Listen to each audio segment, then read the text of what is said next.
Κυρίες και κύριοι, σας καλωσορίζουμε στο 10ο Διεθνές Συμπόσιο Θεσσαλονίκης, μια διοργάνωση της Πολιτιστικής Εταιρείας Επιχειρηματιών Βορείου Ελλάδος, σε συνεργασία με το Δίκτυο Ναυαρίνο και το Ίδρυμα Konrad Adenauer. Το Διεθνές Συμπόσιο Θεσσαλονίκης συμπληρώνει φέτος 10 χρόνια από την πρώτη διοργάνωση του 2012. Και είμαστε ιδιαίτερα χαρούμενοι που σας καλωσορίζουμε διαζώσεις φέτος σε αυτή την αίθουσα. Παρακαλώ τον Πρόεδρο της Πολιτιστικής Εταιρείας, κύριο Σταύρο Ανδρεάδη, για ένα χαιρετισμό.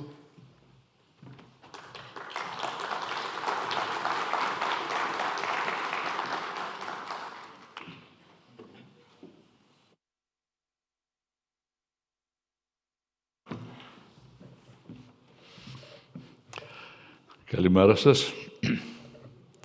Πολύ ωραία, ζωντανά, επιτέλους, μετά από 2 χρόνια που αναγκαστήκαμε να επικοινωνούμε διαδικτυακά, το Συμπόσιο της Θεσσαλονίκης επιστρέφει αισίως φέτος στη 10η οργάνωσή του.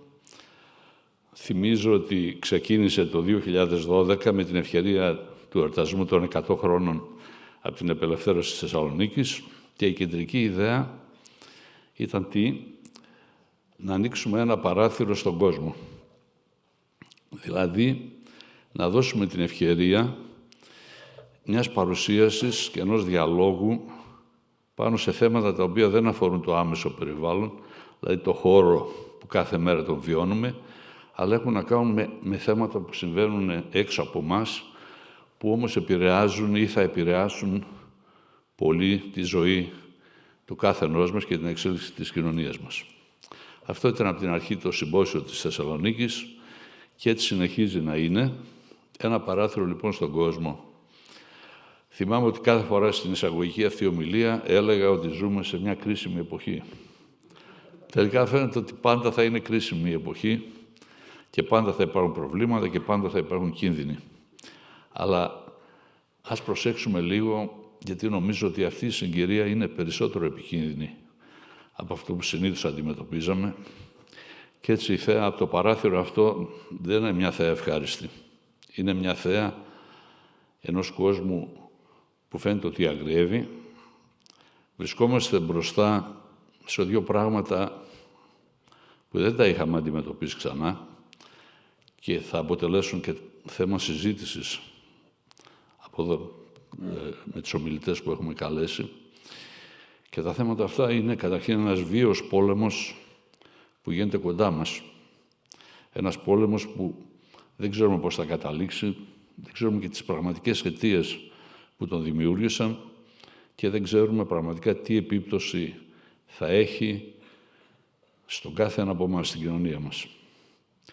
Το δεύτερο είναι μία εκτός κλίμακας πια επιθετικότητα του εξανατολών γείτονά μας, που και αυτή ξεπερνάει αυτό που λίγο πολύ υπήρχε πάντα, κάποια ένταση και κάποια προβλήματα, και που επίσης δεν ξέρουμε τι αιτίες έχει, πού μπορεί να οδηγήσει, τι κρύβεται πίσω από αυτό.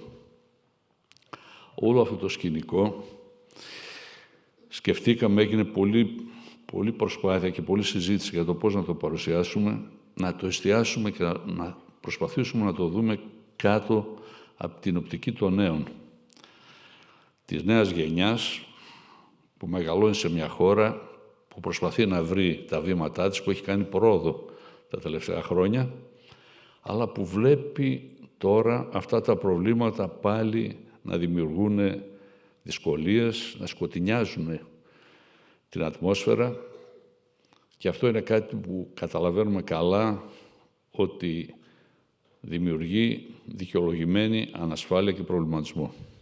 Έτσι, στο τρίτο μέρος της εκδήλωσης αυτής θελήσαμε να κάνουμε μια δημοσκόπηση. Είναι κάτι που η Πολιτιστική Εταιρεία το κάνει για πρώτη φορά.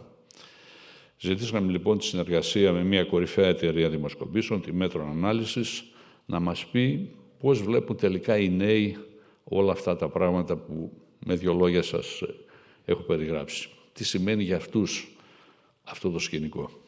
Πιστεύω ότι θα είναι πολύ ενδιαφέροντα αυτά τα οποία θα ακουστούν και ας κάτσει ο καθένας από εμάς να σκεφτεί όλα αυτά τι σημαίνουν για τον ίδιο. Θέλω να ευχαριστήσω θερμά τον Δημήτρη τον Κερίδη, τον καθηγητή και βουλευτή που είναι παιδί της Θεσσαλονίκης, αλλά τον τράβηξαν τα θέλγητα της Αθήνας μακριά μας. Ξέρω όμως καλά ότι η ψυχή του είναι εδώ. Ο Δημήτρης ο Κερίδης είναι αυτός που χτίζει κάθε φορά το συμπόσιο.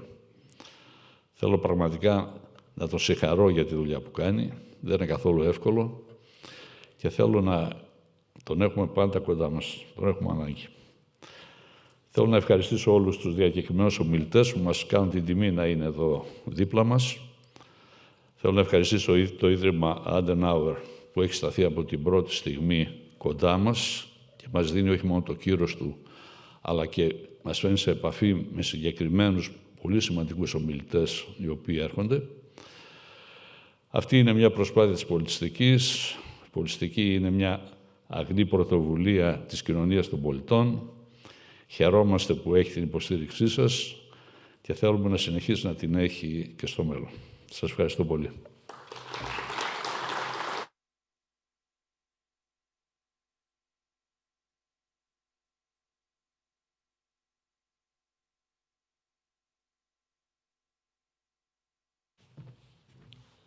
Συνεργάτες από την πρώτη στιγμή, το Ίδρυμα Konrad Adenauer, παρακαλώ το Διευθυντή του Ιδρύματος Ελλάδας και Κύπρου, κύριο Μάριαν Βέντ, για ένα χαιρετισμό.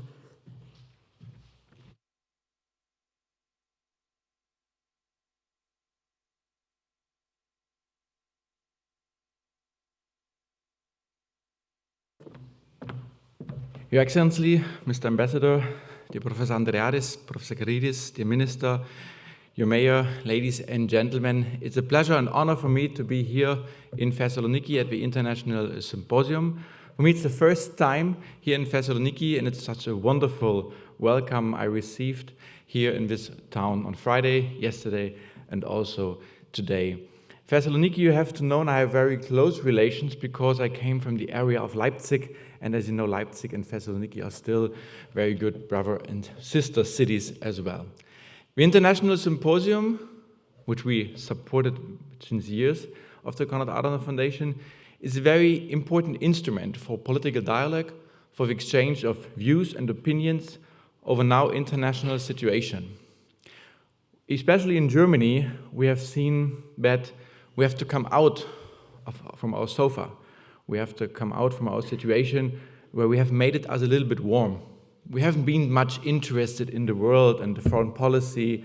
We were fine just selling some products abroad and make businesses, but handling with international missions, military missions, doing hard security policy, that hasn't been of our mind, that hasn't been on our agenda till now.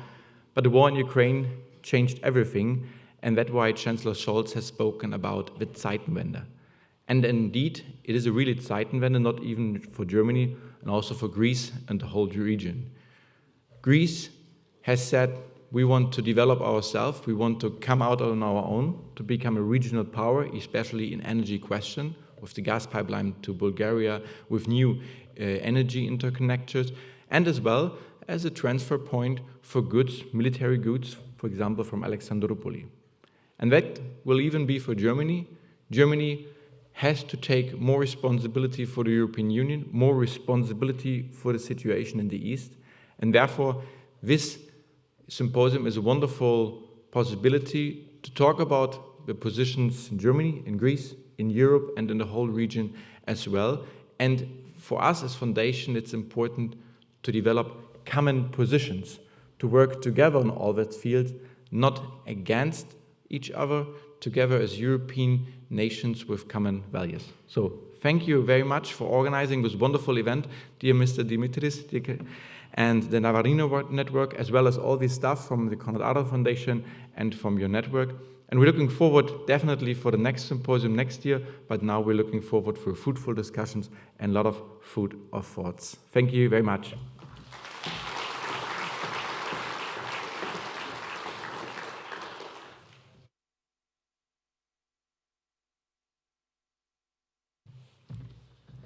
Το Συμπόσιο είναι εδώ και 10 χρόνια ένας θεσμός της πόλης της Θεσσαλονίκης. Παρακαλώ τον Δήμαρχο, κύριο Κωνσταντίνο Ζέρβα, να κηρύξει την έναρξη του Συμποσίου.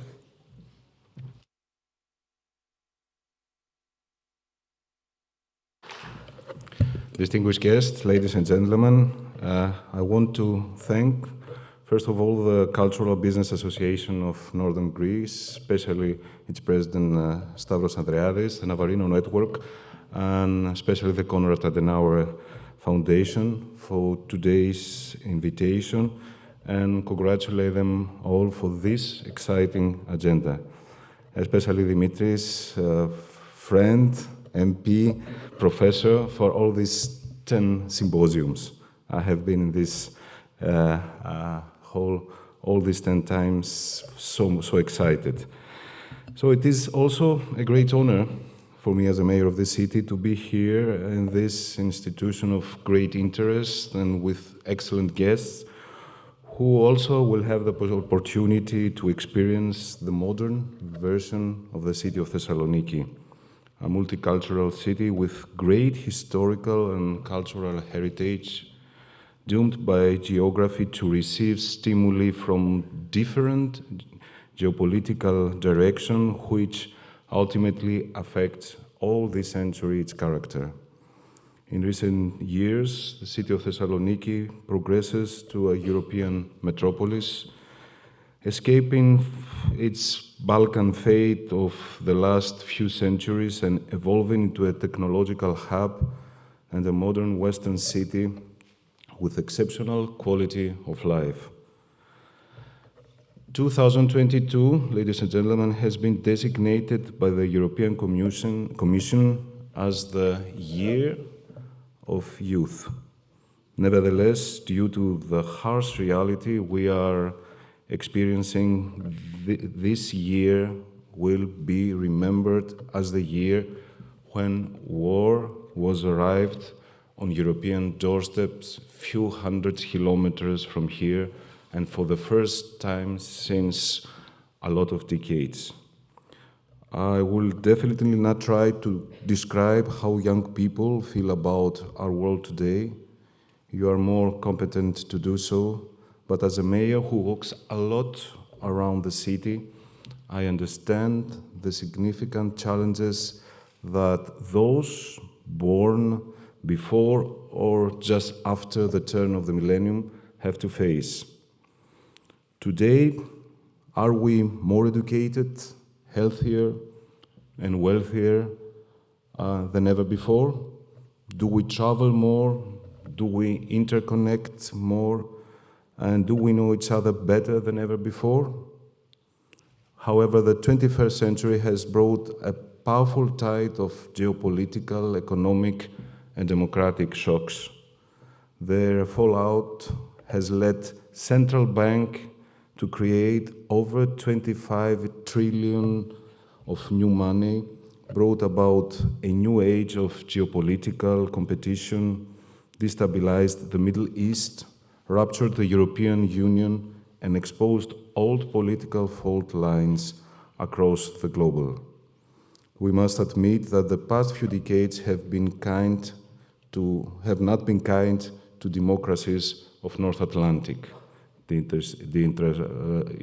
industrialization, financial crisis, mass unemployment, chaos in the Middle East, unregulated its disruption, climate change, and rising inequality have shortened life expectancy, undermined social stability, and opened the door to populists, to demagogues, and to authoritarians. Moreover, that was before the pandemic killed hundreds of thousands, even millions of people, and the brutal Russian invasion of Ukraine displaced millions more and upended global commodity markets.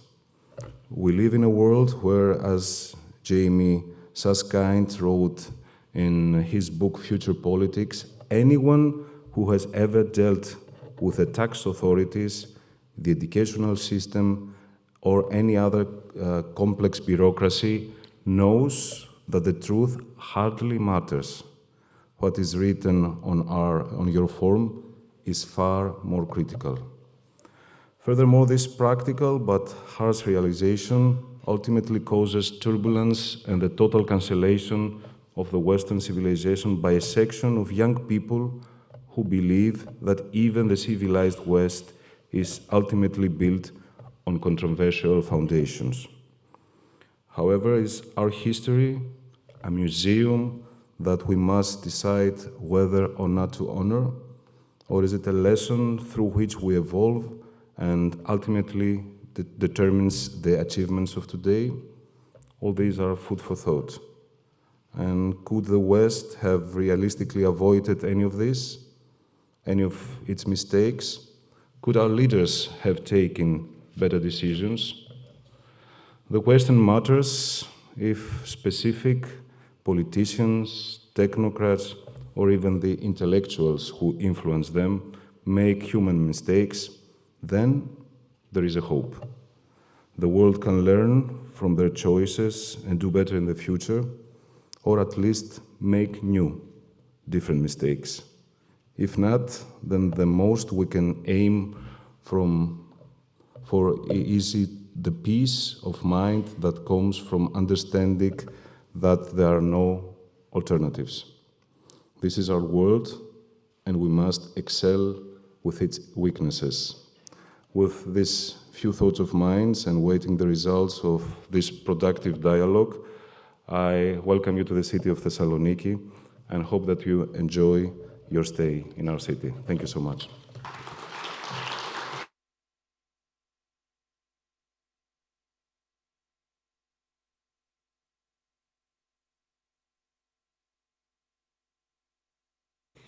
Κυρίες και κύριοι, μπορούμε να περάσουμε τώρα στο πρώτο πάνελ της συζήτησης και δίνω το λόγο στον κύριο Κερίδη, Διευθυντή του Δικτύου Ναυαρίνου. So, if you may come up here now so we can start. Λοιπόν, είναι μεγάλη χαρά να βρισκόμαστε πάλι κοντά μετά από τα 2,5 χρόνια πανδημίας, διαζώσεις, σε αυτόν τον εμβληματικό χώρο που είναι το Ολύμπιον στη Θεσσαλονίκη. Να ευχαριστήσω και εγώ με τη σειρά μου την Πολιτιστική Εταιρεία και προσωπικά τον Σταύρο Ανδρεάδη για την καταπληκτική δουλειά που κάνει η Εταιρεία, που κάνει ο ίδιος στην ηγεσία της Εταιρείας όλα αυτά τα χρόνια, ως ένα ζωντανό κύτταρο πολιτισμού της κοινωνίας των πολιτών εδώ στη Θεσσαλονίκη, να στείλουμε το μήνυμα της εξωστρέφειας σε αυτούς τους πολύ δύσκολους καιρούς που ζούμε και χαίρομαι να βλέπω νέα πρόσωπα, νέους ανθρώπους εδώ σήμερα κοντά μας. Είναι μια δύσκολη μέρα, πολλές οι ιώσεις της γρίπης. 10 η ώρα το πρωί, κάπως έτσι μαχμουρλίδικη η πόλη μας. Νομίζω σιγά-σιγά θα έχουμε όλο τον κόσμο που θέλουμε να έχουμε κοντά μας. Ευχαριστώ πολύ τον Δήμαρχο, το Ίδρυμα Konrad Adenauer, το Αμερικανικό Κολέγιο Θεσσαλονίκης, τη TV100, το FM100, την Καθημερινή και βέβαια όλους τους ομιλητές οι οποίοι έχουν έρθει από μακριά. When we were thinking with Stavros what the topics of this symposium should be, the choice was easy this year. A, because we have a war. Who could have thought that we would have a conventional war in the middle of Europe, in Ukraine? It's a subject nobody can avoid. And secondly, because our neighbor to our east has become very active, if not agitated, recently, and has dominated the headlines here in Greece as never before. At least the last 20, 30, 40 years that I have been following Greek-Turkish relations. So Russia and Turkey will be the main subject, followed with a survey that we have with Stratos Fanaras later on. Pavlos Tsimas is coming from Athens, Lukas Tsoukalis. We will comment it, and we will finish at 3 o'clock. Now, there are earplugs at the entrance for those who need translation. The working language of our meeting will be in English, but there is a simultaneous translation for anybody who wishes the translation. We will have a round of initial remarks, and then we can take a round or two of questions from the audience, and by a little bit before noontime, we can finish. We will have a beautiful coffee break outside, and we will continue with Russia for our second panel and the survey in our third panel. Now, we have a group of stellar analysts who will help us navigate this very complex reality that today's Turkey is. Often we talk about it without knowing much, through stereotypes and old truths that not any longer hold. It's a very, very complicated reality. I speak to Americans and I speak to many Europeans. They seem very baffled with what is happening. Sometimes baffled, sometimes angry, sometimes anxious, and certainly here in Athens, in Greece, very, very anxious with what is happening. So I have to my left all of them very dear friends. They have been to Thessaloniki before. Soli Özel is an eminent professor in Turkey at Kadir Has in Istanbul, in Constantinople, and he has been, like myself, a TV personality, commenting on relations time and again, traveling all over the world. I'm not going to go into the details of the bios of each and everyone. There are the bar codes as you enter, and you can download the program. We are very technologically advanced in this symposium, and we are environmentally friendly. We don't do paper anymore. And then Gareth Jenkins, who for many years was the correspondent of The Economist in Istanbul, has worked on Turkey. Wolf Piccoli, our Italian friend from London, to give us the economic side, recently had hosted Mr. Kilincharoglu in London in his meeting with foreign investors there, and Yannis Grigoriadis, who makes us all very proud, a wonderful Greek export to Turkey in Ankara, working in the oldest and biggest private university in Turkey, Bilkent University. So we have 3 out of 4 who live in Turkey and who can give us the inside view of Turkey today. I will start with Soli. 7-8 minutes. You can use the floor or the table, or you can... I'll just stay here. Stay here, yes, good. It's always safer to stay here. And to give us the first scoop of what's going on in the mind of Mr. Erdogan and in Turkish politics these days as we're heading towards elections. Soli, the floor is yours. First of all, good morning. I have to say this is an impressive crowd for a 10 o'clock in the morning beginning. So whatever else you would all be doing, thank you for coming. It is a great pleasure for me to be in Thessaloniki. I think it was either 4 or 5 years ago I was here again for the forum. And I am from Izmir or Smyrna, and the similarities between the two cities are just remarkable, quite frankly. I feel at home. I'll talk about the elections. I'll just briefly deal with at the end with what foreign policy things are. Don't be anxious. There is a lot of bravado on both sides. We talk the talk, not necessarily walk the walk, although at times that occurs as well. But let me get to, first of all, the agenda of 2023 for Turkey. Since last year, actually, as of 2022, and maybe as of 2021, the common histories of the two countries have actually come to the surface. The bicentennial of your independence, and then the centennial of what you call the Great Asia Minor tragedy, and for the Turks, of course, the independence war and the creation of the republic. And in 2023, of course, Turkey will celebrate the centennial of the republic. 2023 will also be, coincidentally or not, a year of elections in Greece, in Turkey, and not a small matter also in the Greek part of Cyprus, or the Cyprus Republic. And that may actually be an occasion to lower anxieties, or it may be a reason for augmenting those anxieties. So Turkey goes, maybe the difference in the Turkish elections is that we do go, as far as I'm concerned, into an existential election. The results of these elections may very well determine what kind of country Turkey is going to be, whether or not the original Republican project will continue, or it will be altered beyond recognition once the 20-year-old AKP rule is extended by at least another 5 years. I think the public understands, at least in its guts, the importance of these elections.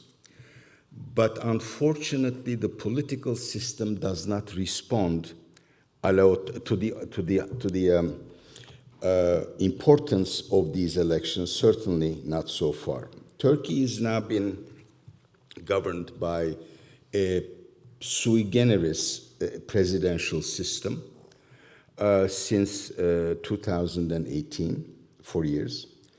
It is a very autocratic, no checks and balances system. Some Turkish scholars call it a sultanist system, which I think is kind of a misnomer. I mean, it's appealing, but I think it's a misnomer because the sultans did have some checks and balances. It's a system which has, in my judgment, as its most important weakness, a governance problem. Authoritarianism by itself is not really the issue. It's whether or not the system functions in the way, let's say, it functioned in Korea, in Taiwan, or elsewhere when they were being run by very authoritarian governments. Its rules are not fixed. We don't know them exactly. And the independence of the judiciary and the relevance of the legislature have actually been done away with. And it is increasingly intrusive in all parts of life, and it is increasingly intrusive in the economy, which was until about 4 years ago, or 5 years, 3 years ago, the only bright side of a very extended rule. It is true that after 20 years, there is a drop in support for our president, Mr. Erdogan, and his ruling coalition among the public. The negative opinion about Mr. Erdogan, people who say we will never vote for him again, is at about 54%. But forgive me, I am not a great fan of making political analyses by polls.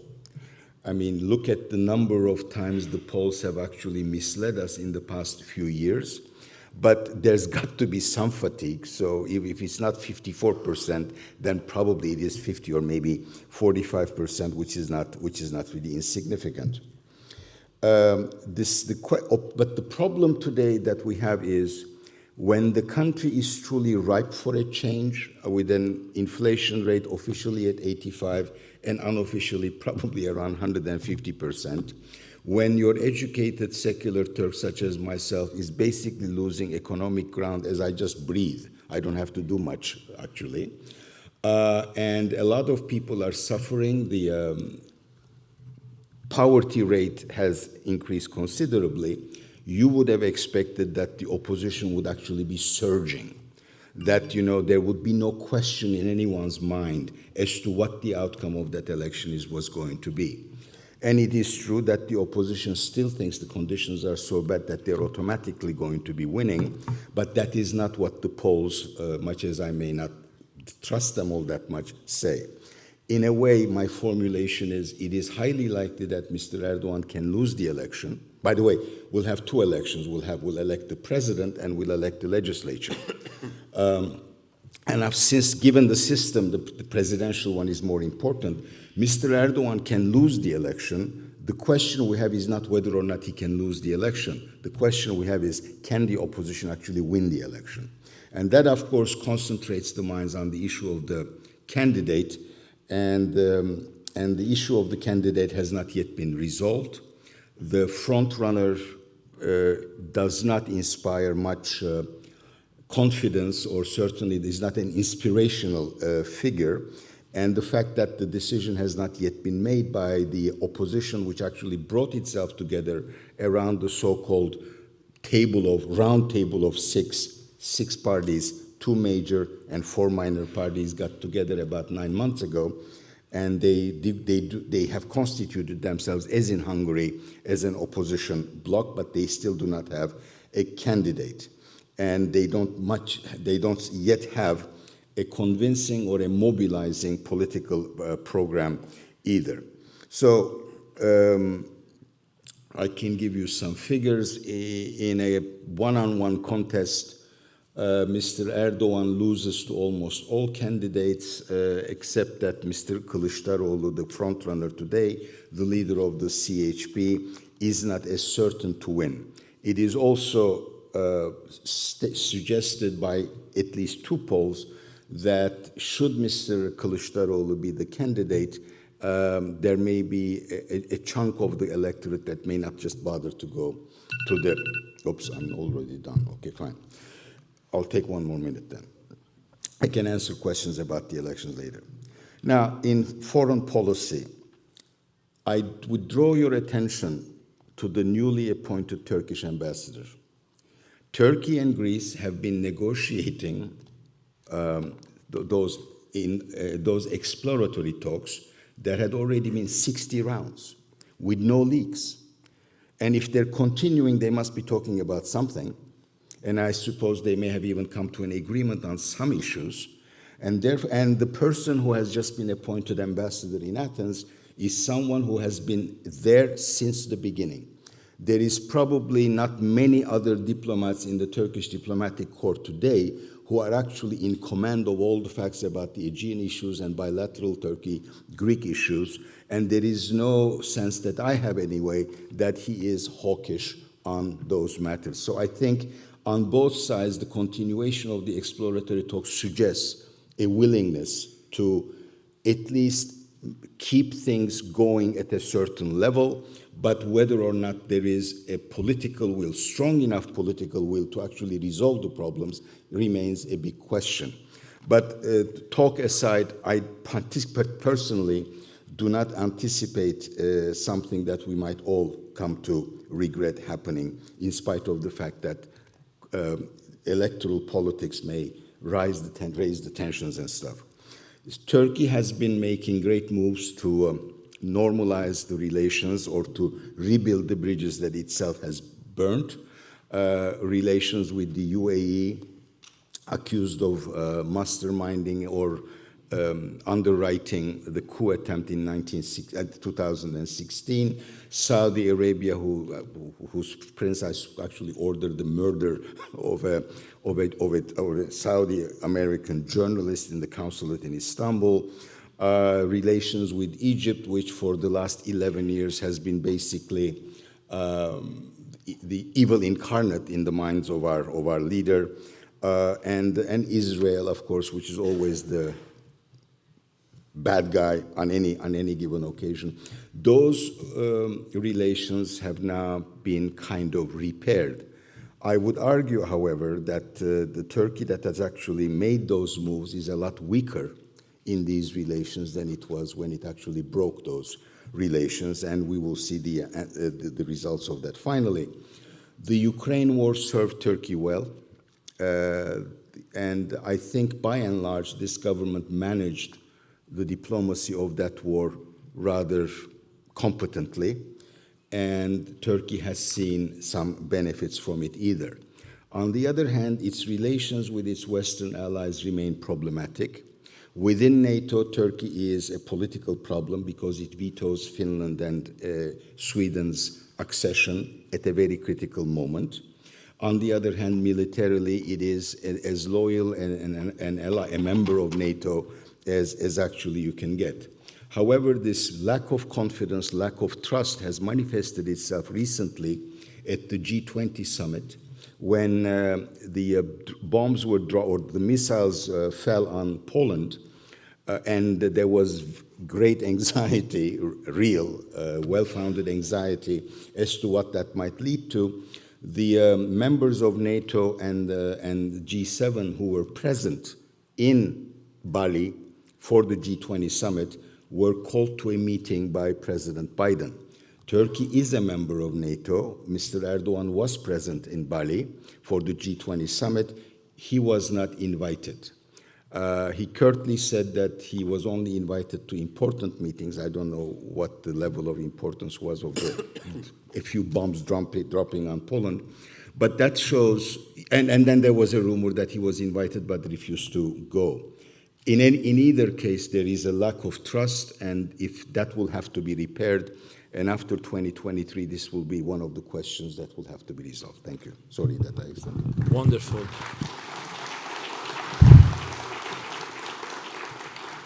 Before I give the floor to Gareth, I want to thank Minister Kalafatis on his way out and US Ambassador Mr. Dzunis, a dear friend, for being with us and honoring us with their presence this morning.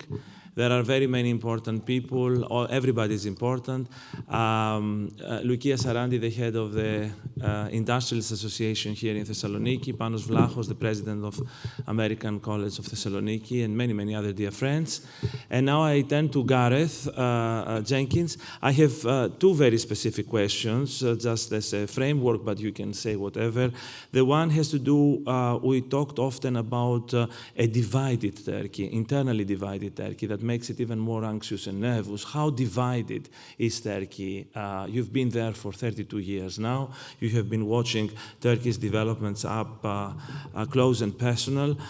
This is the one. And the second is, Economist, for example, the journal you used to work for, was very supportive of Erdogan in the beginning. And there was this idea that we are dealing with a liberal reformer, a Europeanist. Everything has gone up in flames. Erdogan has shown a completely different face recently. Why the change? And what is the real face? What is the real Erdogan we have to deal with? Yes, Gareth. Thank you very much. Actually, I worked for the Economist Intelligence Unit, not the Economist magazine. That was somebody else. I've always been very critical and negative about Erdogan, and I'm afraid I'm going to be even more so now. As Dimitri said, I've been in Turkey actually since 1989. I've never been so worried about what's going to happen as I am now. I wish I could be more optimistic. At the end, I'm going to try to one positive note, so I don't be too negative. Everything now is, for Erdogan, is focused on the elections. One of the interesting things, I've been following Erdogan since 1993, and through his time as mayor of Istanbul, and when the AK Party came to office in 2002, and when they came to power in any real sense, I think after 2007 elections. I don't think they were really in power for the first 5 years when they were in office. And one of the interesting changes has been, Erdogan, of course, served time in prison for a speech he made out in the wilds of Siirt. And after that, he became very cautious, particularly very cautious about antagonizing the military. They had a system of military tutelage at that time. And once he realized he no longer needed to fear the military, he became increasingly confident to the extent now where he's hubristic. During their first years in office, of course, there was corruption. The form of corruption changed, but it persisted. And of course, I think it happens with any party which remains in power for any length of time. It got more and more. And one of the worrying things for me in the recent years is how flagrant it's become. There's been no attempt to hide how corrupt the regime is. And Erdogan, with his confidence now, we see, as Solly mentioned, these about turns in foreign policy. It's almost Orwellian. If you know your 1984, we're friends with Saudi Arabia. We've always been friends with Saudi Arabia. This kind of narrative you get in the Turkish media. And Erdogan, at the beginning, I said he was cautious, but he was also thinking long term. And one of the other things that's changed is how short term he now thinks. And at the moment, his short term goal is winning the next elections. I don't think he thinks beyond that. I think Wolf's going to talk more about the economy, but you can see it very strongly in the economy. There are problems building up, and Erdogan's just focused on meddling through, trying to shield as much as possible the Turkish electorate from the economic downturn, just so he can get elected again. When we had this transition to the presidential system in 2018, I was expecting there to be something like, if you think in terms of a human body, a new head being grafted onto the body in terms of institutions. The executive would move from the parliament to the presidency, and so you'd have all the institutions still there, but you'd have the presidency at the head of it. What we've seen, I think, is something more like institutional decapitation, where the presidential authority has now become isolated from a lot of the apparatus of state. And physically, if you go to Ankara and see this monstrous palace on the edge of the city, as well as institutionally, and I think also intellectually and psychologically, you have a presidency now which is divorced, isolated from everything else that's going on. And with that has come a real dearth of and decline in expertise going into foreign policy making.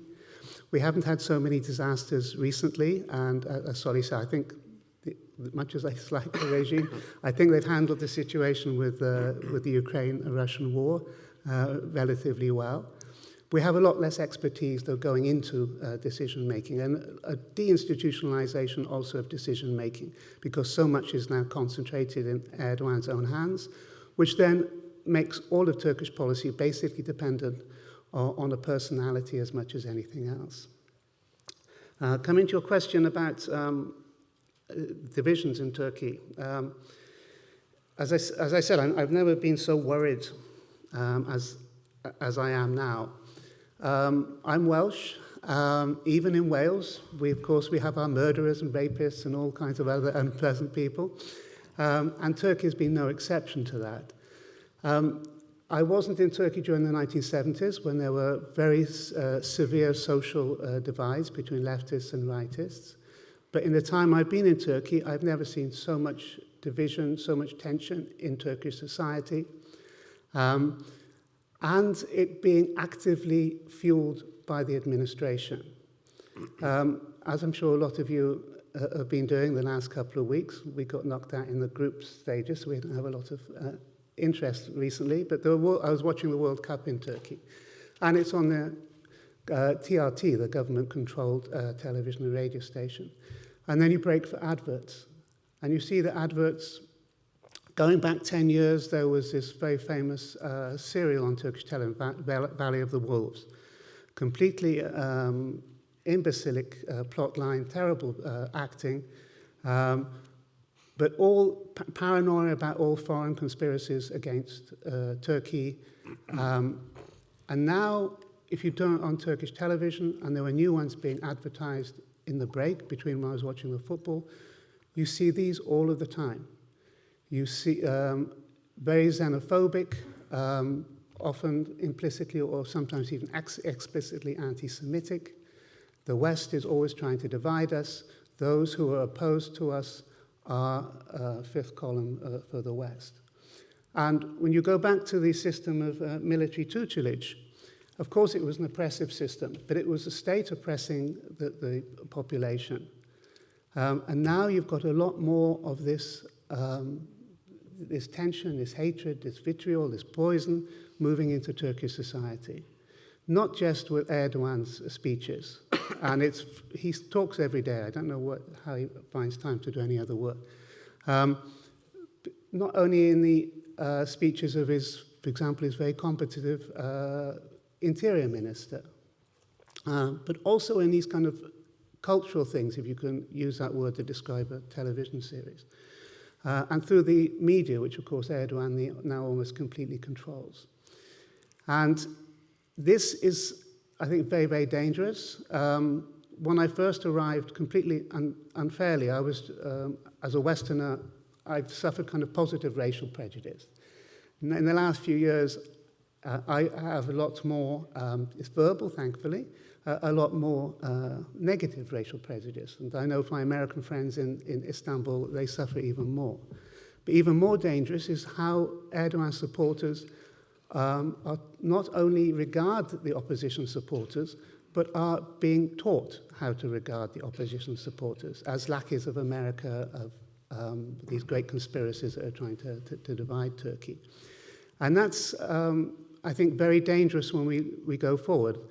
I don't know at the moment what's going to happen in the elections. As Solly was saying, we have Kılıçdaroğlu as the most likely opposition candidate for the presidency. Polls suggest Erdogan's likely to win, and Erdogan tends to do better as the elections near. He's the most, even though he doesn't do anything for me, he's the most effective political rhetorician that I've seen in my time in Turkey. Of course, his control over the media also plays a very major role in being able to influence voters' opinions. And it looks at the moment that if he's likely to be able to use these advantages to secure another term. I hope he doesn't, but that's how it looks at the moment. Even if the opposition managed to take control of the assembly, they're unlikely to win enough seats to be able to change the constitution or to put constitutional changes to a referendum in order to change back to a parliamentary system. If Erdogan wins again, it's going to be very, very negative. All the problems I think we have now are just going to become even worse. But I'm also concerned if the opposition wins.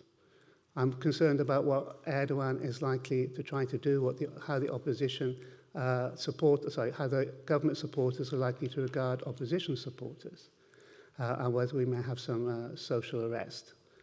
So there's concerns, I think, for both outcomes. And just very briefly to conclude, because I did promise I'd be a little bit positive, I spent a lot of time going to the Kurdish areas, and in the last few weeks, particularly as the main Kurdish party is facing a closure case in the Constitutional Court, I quite often have people saying to me, will there be a lot of unrest in the southeast? The answer is no. The PKK, the militant Kurdish organization, is probably weaker now than it's been any time in the last 20-odd years. And in the southeast, there's absolutely no desire to return to the fighting and devastation that occurred in the cities in 2015, 2016. So even though I think the Kurds are more distant than they've ever been from Ankara, I certainly see a lot more alienation from Ankara than I've ever seen before. There's no desire to take that into violence. But that's, at the moment, the only positive thing I can think about going forward. Thank you. Thank you, Gareth. And now I turn to the economic political side with Wolf Piccoli, who is heading Teneo Intelligence, one of the largest, maybe the largest political risk analysis organization in the world, to give us his scoop, especially on the economic side. We often hear about an imminent collapse of Turkey's economy that never happened. Somehow it has proven much more resilient, defying statistics and expectations and predictions to the contrary. So I wonder, what is the secret of Turkey's economy?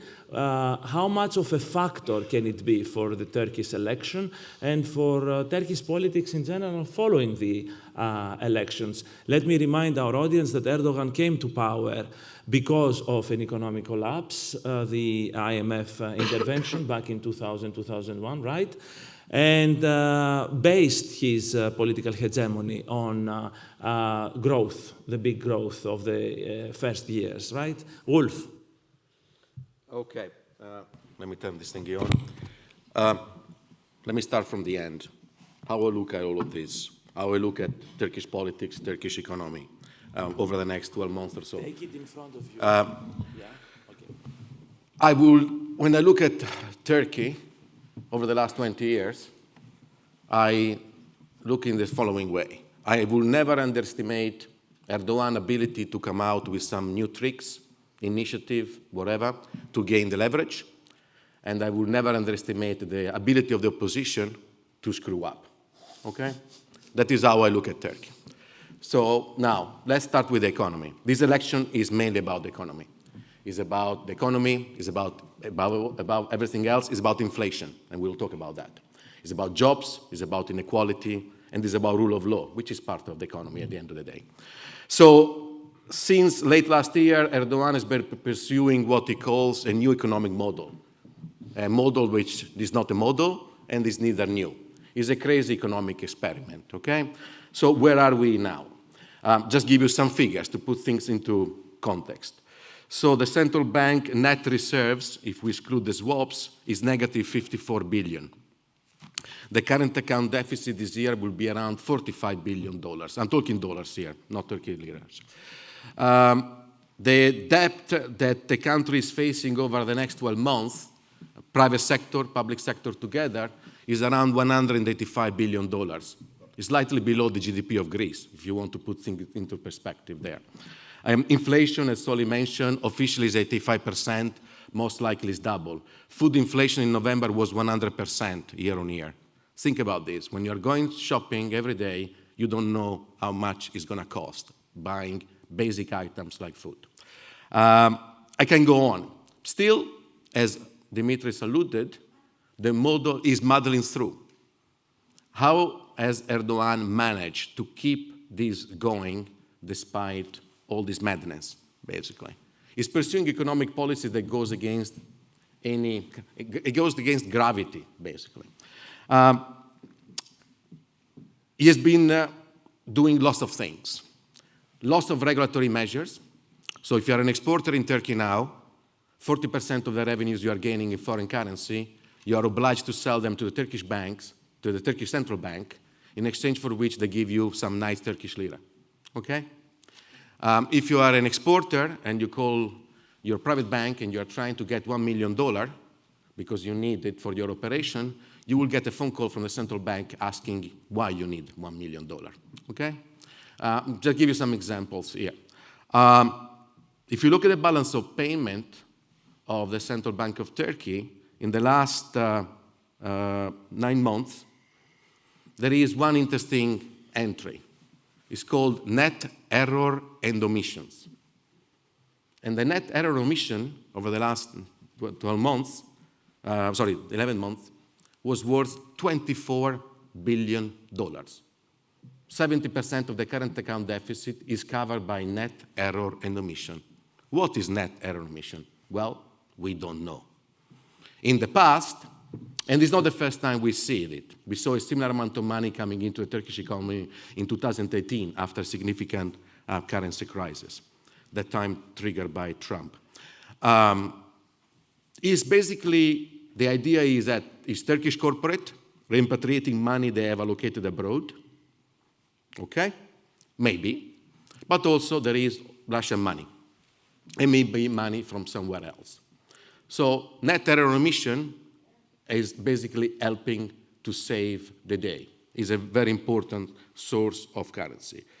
Together with that, we have seen all sorts of regulatory measures, moral suasion, and so on. And also, let's not forget one thing. Like in any economic crisis, there are losers. And in this case, there are plenty of losers in Turkey, mainly the low income more than anybody else, but there are also winners. Turkish corporates in 2018, they had a huge amount of debt in dollars, FX, mainly dollars. They sold it and they transformed that into Turkish lira. When inflation is running at 85% and you have a huge amount of debt in Turkish lira, you are having a ball. You won the lottery. Your debt is disappearing very, very quickly. So yes, the economy is a sore point, but there also, I would not underestimate here that they are also winners. Now, what is Erdogan going to do? So Solly alluded to the fact that the opposition doesn't have much of a strategy. Totally agree.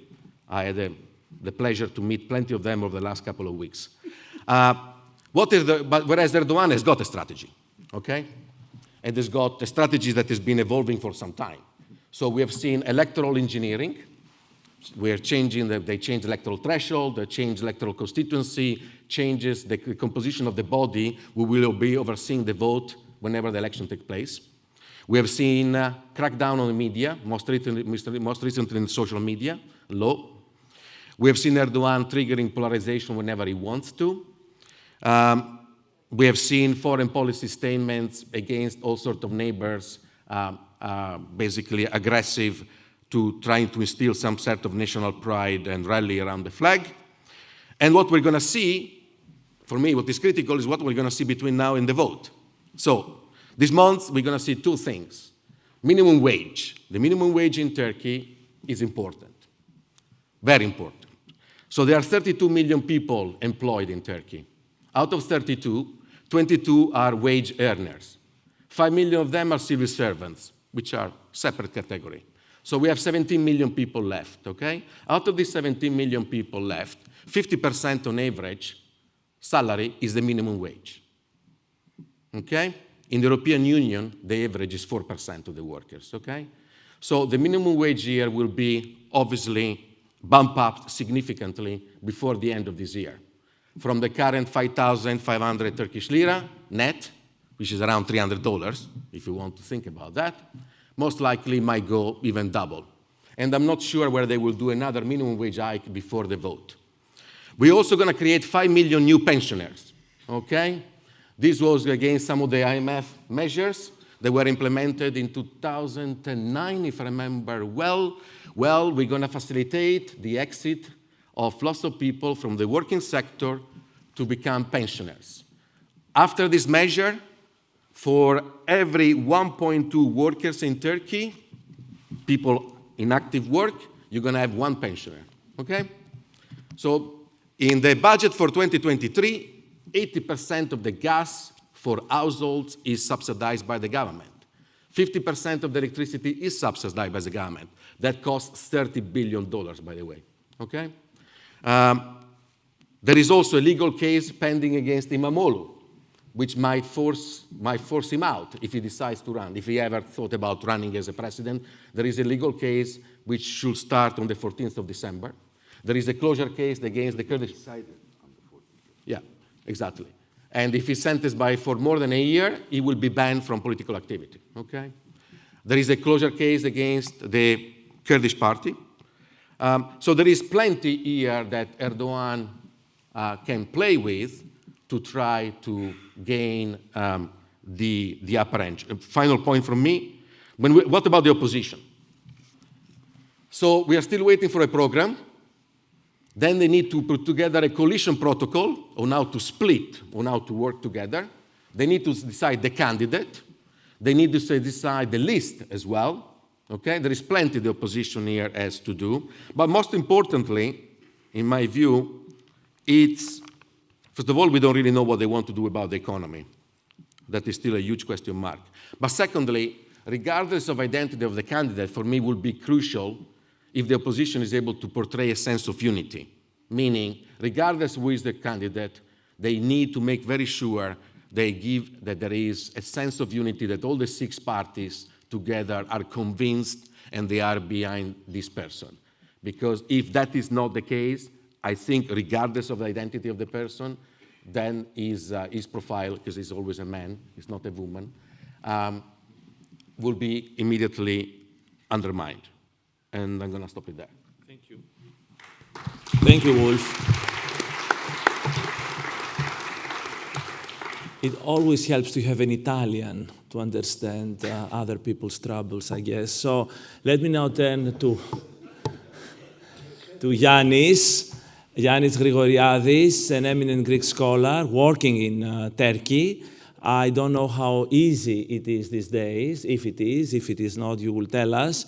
And my opening question has to do with what Wolf just said. Is Greece part of Erdogan's tricks to win the election? Or would it be? Or is just part of the general anti-Western, anti-imperialist, anti-liberal, over-nationalistic kind of discourse, and we leave it at that? Or is it something more dangerous in his planning, thinking, strategy, apart from everything else that you want to talk to us, Yanni? Thank you very much. Καλημέρα σας. Αφού πρώτα ευχαριστήσω τους διοργανωτές, την Πολιτιστική Εταιρεία Θεσσαλονίκης, το Δίκτυο Ναυαρίνο, το Ίδρυμα Adenauer για την πρόσκληση, θα συνεχίσω την εισήγησή μου στα αγγλικά. So, good morning to everybody. I will answer the question regarding Greece towards the end of my short opening remarks. My plan was to talk a bit about the possible swing voters in the upcoming elections, because we talk about how important these elections are going to be, and we talk about a very polarized society. So I think it's important to look into some population groups within Turkey that are going to be critical as far as the outcome of this election is concerned, because For many years, the political hegemony of Recep Tayyip Erdogan has been based on the fact that he considered that Turkish society is about 60%, 65% conservative, and the remaining is secular. So if this dividing line, this fault line remains, he has a lot of leverage, and he can win elections more than once, which he did. But now we see some cracks, some leaks in this. So I would like to look into some of these points and try to speculate whether these are going to be consequential for the upcoming elections. And of course, the role of foreign policy is important in that respect. And I would concur with what the other speaker said, that the economy, which used to be the strong card of Erdogan and kind of contributed to his political hegemony, has proven to be a very weak point now, to some degree shifting attention to identity issues, which always were there. But foreign policy has become increasingly a matter of domestic political manipulation. And in that respect, Greece plays some role, so I will also answer that. But I would like first to highlight what are the focal points of the upcoming political developments. The first is the extent to which that the coalition of the opposition is going to attract conservative voters. There have been new parties, the party of Babacan, the party of Davutoglu, that failed to deliver what was anticipated, a considerable chunk of the conservative voters that used to vote for AK Party. The EE party has been more successful. The party of Meral Akşener has proven quite important in shifting this 60 to 40 balance against the opposition by moving some conservative voters from the government coalition to the opposition. But of course, this gain came with a sort of significant cost that the opposition has a lot of difficulty in addressing another key voting group in Turkey, which is the Kurdish minority. And if we look into how the municipal elections gave these important victories to the opposition, it's also because of the fact that the Kurdish communities in Istanbul and Ankara did vote for the opposition. So the opposition has to find a way to appeal to the Kurdish population of the country, which is itself diverse. So there are the conservative Kurds, the secular Kurds, the rural, the big city, the sort of the metropolitan populations, without alienating the conservative nationalist voters who consider anything about the Kurdish issue to be a national security issue. And of course, the government has been trying to drive a wedge in that process, so it tries to do everything possible so that the opposition does not appeal to the Kurdish population and to the HDP, but in a very cynical sort of manner, they're also trying to build their own bridges on a completely different basis. So as soon as they consider that the opposition is not going to ally with the Kurds, they would try to build very kind of instrumental relationships and sort of agreements on a local level, which is going to shift some Kurdish votes to the government coalition. So this is very, very important. So the Kurdish vote is going to be crucial. And of course, we also need to consider the possibility of abstention. So it's not that everybody's going to choose. Choosing is also by staying at home. And this works in all elections. And this is going to work with other important population groups that I will include in my presentation. A big difference between Turkey and Greece or Italy or the UK or Germany is that Turkey has a very young population. So this means a lot from the elections point of view as well. There are more than 1.2 million people entering election age on a yearly basis. So like after 5 years, you have more than 5 million new voters. That, of course, comprises a big enigma for opinion poll experts because they haven't voted before. And one needs to look into their expectations, their wishes for the future, and of course, it's very important for the parties to appeal to that very special group of voters, right? So what we now know is that the opposition, the youth, is very much oriented towards the West. So this whole project of the AK Party to build a conservative Islamist generation has largely failed, and this is something that The president himself has admitted more than once that we may have achieved economic or political hegemony, but cultural hegemony is not something we've achieved. But on the other hand, as Soli alluded before, the opposition fails to provide an attractive alternative. So there's nothing exciting about what the opposition says. It's more of old things, old issues, and there is a very big problem there for the opposition, especially if the leader of the Republican People's Party is going to be the candidate. So he has been trying to change his political profile in a couple of initiatives in the last couple of months, but this doesn't seem to be delivering significant results.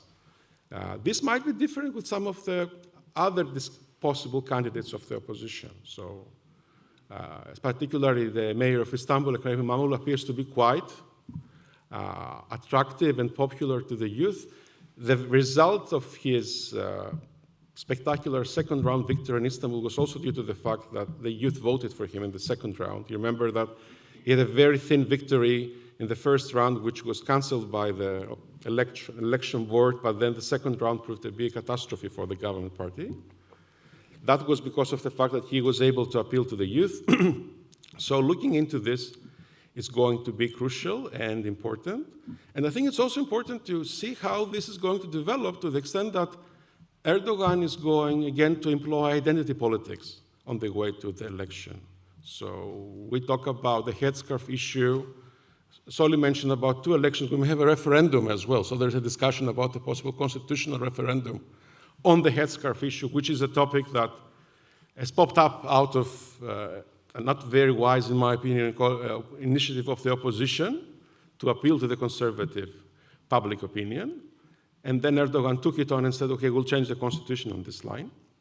So these initiatives may consolidate the conservative core voters of Erdogan and may prevent some of them to abstain from vote, because this is something that may be happening with the conservatives as well. Those who cannot vote for CHP for cultural or identity reasons, but they may decide not to show up for the first time. This could be a major loss. But on the other hand, if this kind of seculars versus Islamists or the LGBTI right discussions that have also been introduced in the public discourse in Turkey is going to consolidate some of the conservative voters on the side of Erdogan, they may bring a big loss on the side of the youth, which actually might be bigger, in my opinion, than what the coalition, the government coalition may be anticipating. So, to conclude with my questions regarding, I mentioned foreign policy and where Greece plays into this. As I said in the beginning, I do think that foreign policy is going to be present in the way to the election, given to the fact that Turkey has been able to maintain a stronger international image over the last couple of years for a number of reasons we can discuss in the questions. It's also because the fact that the international public community has receded. Turkey has been able and willing to exercise extraterritorial force on a number of different occasions. And this is something that the Turkish public opinion is favorable to. And of course, the idea of Turkey as an independent global or regional player is something that is quite popular across the spectrum of Turkish public opinion. So in that respect, Greece didn't appear for many years in the rhetoric of Tayyip Erdogan. Actually, the irony is that for some years, the opposition used to criticize him for being soft on Greece, of not raising the Turkish positions on Greek-Turkish relations. But this has shifted for a number of reasons. The Turkey-Libya memorandum, the improvement of relations between the United States, France, and Greece, this whole development of alliances or alignments between Greece in the Eastern Mediterranean with Egypt and Israel has brought Greece to the forefront, but Greece appears really in the forefront as part of Turkey's anti-American rhetoric, because anti-Americanism has also become very popular and very strong. The idea that the United States are not happy with the rise of Turkey as a regional actor, and Greece is the kind of the local agent of American interests. And this is something that Turkey is not going to tolerate or accept. This discourse is quite popular and strong, and I think that this is the main reason why we have all this anti-Greek rhetoric that has mounted up over the last couple of months. Given the fact that we have elections in Turkey, Greece, and Cyprus, I would expect that this rhetoric is going to continue at least until the election, so we need to be aware of possible risks, and it's important to maintain channels of communication so that misunderstandings are kind of addressed at the earliest possible moment. But other than that, I do not think that Greece is an important chapter in Turkish foreign policy. Turkey has a lot of issues, and it has a lot of important domestic issues that it has to address. And winning the elections is going to be the most important issue that Turkish government and Turkish politics is going to be about in the coming months. So I'll stop here. Thank you very much. Thank you. I will make now a round of 1-minute questions to each of you as the audience prepares for their questions. So think of your questions and I will get back to you. And I will start with Soli very, very quickly.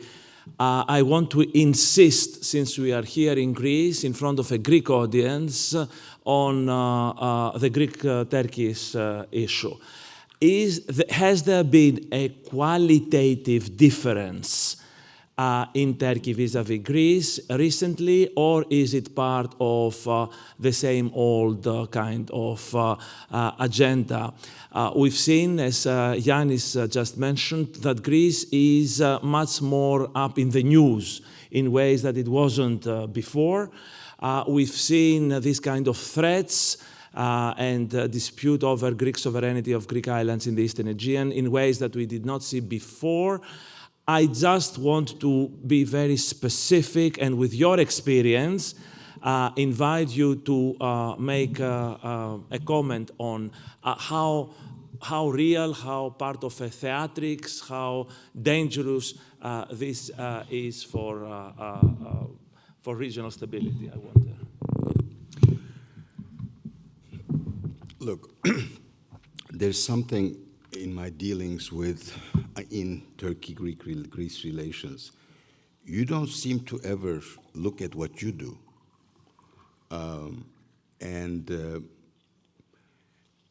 For me, Prime Minister Mitsotakis' speech to Congress was a great achievement. Why did he have to include the F-16s? Remember, this escalation began after Mitsotakis brought up the issue of F-16s in the US Congress. And I have no idea what Mitsotakis and Erdogan spoke together when Mitsotakis visited Turkey and got COVID.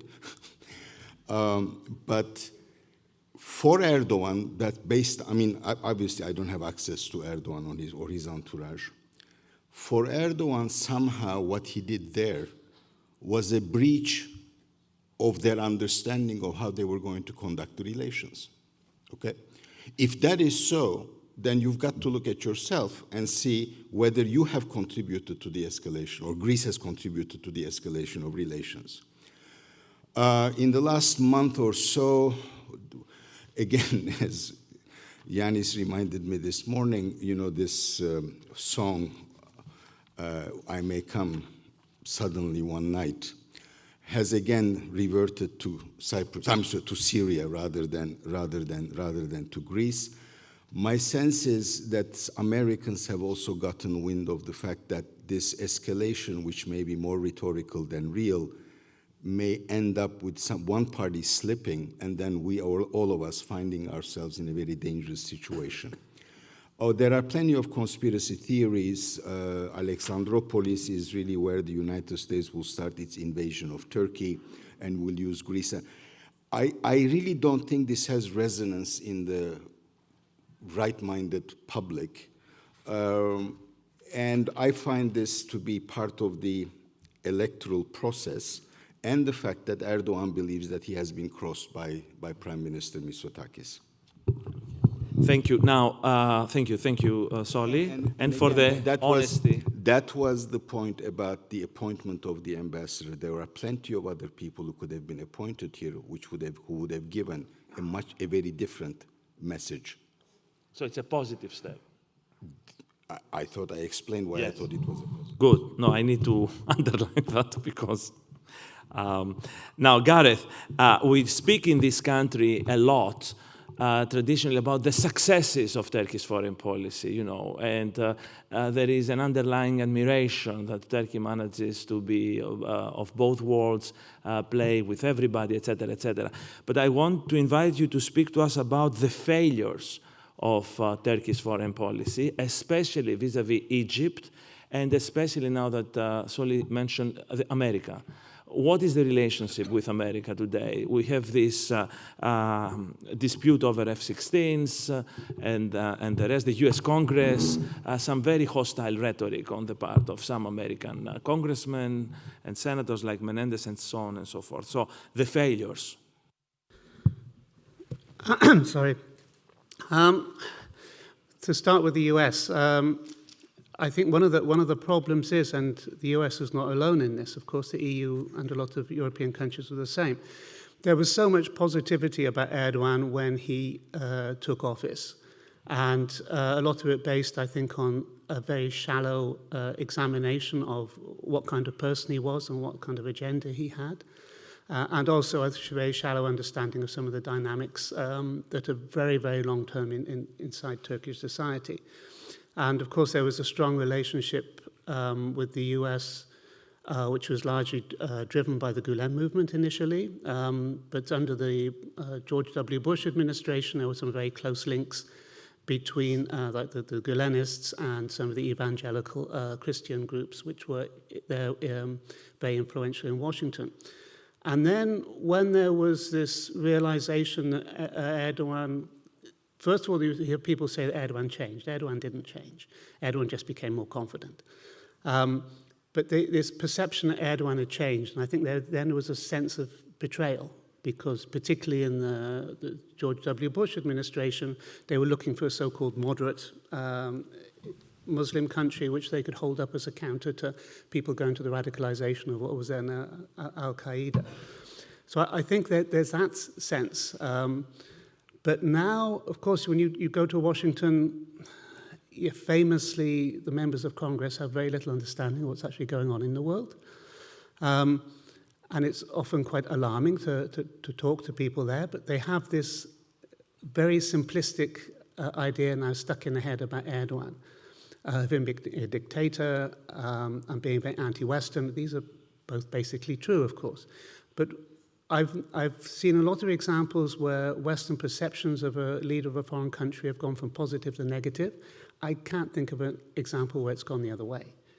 And so I think that perception of Erdogan in Washington now is fixed. And even if he comes out tomorrow and ceases behaving as the way he has behaving, I don't think that will change the perceptions. But from the US perspective, I'm not going to defend US foreign policy, but when you have somebody ever since 2016 saying the US is basically behind a plot to overthrow him with this still largely unexplained coup attempt, it's not surprising that the US is somewhat miffed with him because they know this isn't true. I was in Washington like 4 times after the coup attempt with people from all areas of the state apparatus asking me to explain what happened because I got no idea. But obviously if they were behind it, they would know. So I think this isn't going to change, and they're still going to be very hostile. In terms of the failures, I'm not sure at the moment where it's possible to talk about any real failures in the sense that the process is finished. If you look at what, certainly in some areas, you look at Libya, Turkey's ambitions overreached its actual achievements, but that process isn't completely dead. Turkey still has some influence in Libya. When you look at Syria, of course, Russia has been blocking, more than the US, has been blocking a new military operation into Syria. And I think that is going to turn out to be a failure. And we have now Erdogan talking about, I said earlier, about this Orwellian reversal. Now he's talking about meeting with Assad. which the rebels in Syria quite understandably regard as a betrayal. And that's going to be a huge headache for Turkey going forward. What you're going to do with all of these rebels, a lot of them with very strong radical views who are in Turkish-occupied areas of Syria at the moment. So I think that's going to be a failure, but I don't think it's a failure yet. Okay. Sorry, you want to say something? On the coup, to the best of my knowledge, the night of the coup, the only ally who called Erdogan was your prime minister, Tsipras. Nobody else did. It was 2:30 in the afternoon in the United States, and nobody bothered to call, whether you like him or not, the duly elected president or the duly elected prime minister of Turkey. Please ask yourself the question, if, let's say, something happened in Hungary or Poland, would that be the case? And when I go to the States and I ask people, what the hell were you doing for all those hours? Oh, there was confusion. Forgive me, that is not an explanation. I'm not suggesting that they were behind it. All I'm saying is, 6.5 years after the coup attempt, there is still not a coherent explanation as to why the United States, anybody in the United States, could actually call the president of Turkey. Thank you. Thank you. Now, Wolf, you are into predictions. I mean, your clients obviously need to know what's going to happen in Turkey in July. And apart from all this talk and talk and talk, they don't have time for this talk. They don't read. They want immediate answers. One answer that I have been given is that Erdogan will be re-elected, most probably, and that legislature will pass to the hands of the opposition with a Kurdish vote and Aksener. Is that so? And if that is the most possible outcome, what does it mean, this divided government between Erdogan, the president, and opposition in the parliament, given the constitution, which is a very bizarre, as Soli explained, constitution for the stability, political stability of Turkey. For some reason, the recent drama seems to be the prelude of even more drama coming up after June. Yes or no? Maybe. That's not my base case. If I assume for a second here, if I had to put my money now, and again, it's 6 months away, roughly, we still don't know who is the candidate of opposition. But if you ask me who's going to win the election, I think my money will be on Erdogan. I don't agree on the idea that the opposition, if Erdogan wins the presidency, that the opposition will win a parliamentary majority. I don't think the Turkish voters will split their ticket. Basically, I think when we look at Turkey, the electorate, when we look at the priorities of the electorate, there is always the search for a strong leader. And that is what has helped Erdogan over the last 20 years plus. And that is the problem that Kılıçdaroğlu is facing, because he's not perceived as a strong leader. So I struggle to see how a Turkish voter will vote for Erdogan on one side and vote for the opposition on the other side. If that was going to be the case, meaning I'm wrong, and the opposition wins a parliamentary majority, it happens to be wrong, right? Sometimes. Yes, okay. Absolutely. Even for absolutely, an Italian. Absolutely. Otherwise, if you're always getting it right, it means that you're not making calls. That is basically the reality. If that is the case, we will be in completely uncharted waters, because the Constitution is being badly written, and the Constitution, the way in which it was written, assumed there was always an alignment between the presidency and the parliamentary majority. So the president obviously can still rule by decree. Erdogan controls the constitutional court. Most of the judges are appointed by him, most of the bureaucracy. But it will be a very difficult system of governance in place. For example, Parliament passes the budget, okay? It's one of the few prerogatives left to the Parliament. What about if Parliament passes a budget without allocating funds to the presidency? How that is going to work? Can you just think about that? And Erdogan's reaction to stand. So it would be, especially in an environment where the economy is basically on its knee and in a very fragile equilibrium. If that is the outcome, then it becomes tricky, difficult for everybody very, very quickly. And most likely, it will not be a sustainable solution. The other thing that we have not mentioned here so far, that Turkey is also facing local election in March 24, okay? So again, we will not sooner, and obviously controlling the big municipalities is key for everybody here. So there is a risk that the country will be, again, in a new electoral cycle very, very quickly as well. Nice. Now, yes, Gab. It's something very briefly on the opposition. If the opposition win a majority in parliament, that's going to be with the Kurdish party, the HDP. Yeah. And so the idea of the opposition being able to cooperate and mount an effective challenge against Erdogan means the HDP has to cooperate with the E party, which is very strongly Turkish nationalist, and they refuse to have anything to do with the HDP. Yeah. Yes, good. Now, Yanni, we talk a lot about Turkey in Greece, obviously, every day on Greek television. You have been shy in not appearing too much. How do you take the discourse on Turkey from this side of the Aegean? Is it, as Gareth talked about US senators and congressmen, simplistic? And if you were to be on television, what would you say about today's situation, to the Greek public, I mean? Yes. Well, it is quite remarkable how much time the Greek media spent on many aspects regarding Turkey. It is very surprising to see how much information is communicated on details.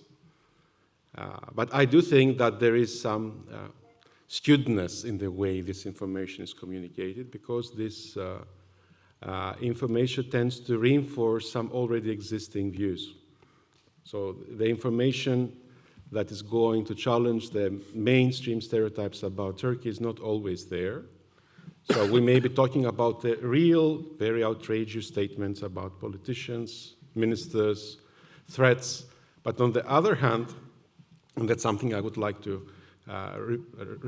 respond to your previous point about how an academic can be in Turkey. Turkey is a very diverse and complex society and a very diverse and complex country. So there are like islands of normalcy, islands of sort of very successful performance on economic, academic senses that struggle to survive in this very, very difficult political environment. How sustainable this is, time will tell. I don't think it's very sustainable, and that's why this election is very important. But I would like to make a point to some statements made on Greek media about what is Greece's interest out of this, and whether it's good for Greece for Erdogan to be re-elected, because Erdogan is the devil Greece knows, while the opposition may be even more nationalistic or more aggressive. I do think that if Greece's interest is to have a neighbor who is struggling to become democratic somehow, I'm not saying that Turkey is going to be a democracy anytime soon, according to the Western standards, even if the opposition wins, the constitution is what it is, it's going to be a very difficult process of recovering some of the losses of the last 10 to 15 years. But I do think that the victory of the opposition will give some breathing space to the pro-democracy, pro-Western forces in Turkey, which in the long term is good for Greece as well. Because otherwise, if this government consolidates its grip, Turkey's relations with the West, Turkey's relations in the Eastern Mediterranean is going to be going into ways that may be posing major risks for the region and for Greece as well. So, thank you. Questions from our audience, if there are any. Just stand up so I can see you in the dark. Yes, stand up. And we have microphones from our, if you can take the microphone. Go around, go around, go around, go around. Giro, yes. Yes, and then I come to you. And if anybody else, I'll take them all together. Yes, κύριε Μιλωνά, ωραία. So. Thank you for today. You have been awesome in giving us information about the geopolitical crisis that we're currently experiencing the youth. And my question is going to be very straightforward to you, and I would like you to give us a probability of a physical attack in our country, Greece, from Turkey. Okay. Wonderful. Here, in the front. Ελάτε γρήγορα. Κάτω, κατέβα. No, but I want everybody else. Yes. And the translators. And then Mr. Milonas, and we conclude. I don't know if I've missed it, but having for over 20 years in touch with the neighbor, doing business import and export, what I cannot understand is the inflation is extremely high. I agree that some parts are gaining of this, but the bigger part is losing. Someone said it's the economy stupid, and I agree that probably Erdogan will win. How did this come into this, and so the people don't agree with the problem of inflation? Thank you.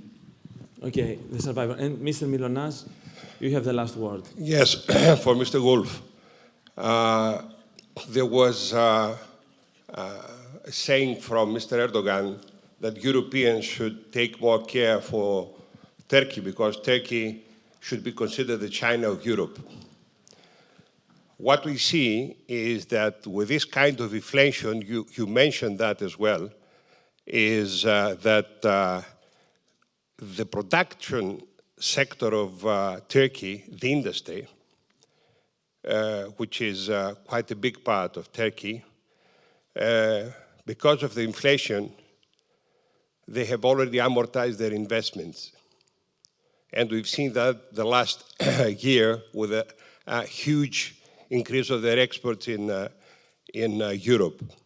Is this a strategy of Erdogan to reinforce its industry by this devaluation of lira, or has nothing to do with it? The result, anyway, is that the Turkish industry has become too powerful and very strong in competition abroad.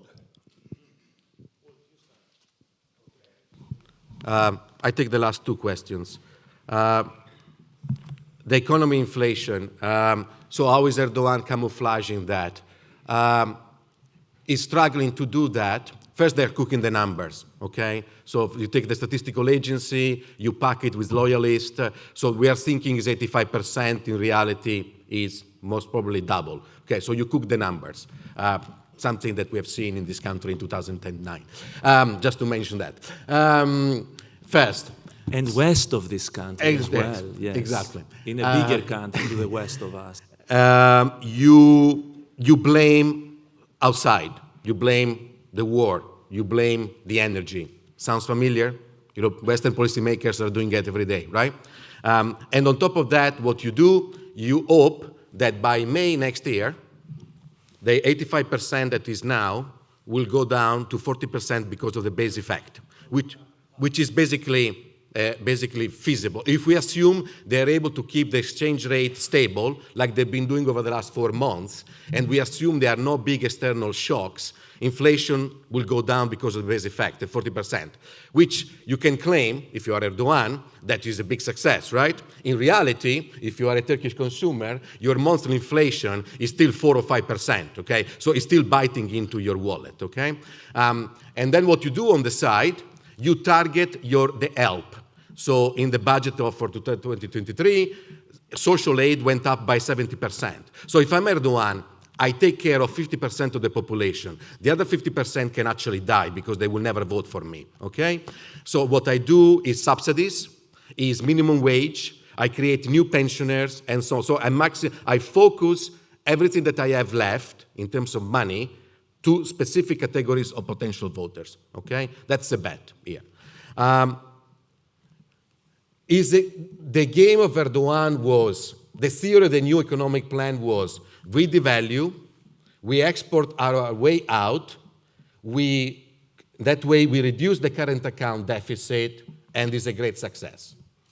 Well, that was complete, to use a technical term, bullshit, okay? Because what has happened is foreign trade deficit has increased by almost 200%. It's 170% to be precise, okay, this year, okay? The current account deficit is 45 billion, which is around 4.5% of GDP. What's the problem here? Turkish exporters, to export, they need to import. They need intermediate goods. With the lira going down, their competitive edge has been undermined because they're paying much more for anything else they need to import. What's the problem with the economic model that the AK Party has been pursuing for the last 20 years? Is a low value add model, a model that was based on a continuous inflow of money from abroad, which now is not happening, and the model that now is completely dated.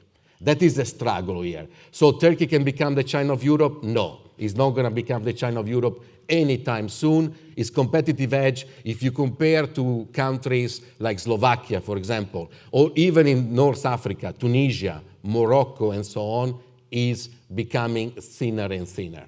So that, and indeed now, what is actually interesting, the Turkish exporters are complaining the Turkish lira is too strong and they're struggling to export. That is so we are in it. The whole experiment here is not working on any front, basically. It's only working in Erdogan's mind. That's the drama. Let's give Soli the last word as the one Turk we have in the table, and we conclude. Yes, okay. Unless you want to say something, I don't know. I'll say something. Okay, then go. Yes. Go ahead. Yes. Oh, okay, I'll say it now. I will have the last word. Yes, okay. Just back with the impact of what's happening in Turkey, the economy on the voters. There are two things. One is the narrative coming out from Erdogan that this is all part of a foreign plot. A lot of, particularly his supporters, believe it. The other thing is I tend to agree with Soli, you can't put too much faith in opinion polls. But at the same time, when you look at the opinion polls and some of the more detailed data that's coming out, you see that there's a very large number of people who are saying they're undecided, and a disproportionately large number of those are former AK Party supporters. So you have that support which has been kind of loosened, but not yet fully detached. And when you look at the last 20 years, there were some periods of apparent prosperity, and there's the risk that when it comes to the elections, people will say, okay, the AK Party sorted out the economy before, do I take a leap into the unknown and trust my already precarious economic situation with an untried and probably incompetent opposition? Very quick response on the physical attack probability. I do find this to be very, very low for reasons everybody can understand. Greece is no Syria. Greece is a country with a strong military force, and the risks of such an operation will be impossible for Turkey to manage, especially ahead of elections. So I don't think that this is a realistic choice in the hands of a Turkish government. But I would like to make a point on this discussion about Turkey being China of Europe. It reminded me something we haven't discussed at all today, that Turkey's relations with Russia have raised concerns about Turkey's membership within the Western security and political community. And of course, Russia's invasion of Ukraine has made this issue even more pronounced. And this is something that the new Turkish administration, like Erdogan or the opposition, will have to address very quickly, because this is going to be one of the key issues in the years to come. So recognizing that Turkey has its own interests is one thing, but having Turkey free riding on Western security institutions or Western political institutions while undermining Western strategic and security interests at the same time is something that is not going to be tolerated for very long. On that note as well, as I said at the beginning of my presentation, this is going to be a very existential elections for Turkey, because a lot of decisions that have been postponed will really have to be made afterwards. And since everybody was interested in the economic thing, you see, Turkey historically has collected a lot of strategic rents, and it also is in a very precarious part of the world.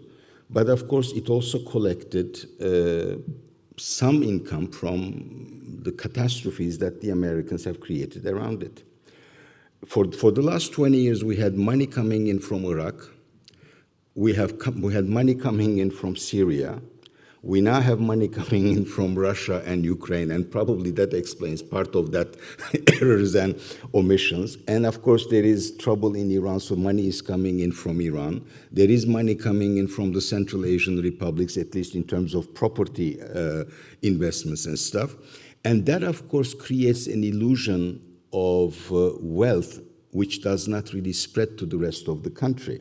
In fact, the governance problem is an all-inclusive problem. That is, we have a phenomenal, for instance, economy minister. And we have a phenomenally weird economic policy that actually literally undermines Turkish industrial strength.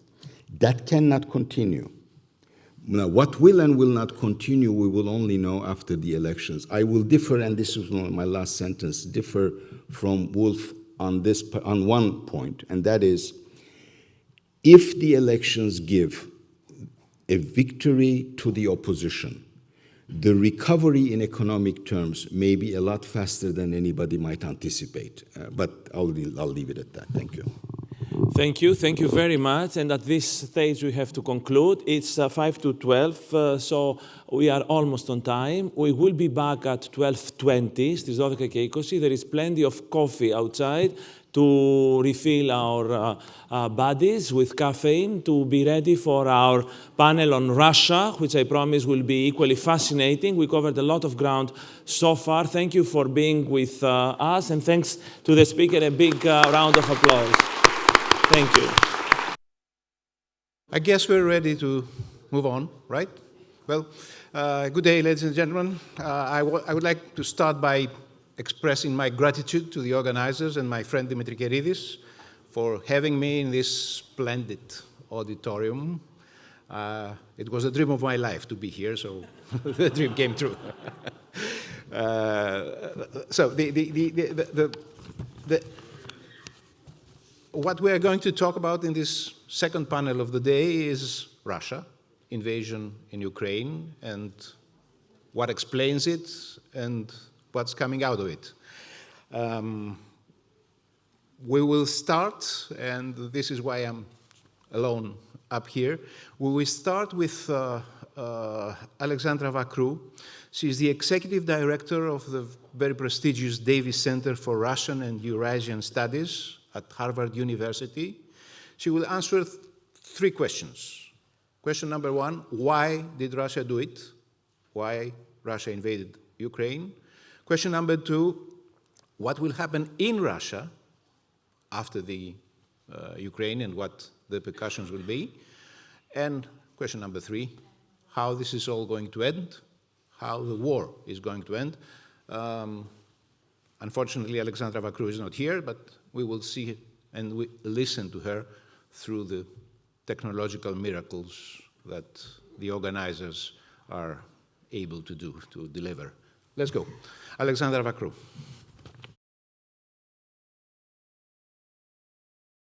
Hello, and thank you for inviting me to participate in this panel, albeit from afar, and to join this illustrious conference.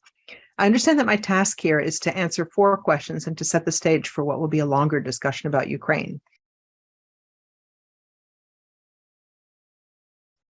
So the first question, why did Russia invade? I would start by first pointing out that the war didn't actually start in February of this year. The war started in 2014, 8 years ago, when Russia annexed Crimea and also decided to support the separatists in eastern Ukraine. Many of the Ukrainians consider that this war is already 8 years old, not 9 or 10 months old. And I think that's right. That was really the beginning of Russian aggression. The question of why Russia invaded has been attacked or has been addressed by 2 theories.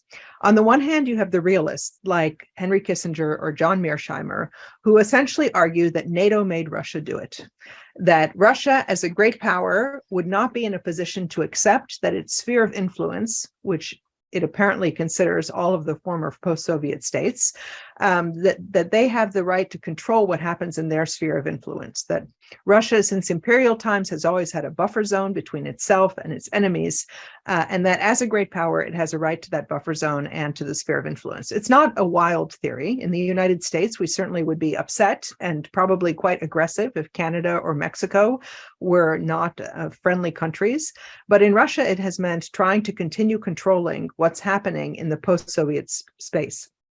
So this includes Belarus and Ukraine, the 3 Caucasian countries, and also the 5 Central Asian countries. I don't speak now about the Baltics that have already been integrated into NATO and to Europe. And it is true that since the Cold War ended and the Soviet Union collapsed, the NATO border has moved 600 miles closer to Moscow, and that including Ukraine in NATO would bring it another 600 miles closer to Moscow. However, if Russia were truly concerned about NATO, then it would be far more upset over the announcement that Finland and Sweden are soon to join. And in fact, what we've seen is that even after that announcement, Russia has pulled some of its troops away from its northern frontier and redirected them to Ukraine. That's one of the reasons why I don't buy the realist argument. The other is that if you look at the public statements that have been made by Putin, by the Orthodox Church, by many of the leading Russian elites, they essentially believe that Ukraine does not have a right to exist. Putin wrote an article, a 7,000-word screed last year, and basically argued that Ukraine's sovereignty was always a mistake. Lenin took a stroke of the pen and created a border where there shouldn't have been one. And that if you look at culture, if you look at language, Ukraine is just a subset of Russian territory, which Russia has the right to control, if not engage directly and absorb. In fact, there was a very interesting interview with a woman, a female member of the Duma last week, who was giving a television interview and said, we couldn't believe it when the world reacted as if we had invaded France. Right? Ukraine is not France. Ukraine is part of Russia. What difference does it make to those other countries if Russia takes over Ukraine? So I really believe that Russia believes that it has the right to control Ukraine. It would rather do this by controlling a puppet government, the way it has influence in some of the other countries in its near abroad. But failing that, and failing the ability to convince Zelensky to do what it wanted, for example, sign the Minsk peace agreement, the next best thing is to have direct control. And by all accounts, it appears that the Russians really thought that they were going to be able to move into Ukraine within 3 to 10 days, assassinate or have Zelensky run out of the country, and then be able to install a friendly government. That, of course, is not how things worked out. But the important thing from this point of view is that NATO was not responsible for Russia invading Ukraine. NATO did react to Russia's invasion of Ukraine, and NATO has certainly absorbed the countries that wanted to be part of it. But it is not responsible for the war in Ukraine. Only Russia is responsible for that war. I would also point out that the argument among Russians in Moscow that NATO has always been a very sore point for the Russians is not what I observed when I was in Russia in the 1990s. Even when we were having constant dialogue with Russian elites in the 2000s, there was a discussion of Russia's inability to join NATO, which they thought was not quite fair. And for sure, there was a missed opportunity for the European security architecture to be reimagined, so something post-NATO to be created that could have better incorporated Russia and Russia's sense of being excluded. That moment passed, unfortunately, but even through, I'd say, 2010 or 2012, when Putin returned to the Kremlin, there was not this sense that NATO was somehow the main aggressor waiting for the opportunity to invade Russia. So I think that that's a little bit of retroactive thinking about how the Russians have been reacting to NATO, and I don't think that we should fall for it.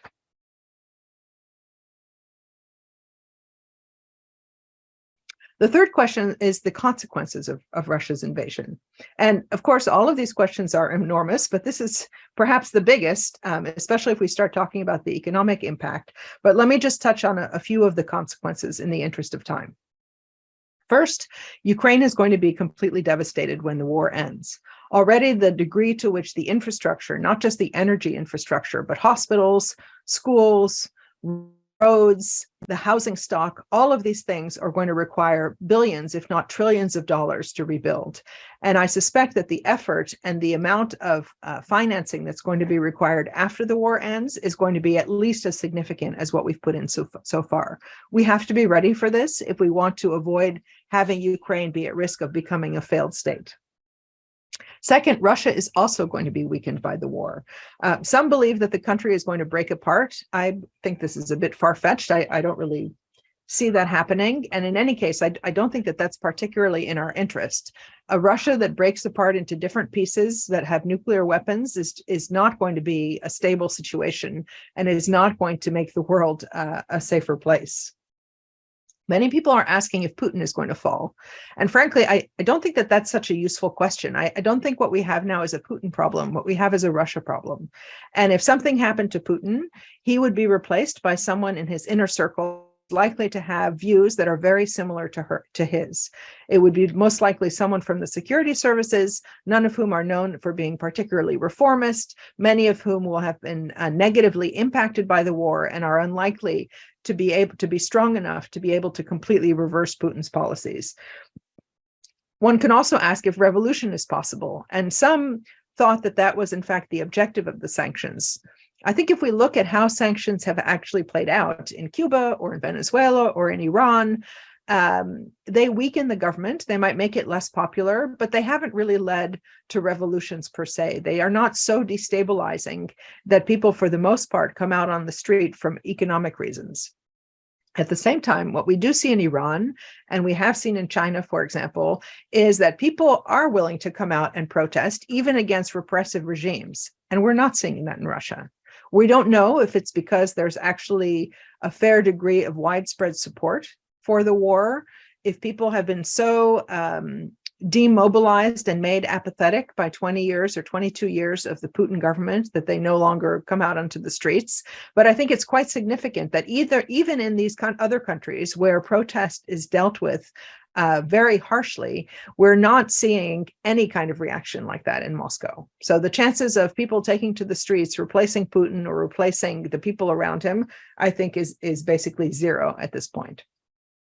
What is quite important is if we look at the economic consequences and the sanctions, the wave of sanctions that has been imposed on Russia is unprecedented, not only because they're extremely harsh, but also because they're being imposed on the 11th largest economy in the world, or what was the 11th largest economy in the world.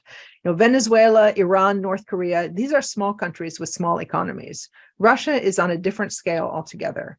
And what we found is that the impact of the sanctions is rather less than we expected. At least in the first year, it looks like GDP will fall maybe 3.5%, 4.5% maximum. Compare that to at least a 50% fall in Ukraine. But I think what we've also discovered is that the real impact of the sanctions is not on the financial sanctions that froze some of the reserves or kicked the Russians out of SWIFT or kept them from being able to use correspondent bank dollar, that the real impact is actually going to come on supply chains. And by this, I'm not even talking about the oil embargo or the oil price cap. If we look at what the Russians have been able to do with their oil that they're not selling to Europe and their natural gas, to some extent, a lot of it is going to India and China and other markets, albeit at a lower price, but still they're able to place that oil and get a significant amount of revenue. What they're having trouble replacing are all of the imported parts that they used to complete their cars and their tanks and washing machines and anything else that used imported, particularly semiconductors and chips. And this is going to have an impact on the Russian economy in 2023 and 2024. If production is falling now, that means that salaries are going to be falling as well. Maybe not unemployment if people stay employed, but there's going to be a lot of people who aren't getting the income to which they've become accustomed.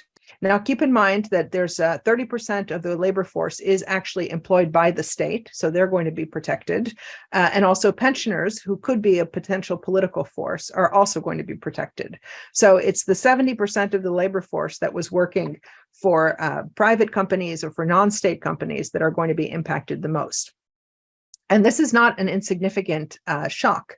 For example, if we look at year-on-year car sales, they've fallen 82% between January and August compared to last year. 82%. And the problem isn't that people aren't willing to buy cars because of economic uncertainty. The problem is that the dealers have no cars to sell because the manufacturers have not been able to complete them. Despite rules that say that you can now sell cars without seatbelts or anti-lock braking or airbags, it doesn't matter. There just aren't enough of the parts that they need in order to get the cars to the market.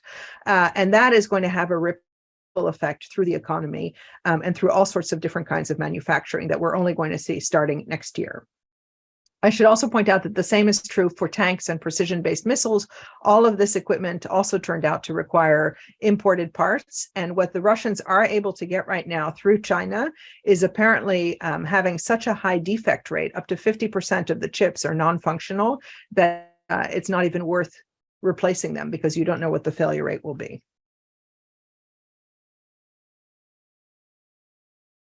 Essentially, there are four possible outcomes here, and I think it's worth looking at each one. The first is total victory. This, of course, looks different for Russia and then for Ukraine. And what would it mean? Well, for Russia, it would mean that it's able to lock down its acquisition of the 4 territories that it annexed, some of which, or most of which, it doesn't even completely control. So Zaporizhia, for example, or the Kherson Oblast, which Russia officially annexed into its territory, has never been completely controlled by Russia. And in fact, Russia was pushed out of Kherson city just 2 weeks after the sham referendum that incorporated it. It would also mean that Russia is certain enough that it's going to be able to keep its control of the Donbass, including the rest of the oblasts that it doesn't control, and Crimea.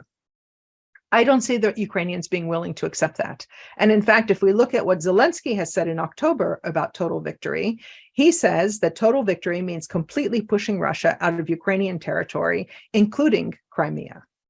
So given these two very different perspectives, it's hard to imagine that either of them is going to accept the other winning in the way that they would want to win in order to have a complete victory. And I should say that a total victory would require not just the achieving of these particular goals, but also the certainty that the elites in the other country are going to accept these goals and not want to revisit them as soon as they rebuild their strength. The second possible scenario is an armistice. And this would be a formal ceasefire with conditions, a separation of combatants, and either a militarized zone, like we had running through Germany during the Cold War, or a demilitarized zone along the lines of what we have in Korea. This does require, however, both sides to accept the facts on the ground and also to stop shooting at each other. Neither of these seems very likely at the moment. The third scenario would be a negotiated settlement. So these have become more and more unusual because international law has proliferated in this area, and it becomes more and more difficult to reach an acceptable settlement. It does require that both sides admit that they've been waging war, which they might be reluctant to do. Russia is still calling this a special military operation. And they would then have to be potentially open to being prosecuted for war crimes. Again, you would need to have a negotiation that both sides will accept. And I would point out that there were negotiations at the beginning of the war in Istanbul, but these broke off in May and haven't resumed. So the chances of them coming together, even as their positions harden, is also unlikely. Which leaves the fourth and perhaps most depressing outcome, which is protracted conflict. The university at Uppsala has built a database of all wars since the end of World War II, and a recent study by the Center for Strategic and International Studies analyzed the results. And what they find is a quarter of the wars end after a month, another quarter end after a year, and the remaining half of wars that don't end after a year tend to go on for a long time. From people that I know in Washington, it looks like one of the possible scenarios is the Iran-Iraq type of conflict, which lasted over 7 years and cost both sides 500,000 casualties and wounded. Why would this be the case? Well, the fact is that wars don't change because sides revisit their goals. Wars change because one of the sides understands that it no longer has the capacity to fulfill its goals. How would this happen? Well, Russia believes that it can continue throwing men at the problem and that it should be able to last longer than fickle Western support. So they believe that they will eventually have the capability to defeat the Ukrainians and achieve their goals, which is these 4 annexed territories and Crimea, probably control over the Ukrainian government. The Ukrainians, on the other hand, have no reason to think that their capabilities are going to be diminished. In fact, the West has continually increased the weaponry that we're providing, and there are all indications that that would continue. So there's no reason that the Ukrainians would believe that they should negotiate or make some compromises when they believe that ultimately they will get the weaponry they need to prevail. Now, I should point out that Putin is really playing the long game here. Putin understands that Ukraine is only able to fight because of the support that it's getting from the West. And he believes that the fundamental weakness of democracies is that unpopular presidents or prime ministers are eventually voted out of office, that the populace, which can be easily manipulated through disinformation campaigns, will start to wonder why it is they're paying high prices for natural gas or for diesel, while the politicians are sending all of this money to support Ukraine, which they don't even care about. Putin believes that after a cold winter, where Europe is paying too much for natural gas, that he will find new politicians or a new attitude and less support for Ukraine. And at that point, he can take what he wants in Ukraine. It's up to us to make sure that if we want Ukraine to win, and if we believe that Europe and democracy is in fact on the line in Ukraine, that we provide Ukraine with not only what it needs in order to fight the Russians, but also with what we need to give them to convince the Russians that they do not have the capability to achieve their objectives.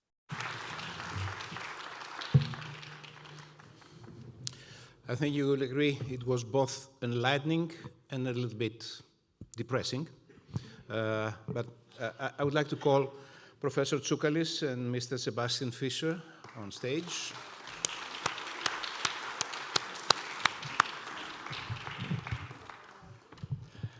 Mr. Fischer is a long-standing member of parliament from Saxony, Federal Republic of Germany. Mr. Lukas Tsoukalis is a very well-known to the Greek public professor of political science. He is the president of the Hellenic Foundation for European and Foreign Policy. Now, if I may sum up what we have heard, Mr. Vacrou's answers were A, no, Russia did not invade Ukraine because it was pushed by NATO. Russia invaded because they thought they could pull out an easy victory. Number two, no, we're not going to see a regime change in Russia very soon, although the long-term repercussions to the Russian economy are harsh. And most critically, answer number three, we are not going to see negotiations. We are not going to see an armistice. It's not probable that we would see that. We are in for a protracted and bloody and painful war. So I turn to you, Mr. Fischer, and with a question on whether you have another answer on that, because the main answer from Alexandra Vacrou was that this is going to be a protracted war, that Russia hopes it will end the moment Europe can no longer, for political, social, and economical reasons, sustain its help to Ukraine. Thank you very much. First of all, I want to say that we should never confuse Russia and the regime of the Kremlin. Russia is in my heart. I've studied Russian language and history. I've been in Russia nearly 20 times, in Belarus and Ukraine also. And for me, every day, it's very hard to see the news. And it feels like somebody squeezes your heart with force when you see what happens in Ukraine. So I believe that my Russia in my heart will exist every time, but this dictator in the Kremlin, I reject 100%. Okay, what we have to know about Russia to understand what he's doing now, and Madame Vacrou also already said everything, I don't have to add something, is Putin is an imperialist. He's thinking Russia has to be great. And only if Russia is great, the world is good. And there is also a saying from the Tsar Alexander I. He said 200 years ago,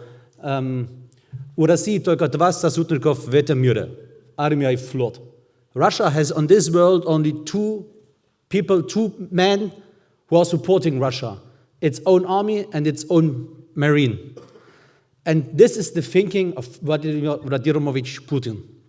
So he is thinking that Ukraine is a part of Russia. And also, you know, the word Ukraine means borderland. So Ukraine has always been, since about 600 years, part of Russia. And he is believing that he is only getting it back. And he will not stop at this point. If we let him doing this, he will continue. And we in the European Union, we have different meanings about this, different opinions. I understand that somebody from France or from Ireland is not so really engaged in this question. But we in Germany, we say our neighbors in the east, they have fear about a strong Russia. Let's talk about Baltic states. They know that they are small countries, they can't resist so long like Ukraine. Also Poland, and everybody has its own history of Russian occupation. And so this is also an emotional discussion. What we see now, we have lots of immigrants from Ukraine coming to us, coming to Germany. We help them to survive, but we see that they want to go back, and we see that they will to rebuild their country when this bloody war is over. Those 4 scenarios we have heard are completely right. Our problem is that we have to convince the population of European Union to continuously support Ukraine. Not only the first 5, 6, 7 months, but also the time which is going on. And the second point what I want to make is that we have to understand, we Germans have to understand, and also all the Europeans have to understand, we can't sit down and look what's happened and think, the Americans will solve this problem. No. This conflict we need to solve also ourselves. And for this we will have to have our own European army one day. And we have to engage more in cooperation in Europe. Until this war, lots of people thought, the European idea is dead. But no. Our chance to survive in Europe is a European cooperation. And Germany has to play a big part of it. Our government has not even understood this, but they have to understand. And what she said also is right.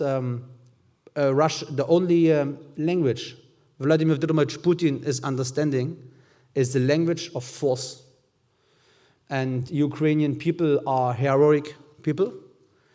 The half of the population of Kiev is now living without heating, without electricity, and without water.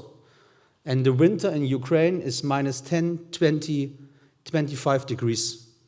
So you can imagine what this means for this country.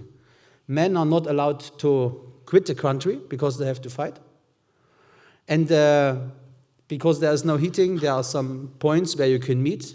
You can, if you live in Kiev, in Zaporizhia, or in Poltava, you can go to these points to heat you up 2 hours a day to refill your phone, and then you go back into this cold city.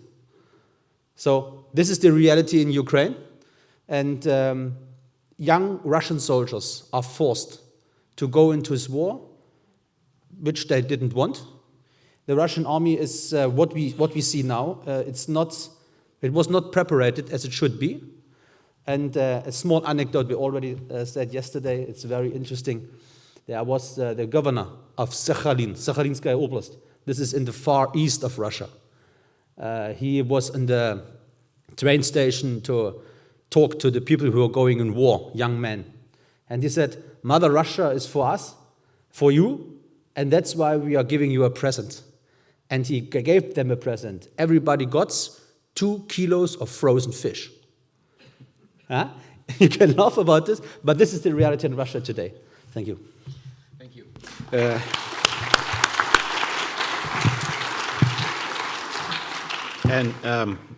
I think it was very interesting and at some points touching answer that you gave us. But let me insist on one point that is largely discussed inside Germany and outside Germany.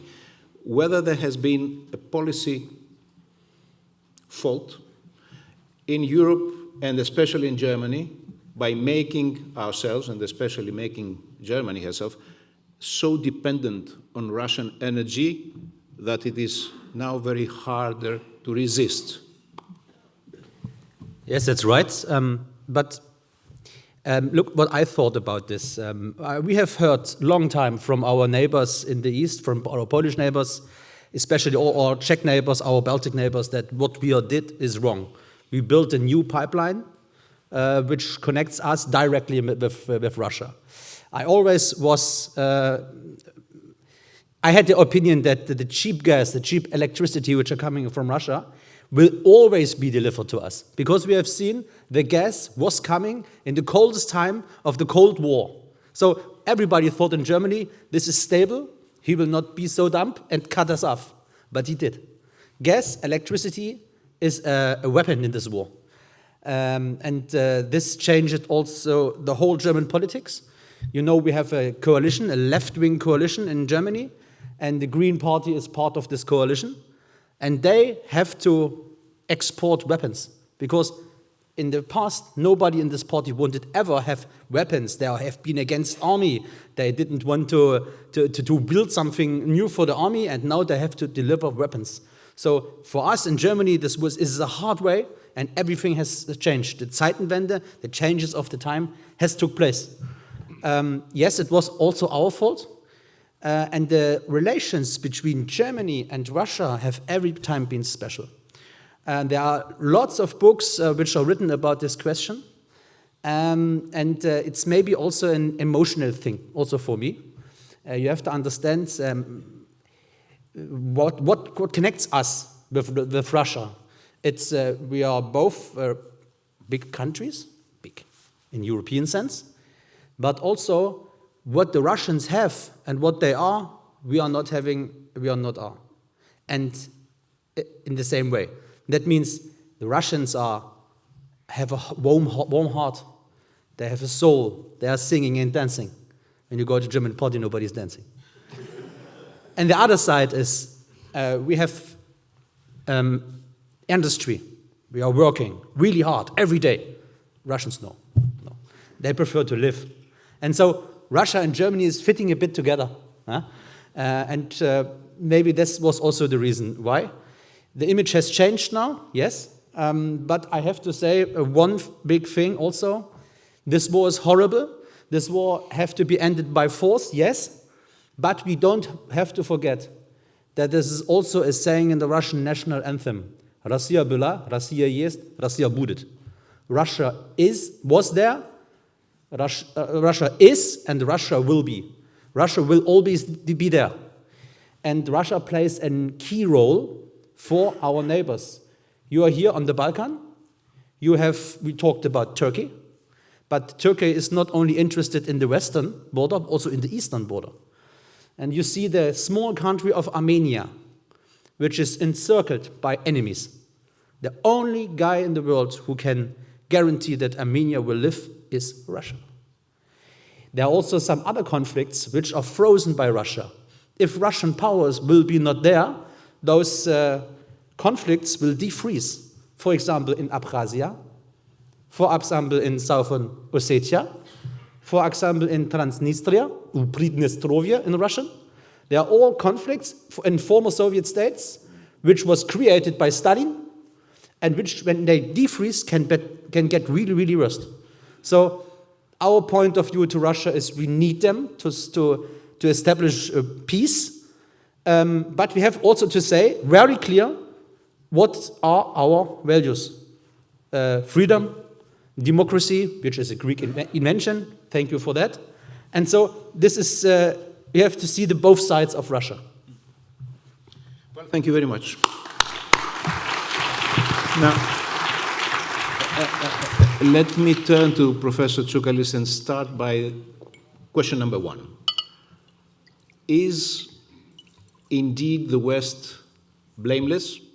Has the West no blame to take on what happened between Russia and Ukraine? Okay, thank you very much. Thank you to the organizers for inviting me. It's always a great pleasure to come back to Thessaloniki. Now, we listened to Alexandra Vacrou. It was an extremely comprehensive, extremely well-argued presentation it was rather depressing, and it was the American perspective. So we are discussing here the European perspective. Now let me come back to Pavlos Tsima's question. The Russian invasion of Ukraine is a barbarous act. It marks the end of the post-Cold War order. A post-Cold War order as essentially shaped by those who won the war. And those who won the Cold War were the West, led by the United States. Okay? Now, the West won the Cold War, but it failed to win peace, which in history is usually the case. It's sometimes easier to win a war than to win peace. And failing to win peace would mean creating a security architecture in Europe that would include Russia.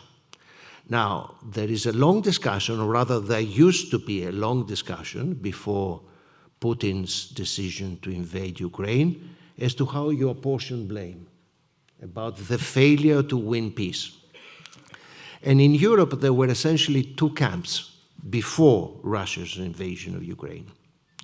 On the one camp, there were those European countries who believed that Russia has an authoritarian regime that is getting increasingly authoritarian.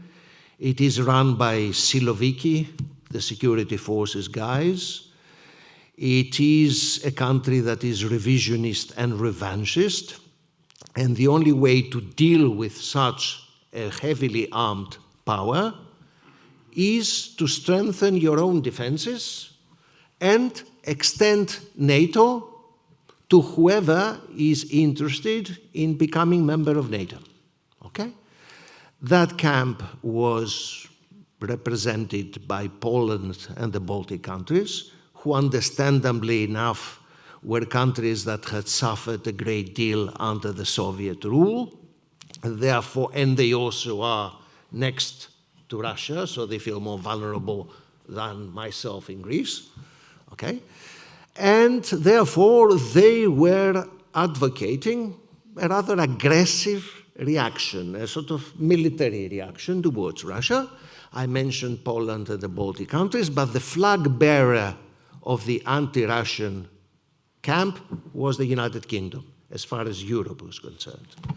Now, there was the other camp. The other camp included Germany, France, virtually the whole of Western Europe. Those countries basically argued that Russia, being an awkward, difficult country, but it is a country that you have to find means of living with because you don't always choose your neighbors. Greeks know that well, among others. Okay? So you don't choose your neighbors, but you have to try to find the modus vivendi with your neighbors. And those countries were also arguing that economic interdependence between Russia and the rest of Europe can be mutually beneficial. Okay?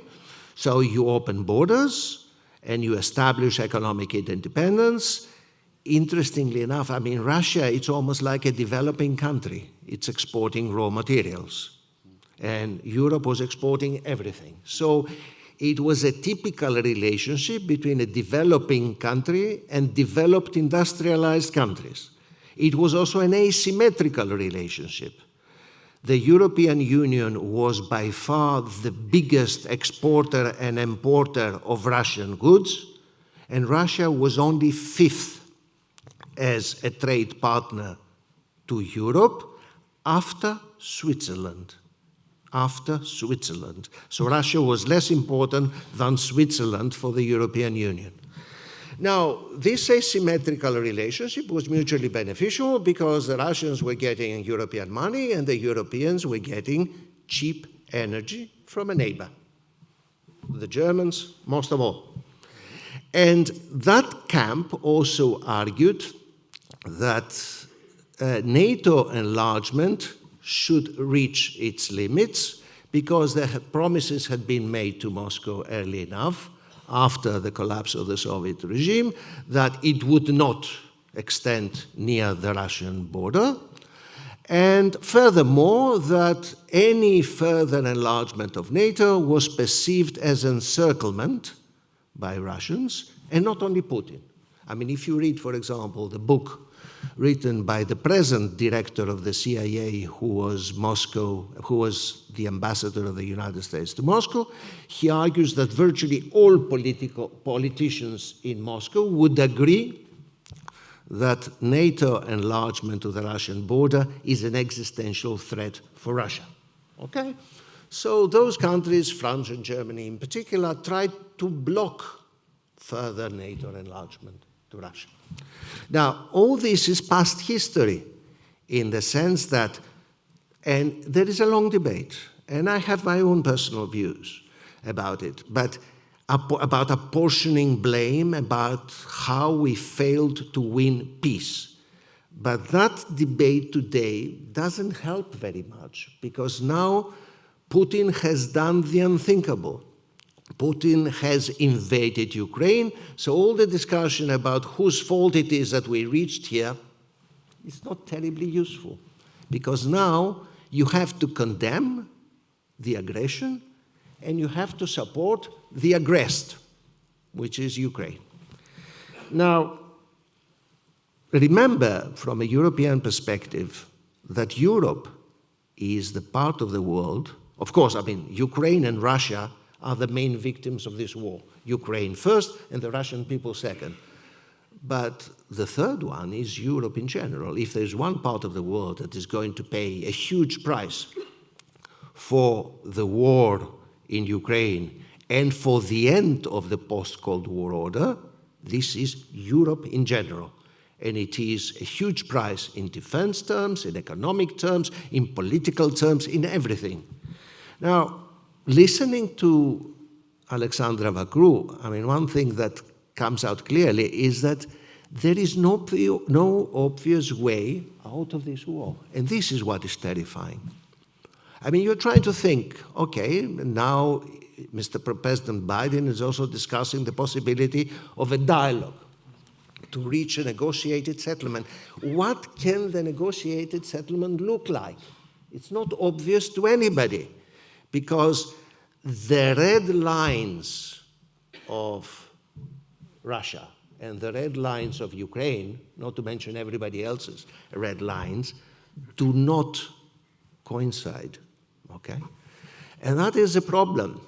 And for example, if you are asking for a negotiated end of the war, how much of the territories that the Russians have conquered are going to give back? And will any Ukrainian government accept any inch of Ukrainian territory being given to Russia, including Crimea? Okay? So how do you negotiate that? And there is a further existential question. This is, what does defeat of a nuclear power actually mean? How far can a nuclear power be defeated? I mean, it's not a pleasant question to ask, but it is a fact of life. And when you listen to some of the sort of more hot-blooded Polish and other partners we have in the European Union of defeating Russia, what does it mean? How far do you stretch defeat? And it is not at all obvious that any successor to Mr. Putin is going to be any better than Mr. Putin in the present context, not in an imaginary context, what we would have liked Russia to be, in the realistic world. And that's why I feel uncomfortable and unhappy, because I don't see an obvious way out of this. And a protracted war, if this is the more likely scenario that Alexandra Vacrou has presented, is a bloody awful perspective, not only for the Ukrainians and the Russians, but for the whole of Europe and perhaps the rest of the world. And at time, remember, these are the times when strategic rivalry at the world level is growing, nationalism is rising, and I stop there. Thank you. Now, listening to you, the same old question came to my mind, whether there was a point in time, sometime in the 90s, where this imaginary Russia, a democratic, more absorbed in the world order Russia might exist, and why this opportunity was lost. But this is, again, a question of the past, and it has little importance now. Just one very short question to you two before we meet our two next speakers, who are from Russia and who know very well what's happening there, is whether Europe can endure. Professor Tsoukalis said, and I think you agree, Stefan, that Europe is going to have a difficult time, is going to pay a price for this war. My question is whether politically and economically can Europe resist? Can Europe stand up to this challenge? This depends how strong our European democracies are. For example, we have heard that Vladimir Vladimirovich Putin wants to deal with populists because this makes things easier for him. And I think also he has a big propaganda which is going really to dominate the discussion. We have to be stronger than this. We have to be stronger than those people who are offering simple answers to complicated questions. And I think this is a hard time for Europe, but this can also be a point that shows us that Europe is a good idea, was a good idea, and is a good idea, that can fit us together.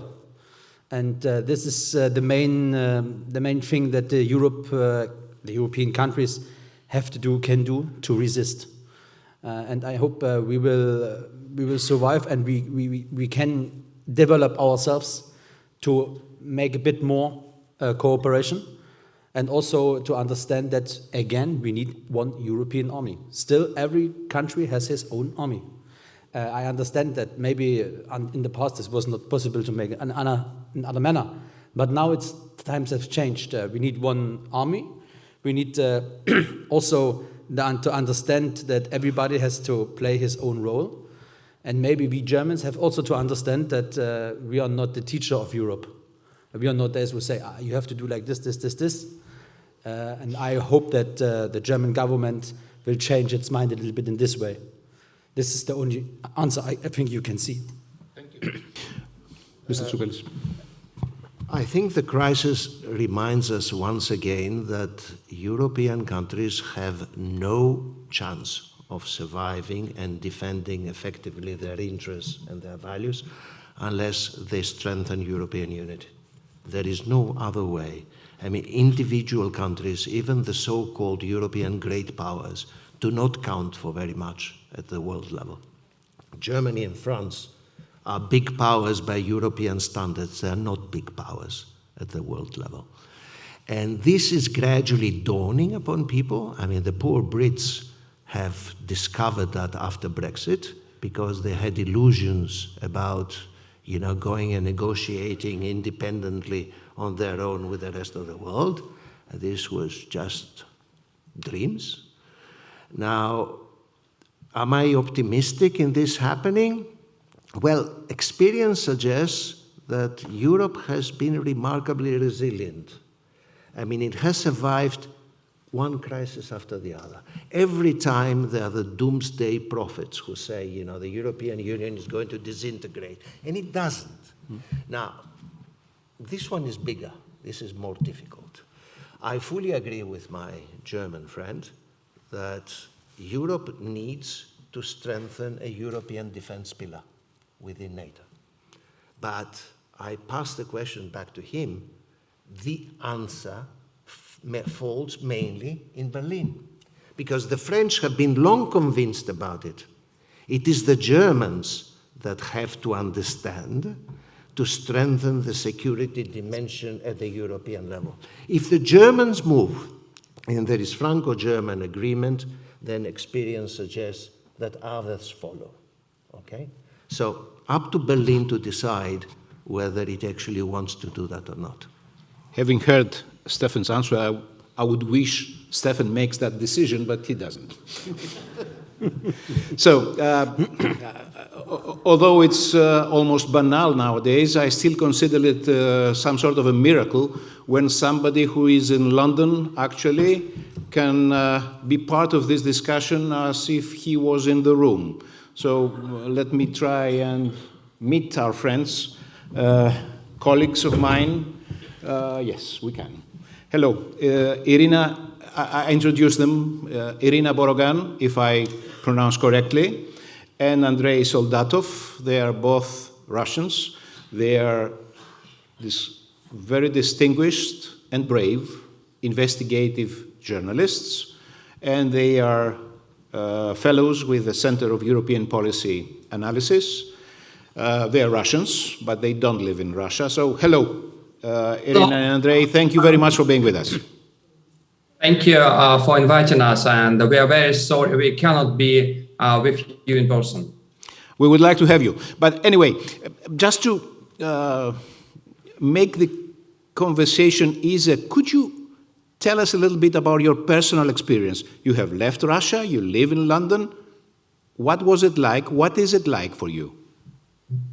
We left Russia, and all our life we lived in Moscow, but in 2020, so almost 2 years ago, in the end of 2020, we had to leave Russia because we felt that our lives in danger. We set up we are investigative journalists, and we set up our website called agentura.ru 20 years ago. It is about the Russian security services, and we had been investigating their activities for many, many years. And there was many times we found ourselves in danger, but it was always like, we can survive, we will overcome. But at that particular moment, we felt that we need to go out of the country.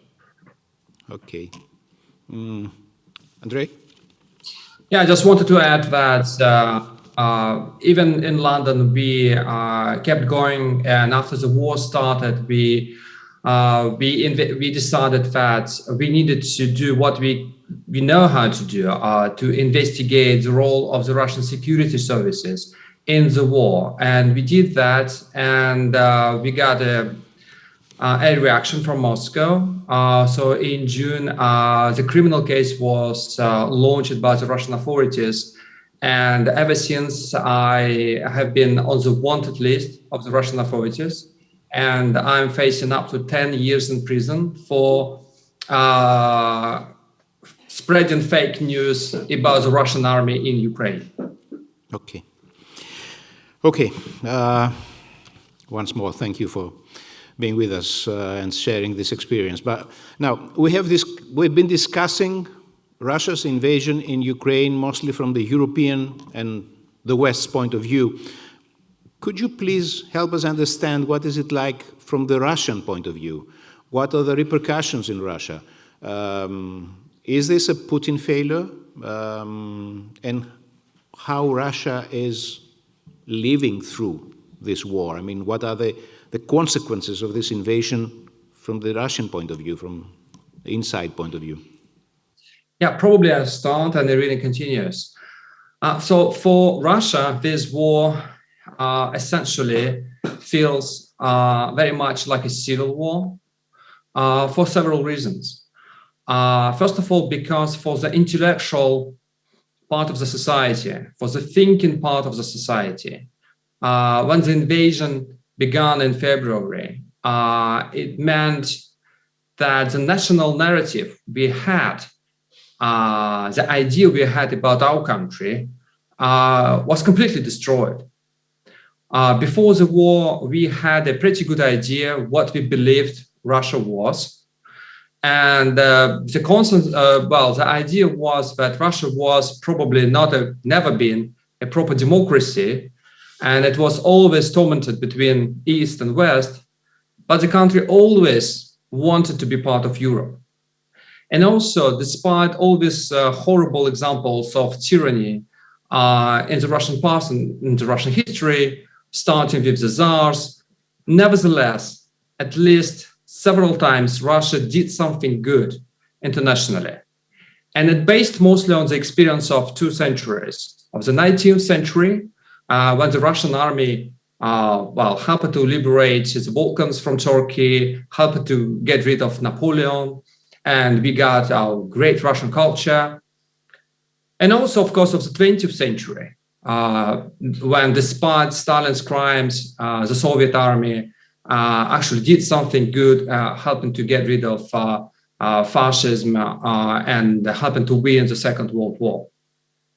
Also, the Russian intellectuals believed until the very last moment that after the collapse of the Soviet Union, throughout this period of 30 years, Russia has had a cultural dominance on the territory of the former Soviet Union, because artists and writers and all kind of actors, they all come to Moscow from the Baltics, from Ukraine, from Kazakhstan, from Belarus, and we believed that, well, maybe we didn't show a great example in democracy, especially after Putin became Russian president 22 years ago. But nevertheless, we still had this special place in not only in Europe, but also on the territory of the former Soviet Union. But when the war started, all of that was completely compromised. First of all, Russian intellectuals started re-examining the Russian history. And all of a sudden, we started asking ourselves, okay, maybe the 19th century was not that great. All these Russian writers we are so proud of, and Lermontov and Pushkin, yes, we were quite important for the Russian culture and Russian history, but at the same time, they glorified Russian wars in the Caucasus. And Pushkin, for instance, he justified the suppression of dissent in Poland. And we cannot deny that anymore. We need to address this issue because probably it's in our mentality. It's still with us. We need to think about it. We need to start thinking how to talk about it. And of course, with the Second World War, again, we believed that, at least to some extent, the Russian record during the Second World War was absolutely, was clear that we did something good. But after the massacre in Bucha, lots of people in Moscow and big cities started asking themselves, maybe we need to look back to what happened in Germany in 1945 to find an explanation why the Russian army behaved as it behaved in Bucha. Maybe there was some continuity in all these crimes committed by Russian soldiers. And again, the Russian record of the Second World War became questioned and mostly compromised in the eyes of many, many people in the country. And finally, about cultural dominance. Well, we cannot pretend anymore that we are more cultural or more advanced than, say, Ukrainians or Belarusians or Kazakhs. First of all, because we do not know how to speak with people living in these countries anymore. The Ukrainians do not want to talk to us. And the biggest problem, we do not know what to say to them. This is also a problem because all of a sudden, the Russian intellectuals, they lost all the footing they have. Our present is quite horrible because the country is at war. Our future seems to be very, very, very, confusing. And our past got compromised. That means that intellectual part of the society feels completely confused. And it's also a problem because for the people who supports Putin, their narrative is much more convincing and appealing. It's just like everybody trying to destroy us and we know what to do. That is the main problem right now for the Russian intellectuals. And of course, it didn't help that so many people left after the war started. Yeah, and about the consequences. As Andrei already said, the war came to Moscow. In Moscow, the war came as a shock because a liberal part of society didn't believe that it could start.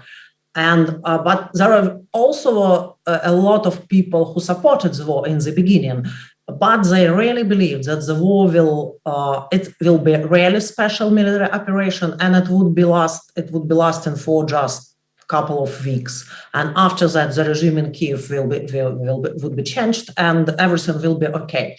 Right now, it's people are not like that. More and more people are not supportive of the war not because they are pro-Ukrainian, but because they're just tired and don't want to be involved into this depressing and in this depressing situation which they could not see any end. But and right now we can see a clear consequences of the war. For instance, we already can see that the Western sanctions halted Russia's technological development to a large extent. Russian telecommunication companies, IT companies, companies which produce hardware, companies which produce software, they are all experiencing a shortage of equipment and new technologies. For instance, Russia were going to introduce 5G technology this year, but this plan failed, and they couldn't be able to introduce 5G in the country next year because of lack of equipment, because of lack of technologies. Different industries, including the military-industrial complex, suffered from lack of chips and semiconductors, and it could cause a lot of problems in the near future. On the other hand, isolation from Europe became more and more visible in Moscow and in the big cities, which is very, very sad. Let me give you one example. Just recently, a few days ago, one of my liberal friends of Facebook launched a discussion. She just asked her friends to answer the question, because in these circumstances, we could not. She said that because of the circumstances, there is not a lot of hope that we can be able to reintroduce our relationship with Europe. Do we need to move our capital in another city? Do we need to move our capital from Moscow to some part of the country which is much closer to China? And it came as a shock to me. Closer to China, why? And what people, all these people, they're liberal. All my friends, I mean, this woman, she is liberal, and her friends also liberal. So there are no pro-war people or pro-Kremlin people. But these are people who still live in Russia and who's going to live in these circumstances in Russia in future. And they offered to move the capital of Russia to Irkutsk or Khabarovsk, which was just so surprised and shocked me, because they always had been thought about themselves as a Europeans, always, like, I don't know, the whole 19th century, the whole 20th century. So what happened? What happened? People. Unfortunately, right now, young people don't dream anymore about studying in the European universities, because all exchange programs were just stopped. It is very, very sad. And I think that what can be long-term consequences of the war, because a lot depends on how long the war will last and how.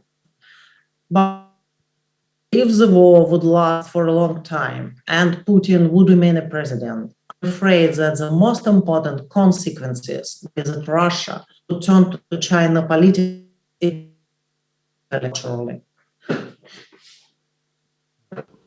Thank you. But if I understood correctly, both you don't see anything in the near future at least, that would push Putin into stepping back and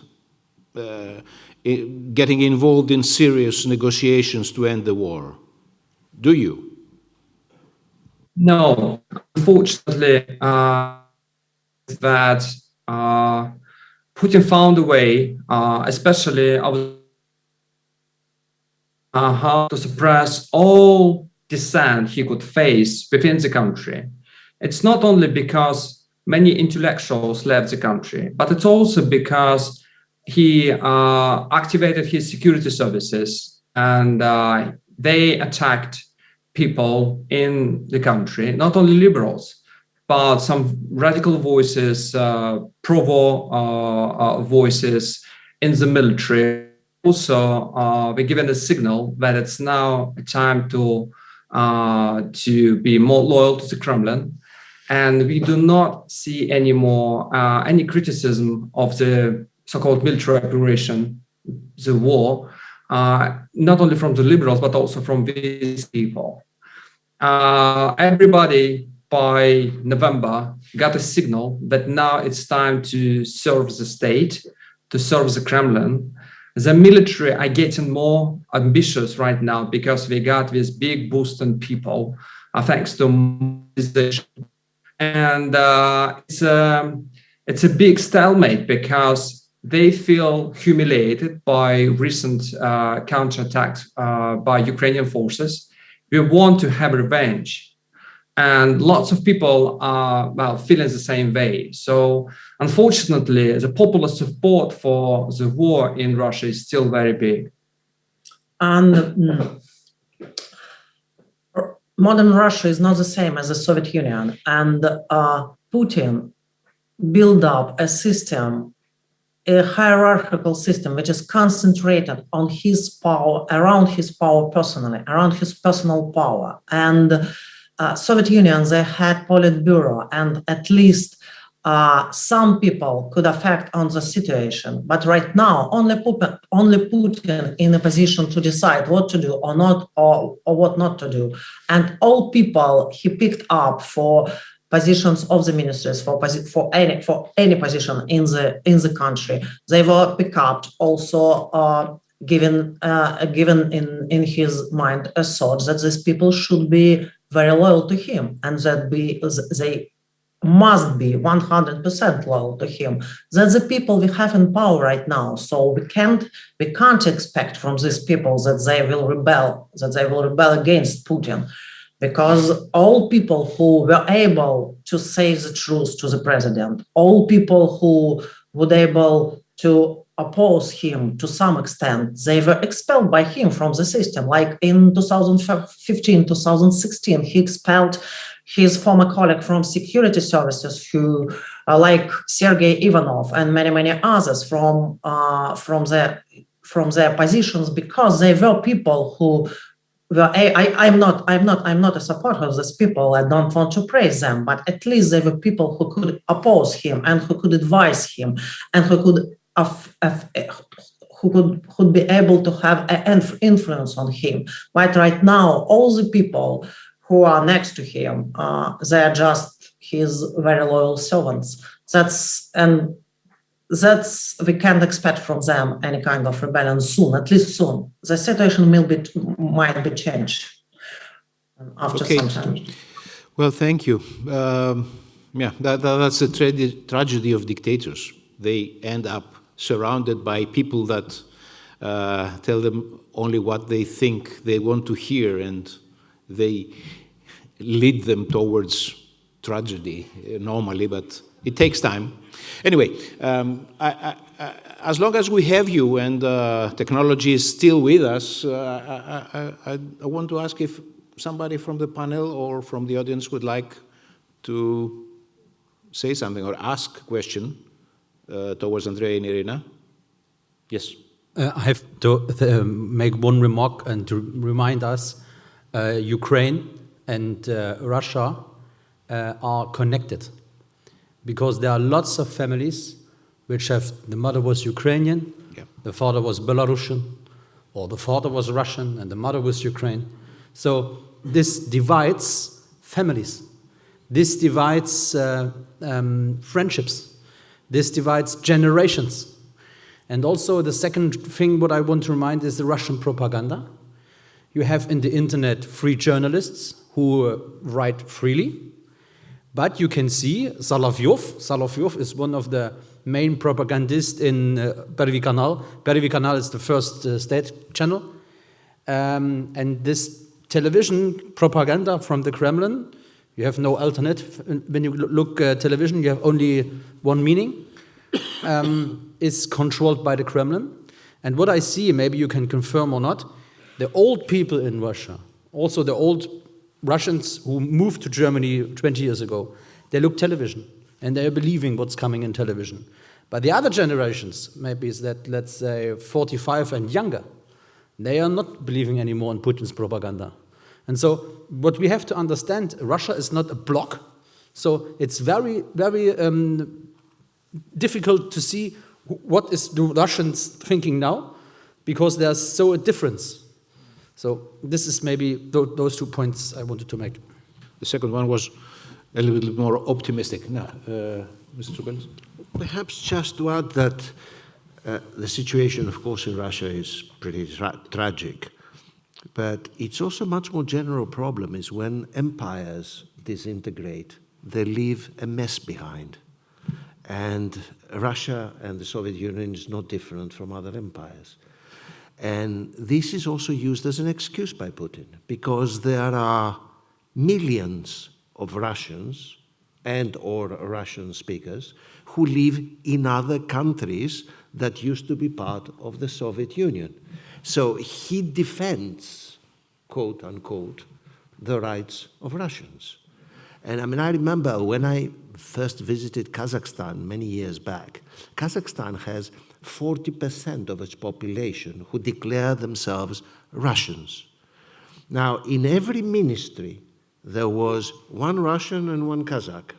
And when the minister was Kazakh, the deputy minister was Russian.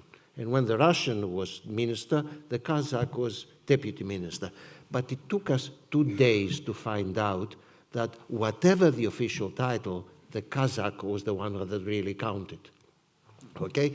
So, but that is everywhere. And that includes also, remember, countries in the European Union. Estonia, Latvia have very large Russian populations. And so that's what I mean, the mess left behind by when an empire disintegrates. Because before, those frontiers meant absolutely nothing. Okay, now they are frontiers, and sometimes they're very hard frontiers to cross. So how do you handle that? And you need, I mean, if Putin doesn't have wisdom, but we should also have a bit of wisdom on the other side. Yeah, it's a very good point about so many Russians living right now beyond the Russian borders. And you're absolutely right. Many of them feel very confused by the war, and there is a problem of national identity. Some of them, even if they left 20 years ago, they still do not quite understand who they are. Are they Germans? Are they still Russians? Do they need to be proud of what Russia did? Or they should be part of Western European democracy? And that is where Putin understands he could play his game. And that is why we need quite urgently to be able to produce a new narrative about what is Russia is, what it could be.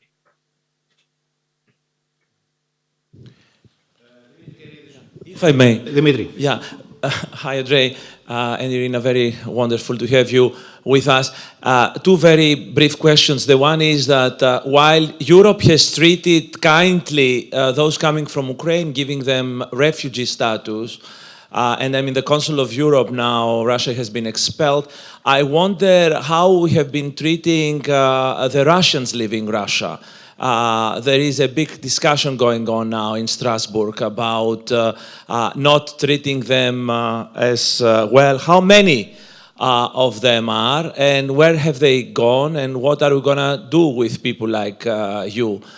First question. And the second is the Europeanness of Russia, which seems to be very much in your mind from what we heard. People say that no matter what the conclusion of this war is, one thing is certain, that the border between Europe and the rest is now being drawn between Ukraine and Russia, that Ukraine will be Europe one way or another, and Russia will be excluded. How painful, how possible, painful this is, and how can we overcome it, if we can, or is it a lost cause, this European orientation of Russia going up in flames now with the tragedy in Ukraine? And again, thank you very much for being with us, and promise you come next year. We will make sure. Thank you very much for your very important question, and not an easy question, because you know that a lot of Russians left Russia after the war started, and much more people left Russia when mobilization started. And we don't know exact accurate statistics, but to some, by some estimates, it's like hundreds of thousands of people, more than 500,000 people who left Russia after the war started. And so that's a huge diaspora, which is a new diaspora, which is now in the world.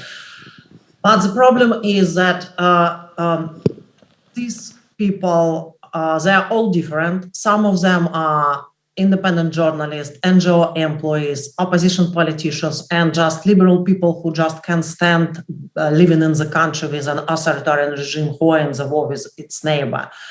But another part of this immigration is people who left the country because of mobilization. These are people who don't want to kill Ukrainians, who don't want to fight, and who don't want to participate in this terrible war. I mean, right now, all of them. I don't want. I mean, on the backdrop of the war in Ukraine, and and understanding all these sufferings. I have of my family from Ukraine and my father from Ukraine, so I know. I have every my day started with telephone conversation with them if they have electricity or connection or internet.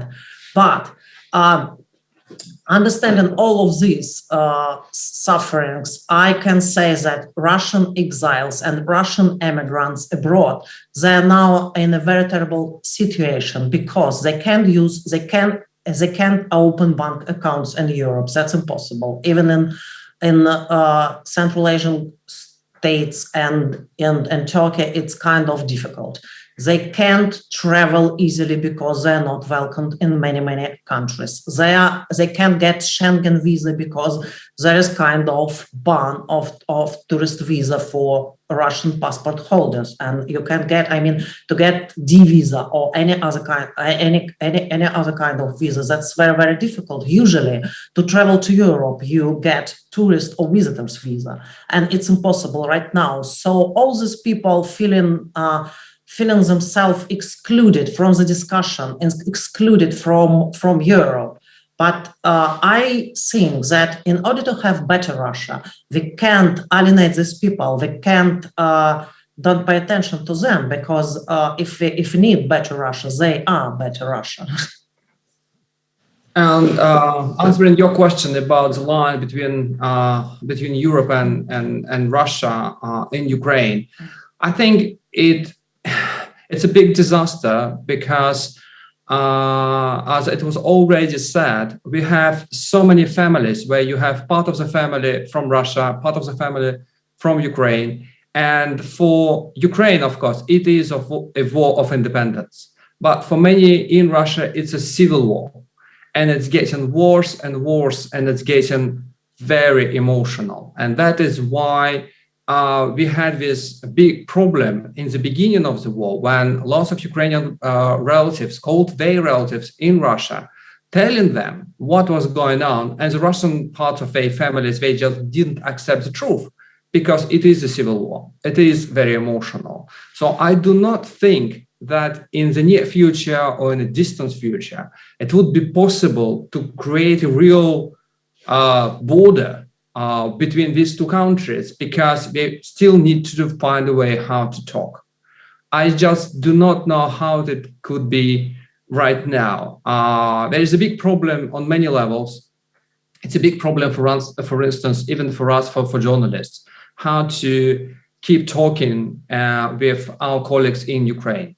Fortunately, we have several projects. Russian journalists in exile, they try to investigate, for instance, war crimes committed by the Russian army in Ukraine alongside their Ukrainian colleagues, which is a good sign. It means that we still are capable of doing something together. But the longer this war lasts, the more difficult it's getting for everybody. And this horrible conflict might be there, unfortunately, for many, many years.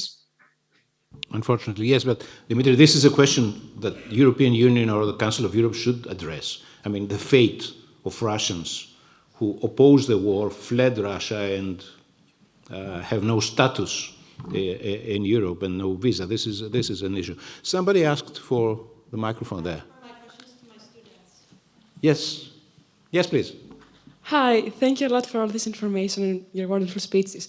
You all mentioned about the relations between the rise of populism in Europe and the war, the current war in Ukraine. How would a protracted war in Ukraine, or even the total win of Russia, affect the general state of democracy, either in Europe or even in the global sector, let's say? Thank you.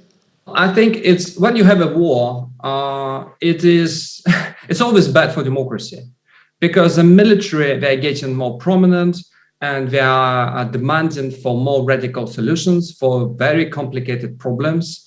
And we already see the rise of significance of the military voices in Russia, but I mean, it's not a democracy. It's also getting it's getting visible in Ukraine, and we see that the spending on the military is getting bigger everywhere, which is absolutely understandable. But of course, it just means that but in the time of war, populists always try to use this argument, but it's not a good time to have an open discussion because we have an enemy and we need to fight, and all of this language we are very familiar with. So yes, of course, it is a threat, but I'm quite confident that Europe could survive this threat. And here in London, I think it was one of the most interesting examples when Churchill was actually lost his position as prime minister after he basically won the war, which gives us some hope that democracy might actually survive even during the really big war. But you are absolutely right. Danger is there. Now, we could go on for hours. I can take one more question from you, and then we have to wrap up. As you understand, this discussion could go on for hours and hours. Thank you for being today with us here. It's really important to always incorporate as many perspectives as possible, and especially the Russian perspective.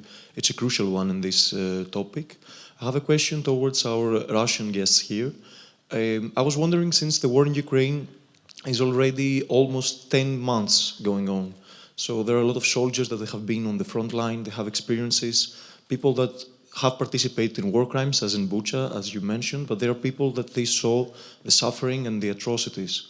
And I was wondering how these voices are channeled in the Russian public opinion, or if there's any space for them to be heard, or what's the narrative about it? Yes, there are a lot of space to be heard, for these voices to be heard. There is the internet, which have never been oppressed by Putin. And we have a lot of independent journalists and independent bloggers who launched their personal channels on YouTube and their personal channels on Telegram, which is a Russian messenger, and also mass media. And to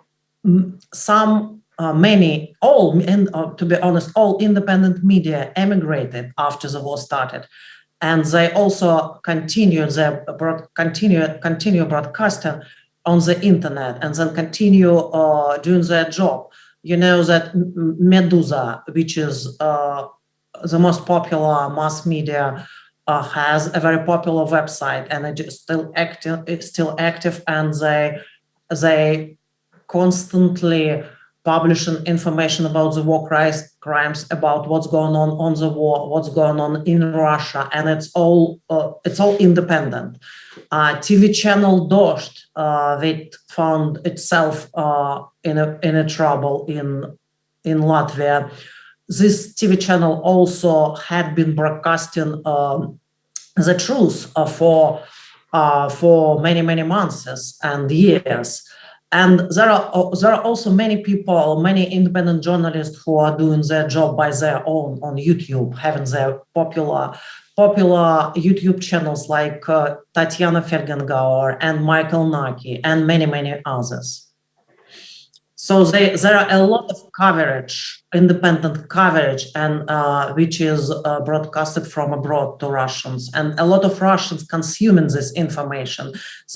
Many of them started their days with YouTube and then started with YouTube, or say from the listening to former hosts of Echo Moskva, a very popular radio station which was closed down after the war started in Moscow.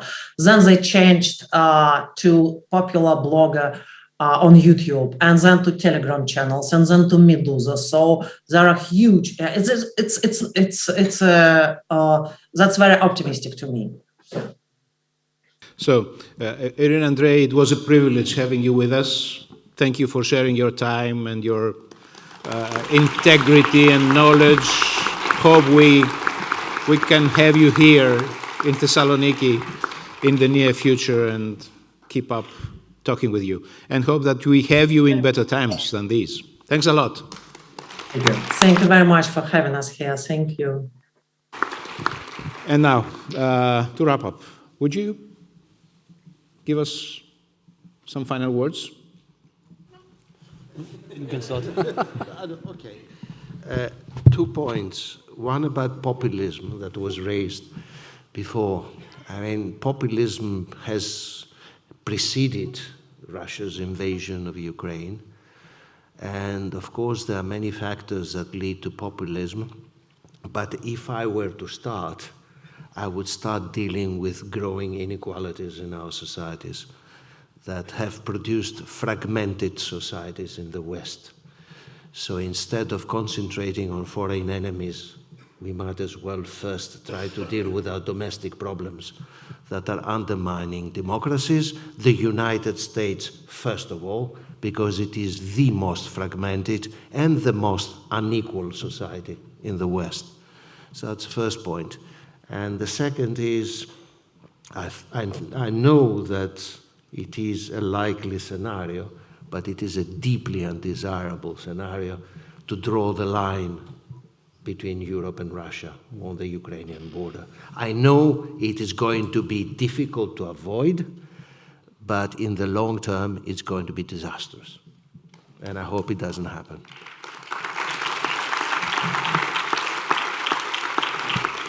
Stefan.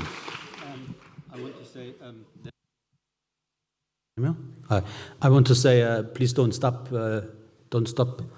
looking Russian videos, read Russian books, go to the Russian cinema, just get the possibility to see how Russia is and to look to get more information about it. Everybody of us has YouTube. You can find on YouTube a serial from Volodymyr Zelensky. You know, he was comedian first before he became president. It's called Sluga Naroda, English subtitles. Very funny and very good opportunity to understand Ukraine. And I want to finish with a proverb which is said in Russia. The small piece of sugar is not a big thing, but in the tea, it changes the taste completely.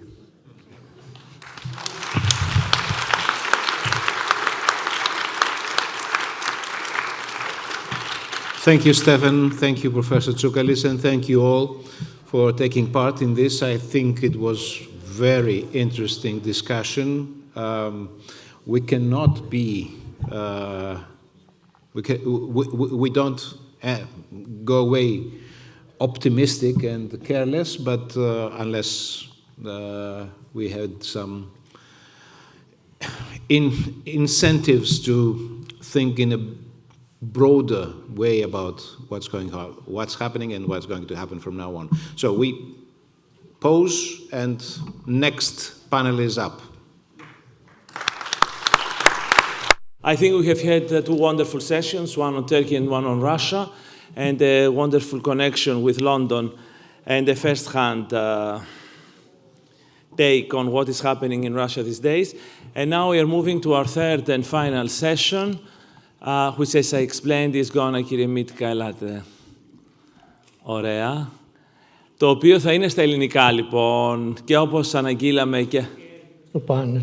Γιατί είμαστε και όλοι Έλληνες στο πάνελ και γιατί είναι και στα ελληνικά τα γραφήματα και η έρευνα. Όπως αναγγείλαμε λοιπόν από την αρχή και ήδη προδημοσίευσε χθες η Καθημερινή, η Πολιτιστική Εταιρεία ανέθεσε στην Μέτρων Ανάλυσης την πολύ γνωστή αυτή δημοσκοπική εταιρεία στην Αθήνα και τον αγαπητό φίλο Στράτο Φαναρά, που τον υποδεχόμαστε εδώ στη Θεσσαλονίκη σήμερα, γνωστό στο Πανελλήνιο από τις πολιτικές του δημοσκοπήσεις που γίνονται όλο ένα και πιο πώς να το πούμε, επίκαιρες λόγω του ότι βαίνουμε σιγά σιγά στα προεκλογικά. Έχουμε λοιπόν τον Στράτο να μας παρουσιάσει αυτήν την έρευνα στους νέους 18-30, τι πιστεύουν για τη Ρωσία, για την Τουρκία, ποιες αξίες, τι θέλουν από τη ζωή τους και νομίζω έχει πάρα πολύ μεγάλο ενδιαφέρον.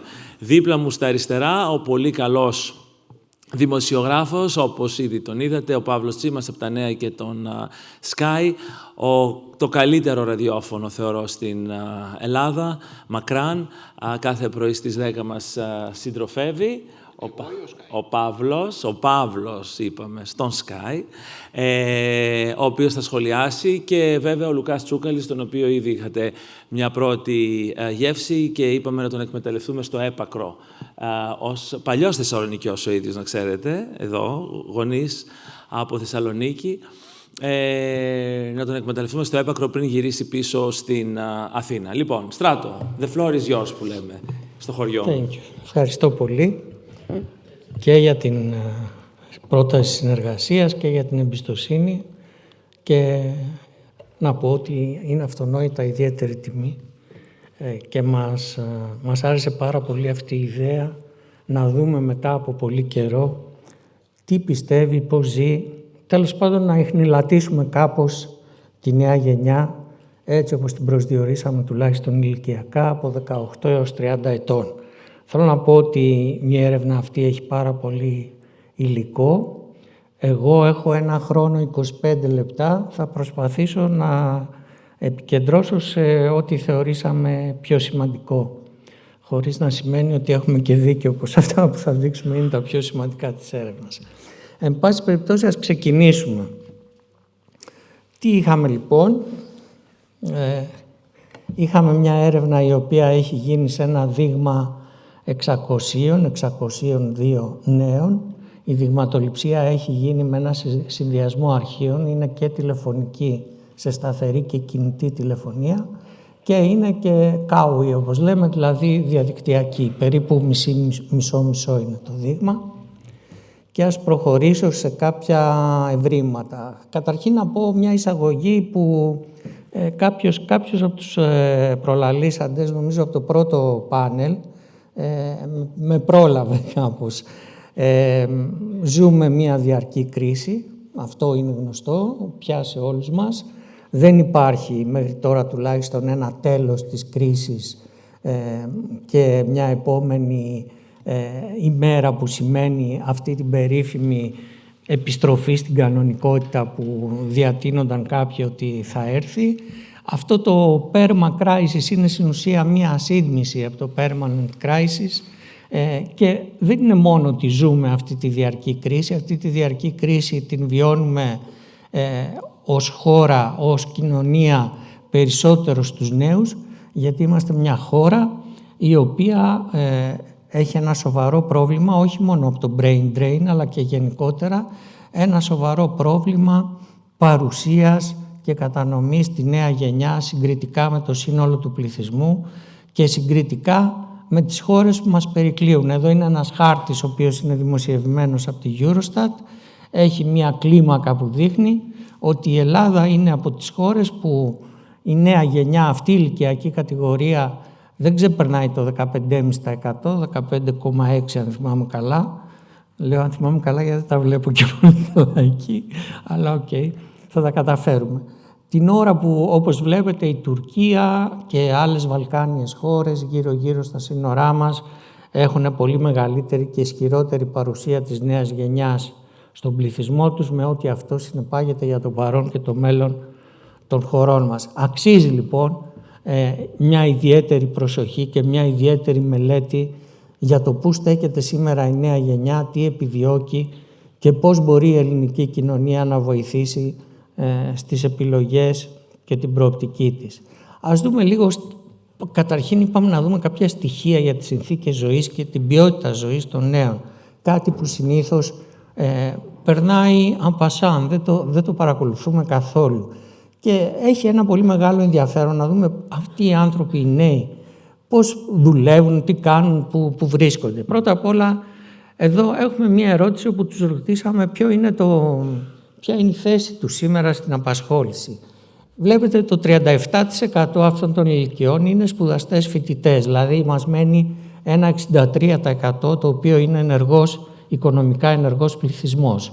Αυτό είναι περίπου και στην ελληνική κοινωνία στο σύνολό της ο ενεργός πληθυσμός, μόνο που όταν μιλάμε για την ελληνική κοινωνία στο σύνολό της δεν έχουμε τόσο μεγάλο ποσοστό φοιτητών, έχουμε όμως τους συνταξιούχους και τις νοικοκυρές. Αλλά σε ό,τι αφορά την συμμετοχή τους στην παραγωγική διαδικασία, οι νέοι αυτής της ηλικίας είναι περίπου ακριβώς όσο και οι μεγαλύτερες ηλικίες. Και βέβαια κάτω σε αυτό το πίνακα βλέπουμε διαφοροποιήσεις που υπάρχουν. Για παράδειγμα, αν πάμε στην ηλικιακή κατηγορία 18-24 θα δούμε ότι οι φοιτητές βέβαια είναι πολύ περισσότεροι, είναι το 62%. Επίσης, αν πάμε στην ηλικιακή ομάδα 25-30 θα δούμε ότι οι μισθωτοί είναι πολύ περισσότεροι και στην κοινωνική τάξη αν πάμε στους αγρότες, εργάτες, ένα 23% δηλώνουν ότι είναι άνεργοι. Στο επόμενο slide θα δούμε πώς διαβιώνουν οι νέοι μας. Οι νέοι λοιπόν έχουμε ένα ποσοστό 43% που μας δήλωσε ότι μένω με τους γονείς μου. Το ερώτημα τώρα εδώ είναι πολύ αυτό, είναι λίγο και έχουμε βάλει ένα συγκριτικό στοιχείο για να το απαντήσουμε σε μια πρόσφατη έρευνα που έκανε το Pew Research, ένα κέντρο στην Αμερική. Μέσα βέβαια στην πανδημία το ποσοστό αυτό βρέθηκε στην Αμερική να είναι λίγο ψηλότερο, είναι 52%. Γιατί στην Ελλάδα είναι χαμηλότερο, έστω και με αυτή τη μικρή διαφορά, η δική μας ερμηνεία είναι γιατί στην Ελλάδα υπάρχει σε μεγάλο βαθμό η ιδιοκτησία κατοικίας είναι πολύ μεγαλύτερη και την αξιοποιούν αυτή την ιδιοκτησία και οι νεότερες γενιές. Βέβαια και εδώ έχουμε σοβαρές διαφοροποιήσεις. Όταν μιλάμε για την ομάδα 18-24, ένας στους δύο μένει με τους γονείς. Όταν μιλάμε για τους μεγαλύτερους, το 37% μένει με σύζυγο ή σύντροφο. Άρα υπάρχουν εύλογες διαφοροποιήσεις. Αυτό που εννοείς είναι ότι όταν μένουν μόνοι, μένουν σε σπίτια που τους έχουν παραχωρήσει οι γονείς τους. Μπορεί να είναι μόνοι, αλλά των γονιών τους. Ακριβώς. Και αυτό το συνδυάζουμε και με το επόμενο στοιχείο, που είναι τούτο εδώ. Παρά το γεγονός λοιπόν ότι συμμετέχουν στην παραγωγική διαδικασία στο ίδιο ποσοστό με το γενικό πληθυσμό, εν τούτης βλέπετε ότι 3 στους 4 λαμβάνουν οικονομική βοήθεια από τους γονείς σε τακτική ή περιστασιακή βάση. Αυτό είναι μια πρώτη μορφή, θα έλεγα, ανισότητας, οικονομικής και κοινωνικής ανισότητας και εδώ επίσης, μιλώντας ευρύτερα, με πρόλαβε ο καθηγητής ο κύριος Τσούκαρλης. Κοιτάξτε να δείτε λοιπόν ποιοι είναι αυτοί και πόσοι είναι αυτοί που δεν παίρνουν οικονομική βοήθεια από το σπίτι. Ένα 24%, ένας στους 4 στην ουσία. Όταν πάμε στους φοιτητές βέβαια μόλις το 5% δεν παίρνει οικονομική βοήθεια. και προφανώς δεν ξέρω και πώς καταφέρουν να σπουδάζουν και αν σπουδάζουν αυτό το 5% τελικά. Επίσης, άλλη στατιστικά σημαντική παράμετρος είναι η ηλικία, προφανώς. Στο 18-24, ένας στους δύο παίρνει σταθερά και το 37% σε περιστασιακή βάση οικονομική βοήθεια. Άρα, στην ουσία είναι ότι έχουμε ένα εργαζόμενο πληθυσμό, ο οποίος όμως δεν μπορεί να ζήσει από την εργασία του. Στράτο, δεν έχετε ψάξει καθόλου αυτό που όλοι φανταζόμαστε, δηλαδή ότι υπάρχει, όταν λέμε ότι είναι μισθωτός του ιδιωτικού τομέα, δεν είναι ένας μισθωτός με πλήρη μισθό και πλήρη απασχόληση, είναι συνήθως της ευκαιριακής απασχόλησης, του μισού μεροκάματου ή της μειωμένης αμοιβής. Όλοι οι μισθωτοί, βέβαια, όλοι οι μισθωτοί είναι. Ναι. Ποια είναι τα προβλήματα τους? Έχουμε δώσει μια λίστα προβλημάτων για να δούμε ποια είναι αυτά που θεωρούν σοβαρότερα. Με το κόκκινο βελάκι είναι αυτά που ονομάζουμε υλιστικά θέματα, με βάση τις αναλύσεις του Engelhardt, και με μαύρο βελάκι τα μεταυλιστικά.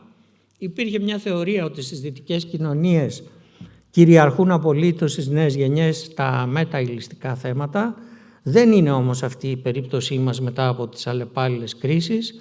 Βλέπουμε ότι είναι πιο ψηλά, θα λέγαμε, τα υλιστικά θέματα, κυρίως το θέμα της ακρίβειας και των τιμών που επηρεάζει όλη την κοινωνία. Σημειώνω όμως ότι στη δεύτερη θέση, πάρα πολύ ψηλά στις ανησυχίες και τα προβλήματα, είναι τα ανθρώπινα δικαιώματα, τα οποία είναι πάρα πολύ σημαντικά για τους νέους, και ακολουθεί στη συνέχεια μια λίστα: η ανεργία και η εργασιακή επισφάλεια, οικονομικές και κοινωνικές ανισότητες, ενεργειακό ζήτημα.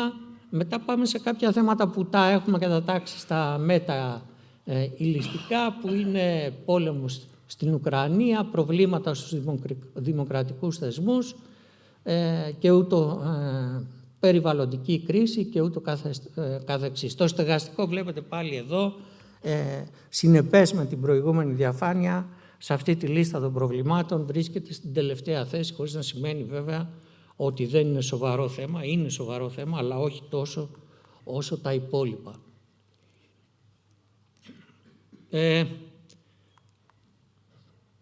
Για να δούμε όμως σε αυτή τη φάση που όχι υποτίθεται, αλλά τέλος πάντων ισχύουν άλλα πράγματα για την πανδημία, παρά το γεγονός ότι ο COVID είναι εδώ, αλλά έχει γίνει ενδημική ασθένεια πλέον, και βγαίνουν έξω οι νέοι. Έχουμε μάλιστα και κάποιες ερωτήσεις για το πώς διασκεδάζουν και έχουμε βρει ότι το 85% με κάποιο τρόπο βγαίνει και έξω από το σπίτι και συμμετέχει σε διάφορες διασκεδάσεις και δραστηριότητες. Και εδώ είναι ένας δείκτης ικανοποίησης για τη ζωή, από τη ζωή. Να πούμε ότι αυτός ο δείκτης μας δίνει μία μέση τιμή ικανοποίηση από τη ζωή στο 6,7 στην κλίμακα από 1 έως 10. Αυτό το είχαμε βρει στην παγκόσμια έρευνα που κάνουμε, αξιών που κάνουμε για την Ελλάδα, το είχαμε βρει το 2017 στο 6,2, άρα έχουμε μια βελτίωση στους δείκτες αισιοδοξίας. Και να πω εδώ, ψάχνοντας και παλιότερα στοιχεία στα αρχεία μας, την εποχή της Ολυμπιάδας, το 2004, ξεπερνούσε το 7 η μέση τιμή αυτή. Άρα βρισκόμαστε σε μια βελτίωση. Η βελτίωση σε τι συνίσταται? Θέλω να σας πω χαρακτηριστικά ότι την περίοδο της πανδημίας οι νέοι για πρώτη φορά ήταν πιο απεσιόδοξοι από τους ηλικιωμένους. Αυτό ήταν ένα συγκλονιστικό έβριμα, το οποίο πραγματικά δεν μπορούσαμε να το διαχειριστούμε ούτε ερευνητικά ούτε ψυχολογικά. Τώρα τουλάχιστον βλέπουμε ότι αυτοί οι δείκτες αισιοδοξίας, έτσι όπως θα έπρεπε να είναι τουλάχιστον, ανεβαίνουν για τη νέα γενιά, και επίσης ανεβαίνουν, πολύ σημαντικό, οι θετικές προσδοκίες για το μέλλον. Στην ερώτηση δηλαδή, τι πιστεύετε ότι θα συμβαίνει σε 10 χρόνια από τώρα για σας στη ζωή σας, καλύτερα θα είμαι από σήμερα, μας απαντά το 73%, χειρότερα ένα 11%. Βέβαια και εδώ υπάρχουν σημαντικές διαφοροποιήσεις. Η πιο μεγάλη είναι με βάση τη θέση στην απασχόληση. Οι άνεργοι, όπως είναι λογικό, είναι οι λιγότερο αισιόδοξοι, και οι φοιτητές είναι οι περισσότερο αισιόδοξοι. 81% πιστεύει ότι η ζωή του θα είναι καλύτερη σε μια δεκαετία. Ας πάμε λίγο σε ορισμένα θέματα που πιο βαθιά, να δούμε λίγο κάποια πράγματα για την ταυτότητα και τις αξίες των νέων. Πρώτα απ' όλα, ας δούμε αυτό που λέμε το αίσθημα του ανήκειν. Έχουμε μία προβολική τεχνική εδώ, χρησιμοποιώντας την εξής ερώτηση. Ας φανταστούμε τον κόσμο μας ότι είναι ένα κάστρο, μέσα στο οποίο είναι οι άνθρωποι που νιώθουν ασφαλείς και απ' έξω είναι μια έρημος, η οποία είναι βέβαια μια έρημος επισφάλειας. Εσείς που νιώθετε ότι βρίσκεστε μέσα στο κάστρο ή έξω από αυτό? Εδώ λοιπόν η πλειοψηφία μας απάντησε ότι είμαι μέσα στο κάστρο, ένα 59% έναντι του 41%, το οποίο μας απάντησε ότι νιώθω να είμαι εκτός. Είναι η διάκριση insiders-outsiders που γίνεται σήμερα στο σύγχρονο κόσμο.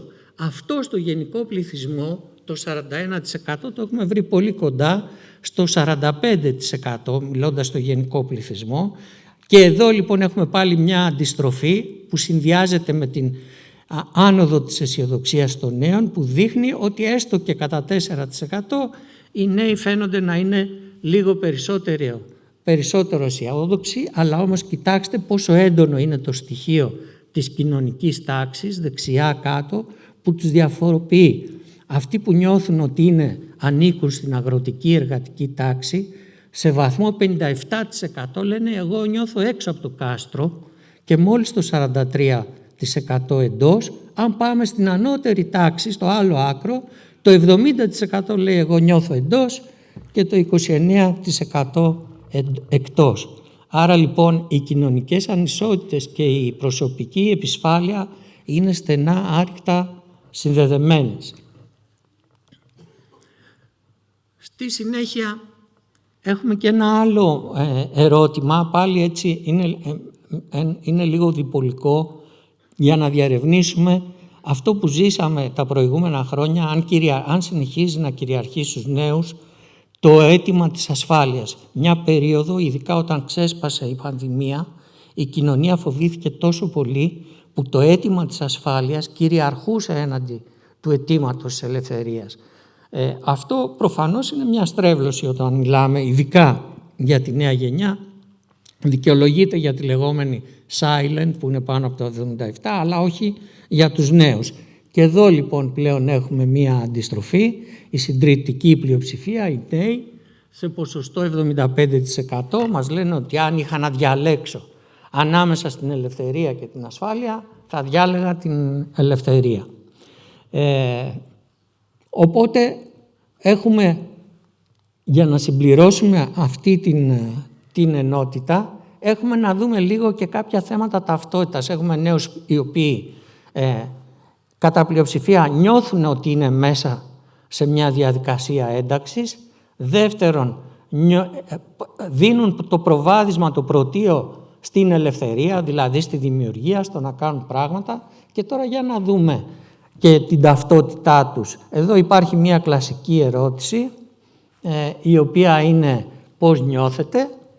Έτσι, Έλληνας μόνο μας δηλώνει το 30%. Σημειώνουμε ότι από το Ευρωβαρόμετρο το φθινόπωρο του 18 στο γενικό πληθυσμό το ποσοστό αυτό ήταν 47%.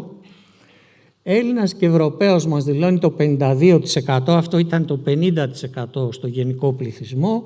Ευρωπαίος και Έλληνας 13% από 3% και μόνο Ευρωπαίος ένα 3%. Άρα τι έχουμε? Έχουμε μια ισχυρή ελληνική ταυτότητα, δηλαδή αναγνωρίζει τον εαυτό του ως Έλληνα το 95% σχεδόν το σύνολο, η οποία όμως ταυτότητα πλέον εμπλουτίζεται ισχυρά και από την ευρωπαϊκή. Οι Έλληνες νέοι, θα το δούμε και στη συνέχεια, νιώθουν πια σε πολύ μεγαλύτερο βαθμό και Ευρωπαίοι. Τα ποσοστά που δηλώνουν ότι νιώθουν και Ευρωπαίοι, είτε ως δεύτερη είτε ως πρώτη επιλογή, φτάνουν το 68%, πάνω από 2 στους 3. Έχει και ένα ενδιαφέρον εκεί με τις περιοχές, ότι πιο ψηλά από όλους, αυτοί που δηλώνουν Έλληνας και Ευρωπαίους είναι οι νησιώτες, οι οποίοι δεν ξέρω, ίσως επειδή και εγώ είμαι νησιώτης, το έβαλα.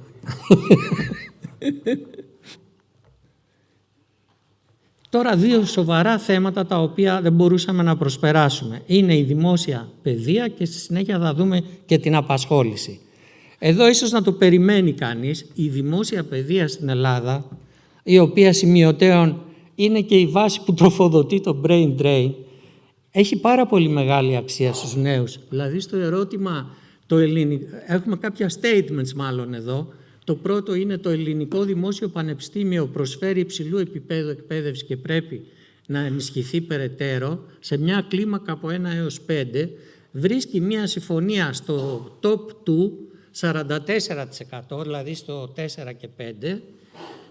Επίσης, εάν ρωτήσουμε στο επόμενο η ίδρυση πανεπιστημιακής αστυνομίας ήταν αναγκαία, αυτό δεν βρίσκει τόσο μεγάλη συμφωνία στους νέους, είναι μόλις το 30%, και αν θα πρέπει να επιτραπεί η ίδρυση ιδιωτικών πανεπιστημίων, και αυτό είναι χαμηλό, είναι μόλις 28%. Τώρα, ανεξάρτητα από το αν συμφωνούμε ή διαφωνούμε ο καθένας από εμάς, αυτό που πρέπει να συγκρατήσουμε, μάλιστα στους νέους, αυτό το 30 και το 28, στους φοιτητές είναι ακόμα χαμηλότερο. Οι φοιτητές δεν έχουν πιστεί. Ενώ η κοινωνία συνολικά από άλλες έρευνες που έχουμε τρέξει, ξέρουμε ότι υπάρχει μια πλειοψηφία και υπέρ της ιδιωτικοποίησης και υπέρ των μέτρων προστασίας των πανεπιστημίων. Δυστυχώς ή ευτυχώς οι φοιτητές δεν έχουν πιστεί για αυτά τα μέτρα και εδώ χρειάζεται να γίνει δουλειά για να μπορέσουν αυτά να λειτουργήσουν και να αποδώσουν. Και τώρα εδώ στις μορφές εργασίας, νέα δεδομένα λέμε στις μορφές εργασίας. Γιατί το λέμε?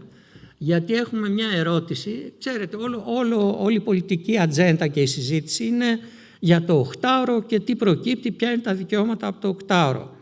Εδώ μετά την κρίση και την remotely εργασιακή σχέση που είχαν οι άνθρωποι, ρωτήσαμε αν προτιμάνε μια σταθερή εργασία και ένα ωράριο για να προγραμματίζουν καλύτερα την ζωή τους, ή αν προτιμάνε ένα ευέλικτο ωράριο και ευέλικτη εργασία που σημαίνει περισσότερη ελευθερία. Ένας στους τρεις μας είπε ότι προτιμάει ένα ευέλικτο ωράριο.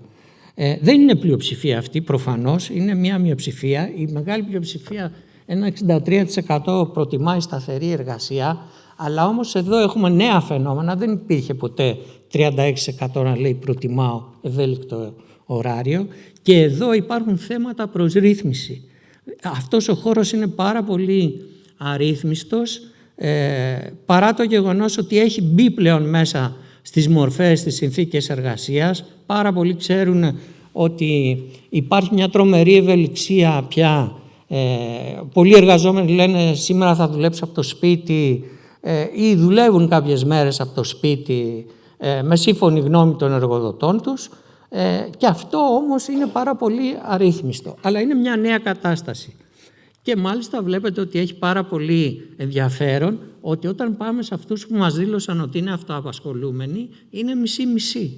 Αυτοί που λένε ότι θα ήθελαν ένα ευέλικτο ωράριο σε σχέση με το σταθερό, 52 με 48. Ποιοι είναι εκείνοι που είναι πολύ υπέρ του σταθερού ωραρίου? Προφανώς αυτοί που νιώθουν μεγαλύτερη εργασιακή επισφάλεια, και είναι οι άνεργοι, 77 με 23.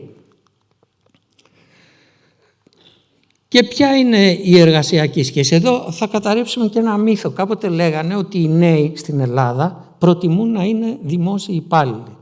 Στη δική μας έρευνα δεν προκύπτει αυτό. Δεν προκύπτει ότι οι νέοι μας προτιμούν να είναι δημόσιοι υπάλληλοι. Στην ερώτηση ποια είναι η εργασιακή σχέση που θα τέριαζε καλύτερα σε επαγγελματικές σας επιδιώξεις, το 45% μας είπε αυτοαπασχολούμενος, το 54% μας είπε μισθωτός, αλλά όμως 34% από αυτούς μισθωτός στον ιδιωτικό τομέα και 20% δημόσιος υπάλληλος. Άρα λοιπόν και εδώ έχουμε μία αλλαγή μέσα στον χρόνο, μία πολύ σημαντική αλλαγή, και νομίζω ότι και αυτή η αλλαγή σχετίζεται πάρα πολύ με τα νέα δεδομένα που διαμορφώθηκαν στην αγορά εργασίας μετά την πολύχρονη πανδημία. Βέβαια, στην ανάλυση σε αυτόν τον πίνακα θα δείτε ότι οι αυτοαπασχολούμενοι κυρίως θέλουν να είναι αυτοαπασχολούμενοι, οι μισθωτοί του δημοσίου κυρίως θέλουν να είναι μισθωτοί του δημοσίου και ούτω καθεξής.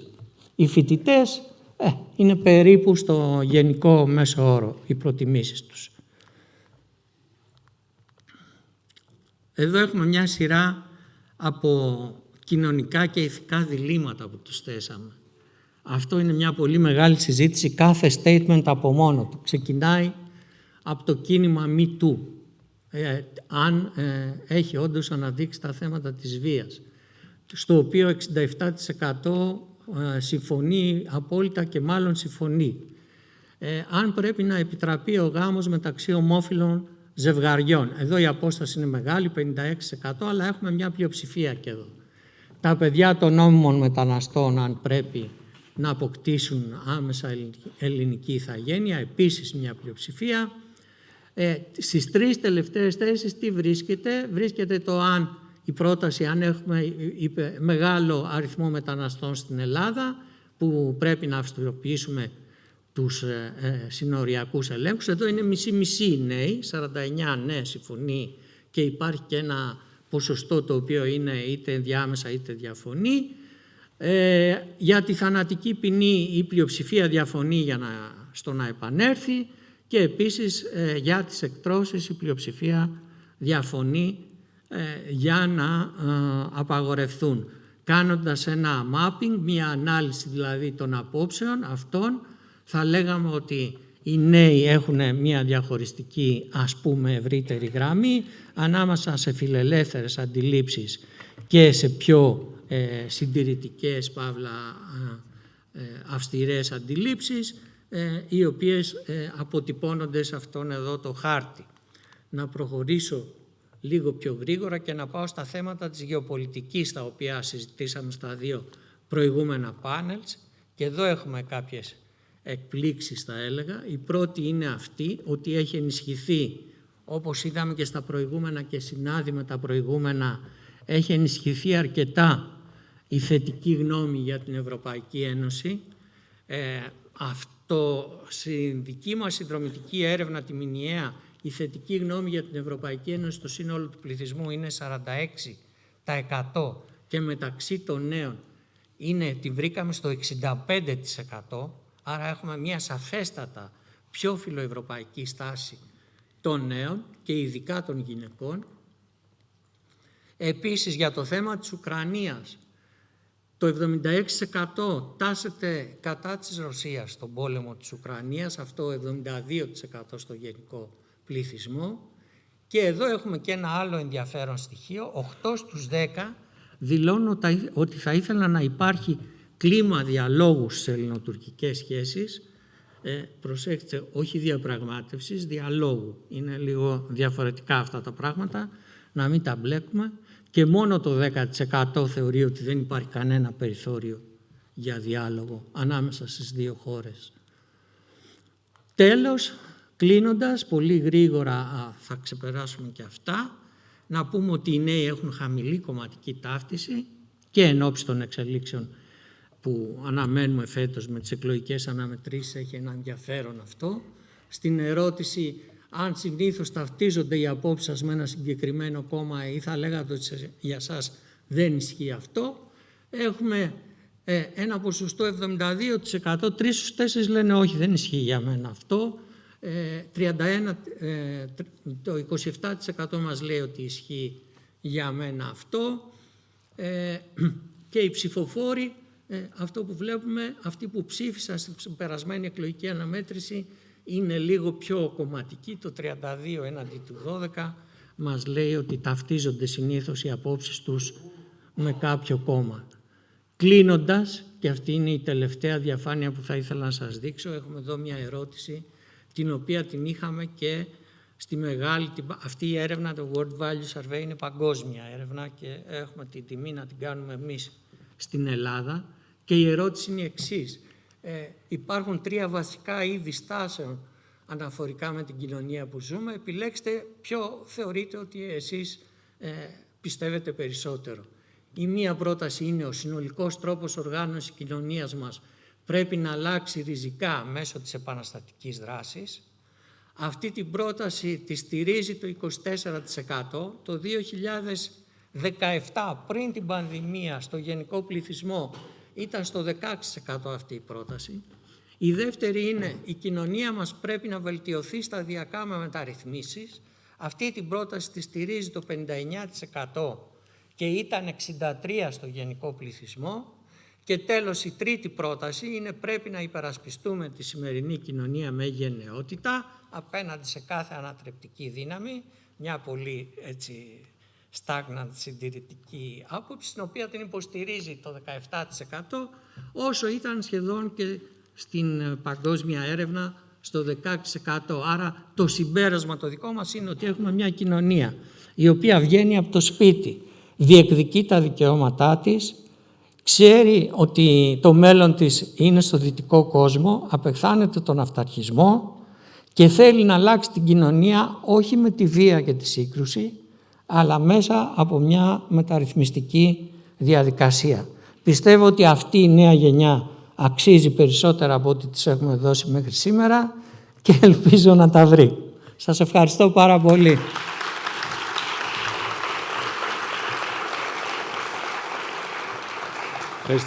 Ευχαριστούμε πολύ, Στράτο. Έλα δίπλα μου αριστερά. Και να ξεκινήσω με τον Λουκά, δεν ξέρω. Ένα πρώτο σχόλιο. Μετά από τόση απεσιοδοξία που είχαμε στο προηγούμενο, αυτό είναι πολύ πιο αισιόδοξο. Δηλαδή βγαίνει μια, όπως είπε ο κύριος Φαναράς, μια γενιά η οποία είναι ανοιχτή, με φιλελεύθερες απόψεις, ανοιχτή στον κόσμο, πολύ πιο ανοιχτή από τους πατεράδες και τις μανάδες τους, οι οποίοι όμως είναι οικονομικά εξαρτημένοι. Δηλαδή υπάρχει μια αντίφαση, αν θέλετε. Από τη μια είναι αισιόδοξη, ανοιχτή, αλλά από την άλλη χρειάζονται στήριξη και αυτό έχει να κάνει με την οικονομική κατάσταση της χώρας μας. Είναι άνθρωποι οι οποίοι θέλουν, όπως υπόθηκε στο τέλος, σταδιακές μεταρρυθμίσεις, δεν είναι επαναστάτες. Δεν είναι έτοιμοι να βγουν στους δρόμους για να ρίξουν το όποιο κακό σύστημα, αλλά θέλουν να το αλλάξουν βαθμιαία. Είναι τρομερά ενδιαφέρον, βρίσκω, και λόγω επαγγελματικής διαστροφής, αλλά όχι μόνο διαστροφής, και λόγω πεποιθήσεων, ότι η νέα γενιά γίνεται πάρα πολύ φιλοευρωπαϊκή γενιά. Δηλαδή πλέον ένα τόσο μεγάλο ποσοστό των Ελλήνων νέων, που είναι πολύ υψηλότερο από το μέσον όρο στην Ευρωπαϊκή Ένωση, θεωρούν αυτούς και Έλληνες και Ευρωπαίους. Έτσι, αυτό είναι πολύ σημαντικό. Δεν εξεπλάγει ότι οι πιο πολλοί από αυτούς είναι νησιώτες. Τα νησιά ήταν πάντοτε πιο εξωστρεφή από την ηπειρωτική Ελλάδα και εγώ που έρχομαι από την ηπειρωτική Ελλάδα πρέπει να το αναγνωρίσω. Αλλά είχα δει και ένα άλλο στοιχείο της δημοσκόπησης που δεν παρουσιάστηκε σήμερα, ότι οι κεντρώοι είναι και υψηλότερο ποσοστό Ευρωπαίοι από ότι οι δεξιοί ή οι αριστεροί, που ούτε αυτό με εκπλήσει. Δύο άλλα στοιχεία και σε αυτά θα σταθώ 2 λεπτά, τα οποία υπόθηκαν ήδη. Το ένα είναι, αυτό το στοιχείο είναι πραγματικά εντυπωσιακό, ότι ένα πολύ μεγάλο ποσοστό της νέας γενιάς είναι υπέρ του διαλόγου με την Τουρκία για όλα τα θέματα. Όχι μόνο τα θέματα που θεωρούμε εμείς θέματα, αλλά τα θέματα που θεωρούν και οι δύο πλευρές ως θέματα. Και προφανώς το αποτέλεσμα αυτό της δημοσκόπησης είναι τελείως διαφορετικό από την επίσημη θέση όχι μόνο της κυβέρνησης, αλλά σχεδόν όλων των κομμάτων. Έτσι. Και αυτό είναι πάρα πολύ ενδιαφέρον και που θα πρέπει να μας κάνει να σκεφτούμε λιγάκι. Και το άλλο είναι, και αυτό το θεωρώ ενθαρρυντικό, με συγχωρείς Δημήτρη για αυτό που θα πω τώρα, είναι ότι μικρή ταύτιση της νέας γενιάς με την κομματική αντιπαράθεση. Δηλαδή είναι εντυπωσιακό. 27% των νέων ουσιαστικά δεν ταυτίζονται με πολιτικό κόμμα. Το οποίο τι σημαίνει? Ότι αυτή η μονομαχία που γίνεται συνεχώς, καθημερινά, με βομβαρδισμό κομματικών εξαγγελιών, δεν τους αφορά. Δεν τους αφορά. Είμαι σίγουρος ότι το ποσοστό είναι μεγάλο, το ότι δεν τους αφορά και για την υπόλοιπη ελληνική κοινωνία, αλλά στη νέα γενιά είμαι σίγουρος ότι είναι ακόμα μεγαλύτερο. Δηλαδή, άρα τι λέμε τώρα? Λέμε ότι ζούμε σε ένα πολιτικό σύστημα στο οποίο έχουμε κάθε μέρα βομβαρδιζόμαστε από επιθετικές ανακοινώσεις των κομμάτων ένα εναντίον του άλλου, στην οποία αντιπαράθεση ένα μεγάλο κομμάτι της ελληνικής κοινωνίας και ακόμα ένα μεγαλύτερο κομμάτι της νέας γενιάς δεν ενδιαφέρεται, δεν τους λέει τίποτα. Και αυτό επίσης καλό θα ήταν να μας κάνει να σκεφτούμε λιγάκι. Ελπίζω να κάνει να σκεφτούν και τα κομματικά μας επιτελεία, αλλά αυτό δεν είμαι τόσο αισιόδοξος. Αυτά. Ωραία. Παύλο.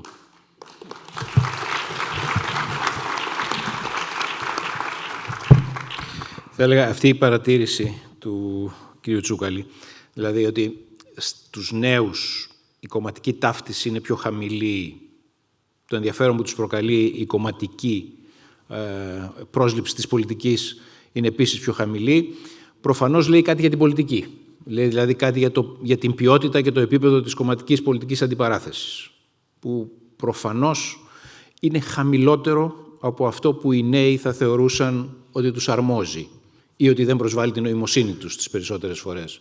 Άρα λέει κάτι προπάντων για την πολιτική και τον τύπο της πολιτικής αντιπαράθεσης που έχουμε, λέει κάτι και για τους νέους, ότι θεωρούν τον εαυτό τους κάτι καλύτερο από αυτό που αντιμετωπίζουν όταν διαβάζουν, ας πούμε, κομματικές ανακοινώσεις ή ακούν κομματικούς ρήτορες.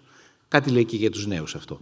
Η συνολική εικόνα, συμφωνώ, αφού γιατί έχουμε δει μαζί και με το Στράτο τέτοιες δημοσκοπήσεις, στην περίοδο της πανδημίας μια καταβήθηση των νέων, του αισθήματός τους, της αισιοδοξίας τους, της αίσθησής τους ότι έχουν ένα μέλλον μπροστά τους. Ήταν πραγματικά μια περίοδος απόλυτης καταβήθησης.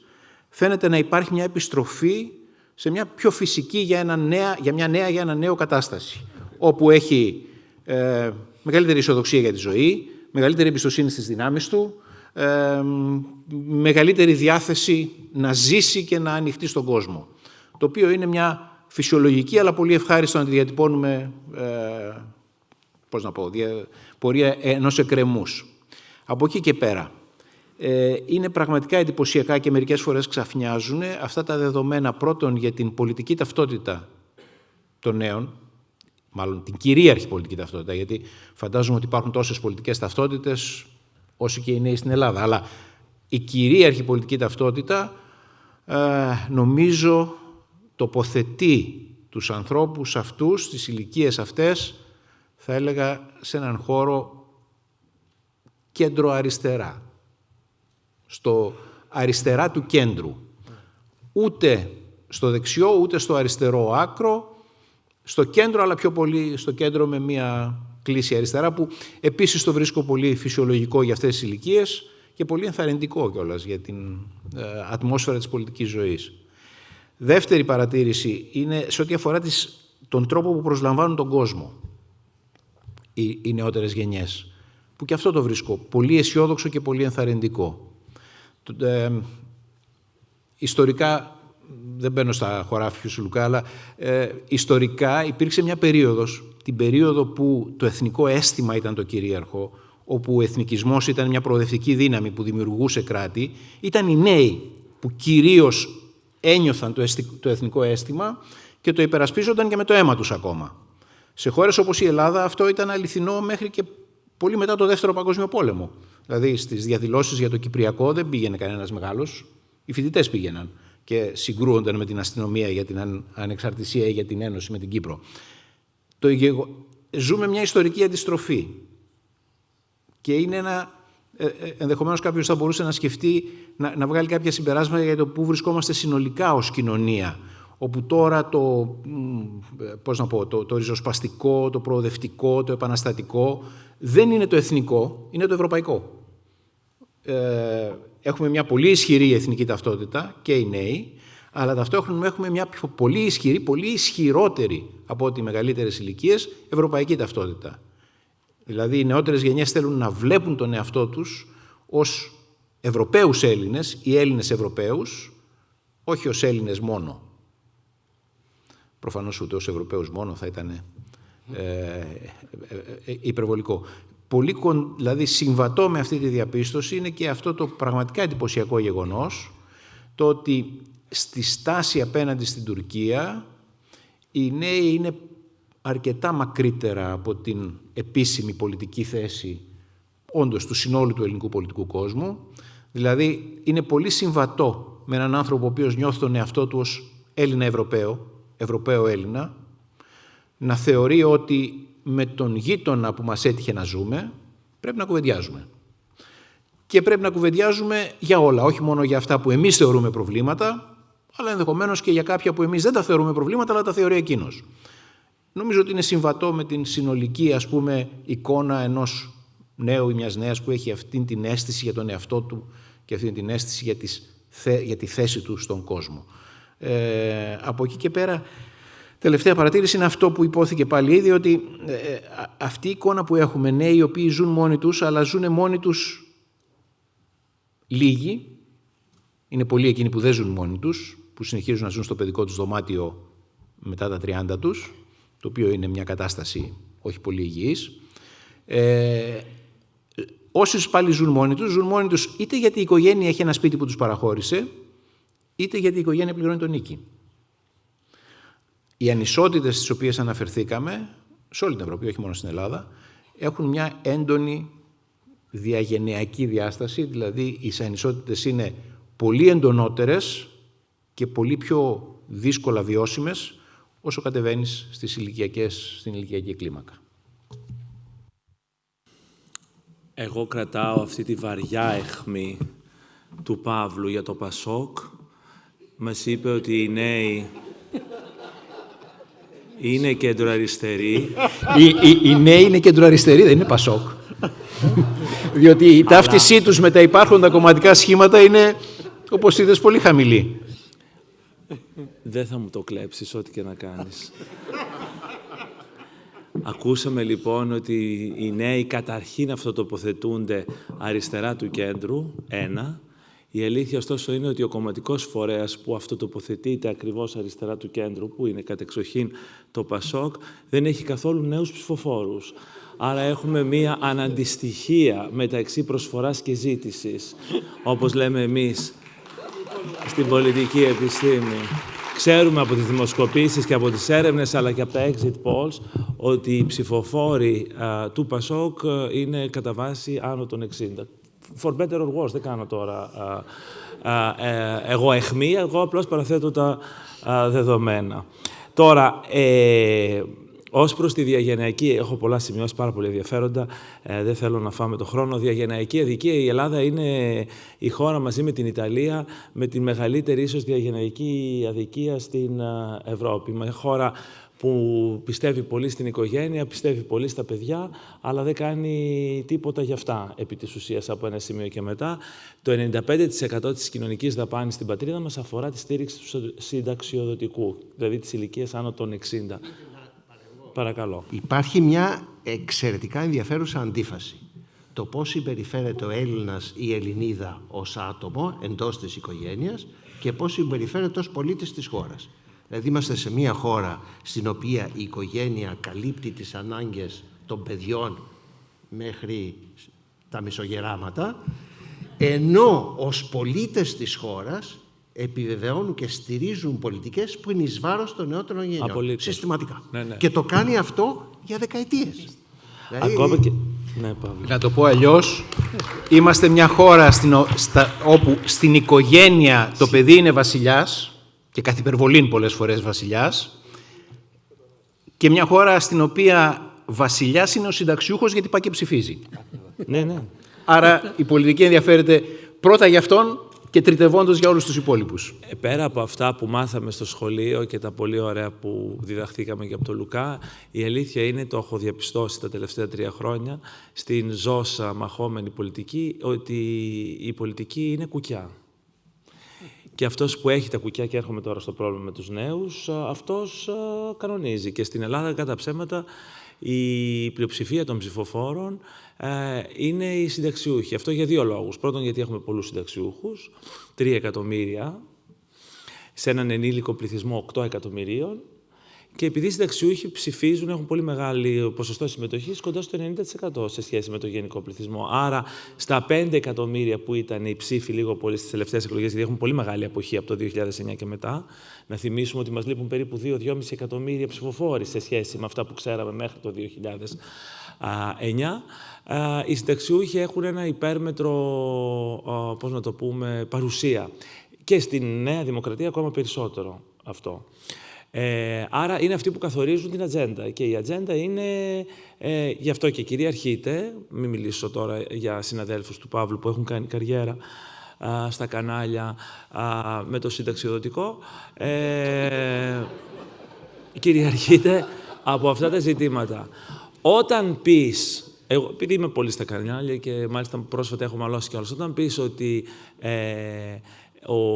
η μεγαλύτερη δαπάνη του κρατικού προϋπολογισμού μετά από 15 περικοπές των συντάξεων παραμένει η στήριξη του συνταξιοδοτικού, δηλαδή φέτος το 2022 έχουμε δώσει 17 δισεκατομμύρια, όταν η μισθοδοτική δαπάνη του δημοσίου δεν είναι 14.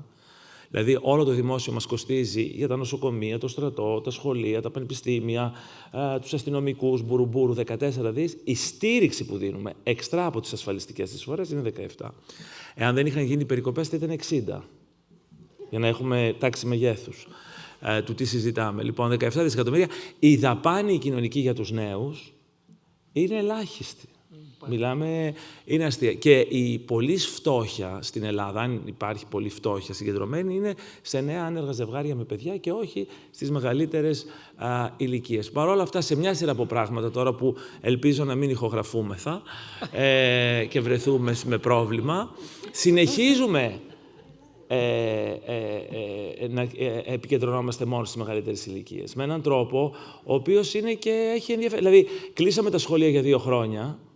Για παράδειγμα, κλείσαμε τα σχολεία για 2 χρόνια. 2 χρόνια είπαμε τα παιδιά μας, 8 χρόνων εγώ έχω έναν μπόμπιρα, δεν θα διδαχθεί, θα είναι από το διαδίκτυο, για να προστατεύσουμε, έτσι δεν είναι, και τις μεγαλύτερες ηλικίες, μέρος των οποίων αρνήθηκαν να εμβολιαστούν παρόλα αυτά.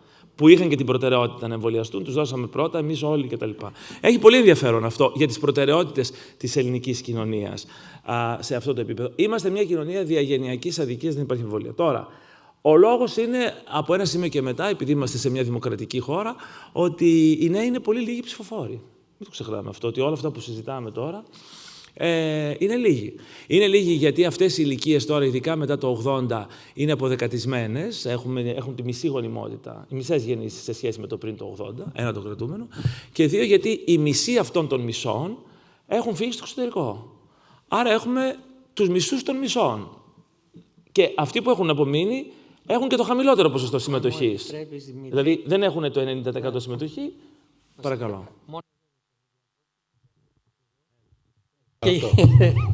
Και γι' αυτό οι μισοί των μισών που έχουν απομείνει εδώ κοιτάνε τους άλλους μισούς, επικοινωνούν διαδικτυακά μαζί τους, τους βλέπεις και μιλάνε όλη τη μέρα με φίλους τους που τώρα βρίσκονται, σπουδάζουν ή εργάζονται στο εξωτερικό και έχουν γίνει φιλοευρωπαίοι, γιατί έχω την εντύπωση, την υποψία ότι θέλουν να φύγουν και οι υπόλοιποι. Αυτό είναι το δυσάρεστο, ελπίζω να μην ισχύει, αλλά έρχεται τώρα το ελληνικό πολιτικό σύστημα, δείτε τώρα. Ο γκοτζαμπασισμός που λέω, ο οποίος είναι εγγενής, δεν ήταν θέμα μόνο των επαναστατών του 1921, μας διατρέχει όλη την εθνική πορεία μέχρι σήμερα. Οι γκοτζαμπάσιδες που θέλουν το σύστημα κλειστό. Πήγαμε και κάναμε μία μεταρρύθμιση με 1000 ζόρια να μπορούν να ψηφίζουν αυτοί οι νέοι που είναι στο εξωτερικό από τον τόπο κατοικίας τους. Δεν μην χρειάζεται να μπουν στο αεροπλάνο και να έρθουν εδώ πέρα και έρχονται οι εκλογές. Συνολικά μαθαίνω ότι ενεγράφησαν στην πλατφόρμα 3.500. Αυτή θα είναι η συμμετοχή των Ελλήνων του εξωτερικού με τη μεταρρύθμιση που εμείς κάναμε, για την οποία ακούγονται παράπονα για τον Τάκη Θεοδωρικάκο, τότε Υπουργό Εσωτερικών. Η πραγματικότητα είναι ότι δεν μπορούσε να περάσει διαφορετικά, γιατί χρειαζόμασταν τις ψήφους του ΚΚΕ. Και εδώ η επαναστατική αριστερά συναντάει τον Γκοτζαμπάση, την αρχαίγονη αυτή μορφή της ελληνικής πολιτικής ζωής και κουλτούρας, που θέλει ένα σύστημα κλειστό στην ουσία. Δεν θέλει το εξωτερικό, δεν θέλει το ξένο, δεν θέλει τον απ' έξω, δεν θέλει το νέο. Να το κρατήσουμε δικό μας, έτσι δεν είναι? Είναι ντροπή για την Ελλάδα να μην μπορούν οι άνθρωποι στο εξωτερικό, ενώ είναι εγγεγραμμένοι στους καταλόγους και μπορούν να πάσα στιγμή να ψηφίσουν. Αν πάρουν το αεροπλάνο, να μην τους δίνουμε αυτή τη δυνατότητα και στην ουσία ούτε πλατφόρμες ούτε τίποτα. Με την επιστολική ψήφο τώρα υπάρχει το σύστημα να μπορείς να ελέγξεις. Το κάνουν στην Αμερική, το κάνουν παντού, θα έπρεπε και εμείς. Αλλά δυστυχώς αυτό. Τώρα, το αισιόδοξο όλων αυτών είναι ότι σε σχέση με αυτά που βλέπαμε πριν από 10 χρόνια, η Χρυσή Αυγή, από ένα σημείο και μετά, ήταν κόμμα των νέων. Μην έχετε καμιά αμφιβολία σε έναν βαθμό, ειδικά των νέων ανδρών. Έτσι δεν είναι? Μπράβο. Λοιπόν, είχαν πάρει 8% στις εθνικές εκλογές.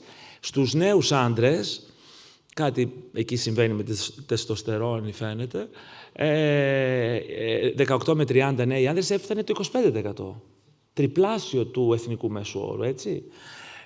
Επαναλαμβάνω, θα μπορούσε κάποιος κοινικά να πει, ευτυχώς δεν είναι πάρα πολλοί αυτοί οι νέοι άντρες. Να είναι καλά ο συνταξιούχος που κράτησε τη χώρα όρθια, διότι φανταστείτε αν είχαμε 25% εθνικό ποσοστό.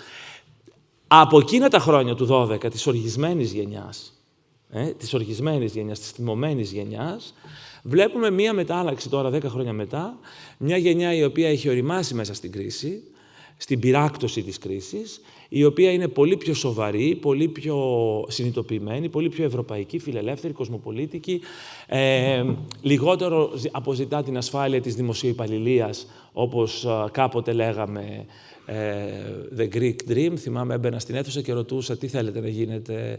Μου λέγανε, ας πούμε, οι μισοί δημόσιοι υπάλληλοι. Υπήρχαν και κάποιοι οι οποίοι ξεπερνούσαν αυτό και λέγανε συνταξιούχοι, θέλαν κατευθείαν τη σύνταξη. Να πηδήξουν την...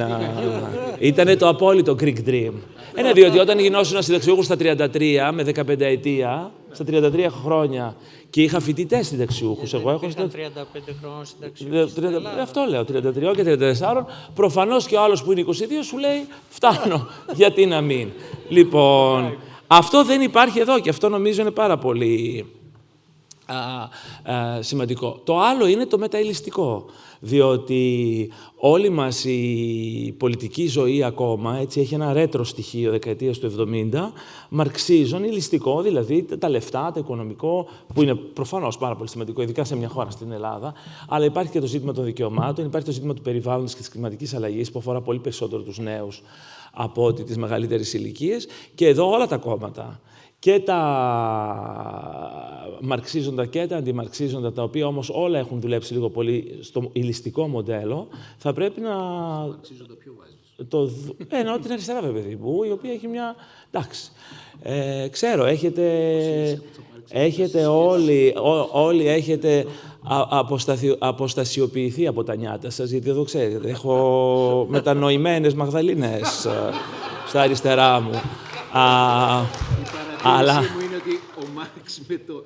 Δεν έχει σχέση. Με το Μάρξ έχει ισοφάντηση με τον Σωστό. Σωστό. Θα το δεχθώ. Ο Μάρξ ήταν σοβαρός, αυτό εννοείς.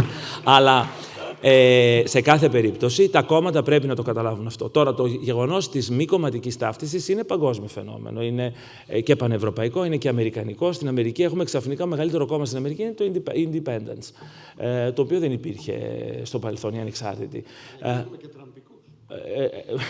Και στην Ευρώπη παραδοσιακά μεγάλα κόμματα, όταν επειδή έχουμε εδώ τον φίλο μας από το Adenauer και από τη Σαξονία, όταν η γερμανική χριστιανοδημοκρατία παίρνει 25% και τα δύο μεγάλα κόμματα που κάποτε παίρναν 85%, εγώ θυμάμαι μεγάλωσα με τη θεωρία των 2,5 κομμάτων. Εδώ τώρα είναι τα 7 κόμματα και θα πάνε στα 7,5 και στα 8,5 και στα 9,5 κόμματα. Έτσι δεν είναι? Όταν η Γερμανία, η οποία δεν υπέστη αυτή την καταστροφή της Ελλάδος το 2010, είχε αυτή την πολυδιάσπαση και αυτή τη φυγόκεντρη τάση, με τα δύο μεγάλα κόμματα να έχουν δεν έχουν 50% των ψήφων, το γεγονός ότι στην Ελλάδα ακόμα υπάρχουν ταυτίσεις με τα κόμματα και ακόμα τα δύο μεγάλα κόμματα παίρνουν πάνω από 60%, έχει και αυτό το ενδιαφέρον του ότι ίσως έχει να κάνει τις μεγάλες ηλικίες που ακόμα έχουν μια χρονοκαθυστέρηση. Σε κάθε περίπτωση θεωρώ ότι είναι ένα πολύ ενδιαφέρον δείγμα όλο αυτό, το οποίο πρέπει όλους να μας κάνει να συνειδητοποιήσουμε ότι έχουμε μια πιο απαιτητική, πιο ψαγμένη γενιά. Δεν είναι η γενιά να την καταγγείλεις και να την βάλεις στο περιθώριο ότι δεν ξέρει κτλ. Τώρα, να κάνουμε και έναν γύρο ερωτήσεων, γιατί βλέπω εδώ τον καλό συνάδελφο, τον κύριο Σιμόπουλο, από τη Βουλή και τη Νέα Δημοκρατία και την Α Θεσσαλονίκης, να τα λέμε σήμερα, γιατί έρχονται, Στράτο μου, γιατί έρχονται εκλογές. και μετά έχουμε και εδώ και εδώ και εκεί. Ωραία. 5 ερωτήσεις, 6. Ωραία, πολύ ζήτηση. Ευχαριστώ πολύ. Καταρχήν, είναι λογικό να συμφωνώ με σένα. Απολύτως. Έρχομαι τώρα στο κύριο θέμα που για μένα είναι ότι οι νέοι άνθρωποι θέλουν την μεταρρύθμιση. 69 ή 70%. Βέβαια, η μεταρρύθμιση έχει ένα πρόσημο. Είναι κεντροαριστερό ή κεντροδεξιό. Δεν ξέρω αν απάντησε η δημοσκόπηση το πώς βλέπουν την μεταρρύθμιση οι νέοι. Βάζουν πρόσημο. Αυτό είναι κάτι σημαντικό, γιατί ο καθένας μπορεί να το βλέπει όπως θέλει. Το δεύτερο είναι, εκεί που συμφωνώ με τον κύριο Τσίμα, είναι ότι μπορεί να έχουμε μια μετατόπιση κεντροαριστερή, αλλά αυτό οφείλεται στο ότι η λεγόμενη κεντροδεξιά δεν έδωσε ποτέ τη μάχη των ιδεών. Και δεν την έδωσε τη μάχη ούτε σε επίπεδο παιδείας. Αν δείτε διαχρονικά, μπορεί να μεταρρυθμίζουμε την παιδεία θετικά, ταυτόχρονα όμως ποτέ δεν βάλαμε μέσα στην παιδεία μας θέματα τα οποία αφορούν την ταυτότητά μας, μπορεί να αφορούν τη θρησκεία, τον πατριωτισμό. Συνεχώς υποχωρούμε και έτσι βγαίνουν περισσότερο απολύτικοι, κατά τη γνώμη μου, οι νέοι. Οι νέοι περισσότερο είναι απολύτικοι σήμερα και αυτό οφείλεται σε εμάς, το πώς τους γαλουχίσαμε και επειδή πραγματικά χάσαμε τη μάχη των ιδεών. Θα ήταν πολύ χρήσιμο επίσης να μας πει ο κύριος Φαναράς, ο συνονόματος μου Ευστράτιος, πότε γιορτάζετε, 13 Σεπτεμβρίου ή 8 Νοεμβρίου? Εγώ γιορτάζω 8 Νοεμβρίου, όχι μεθαύριο.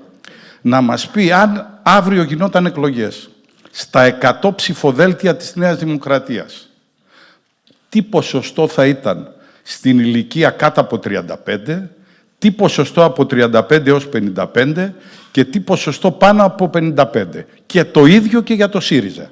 Από αυτό, πώς θα τα σταθμίζατε δηλαδή.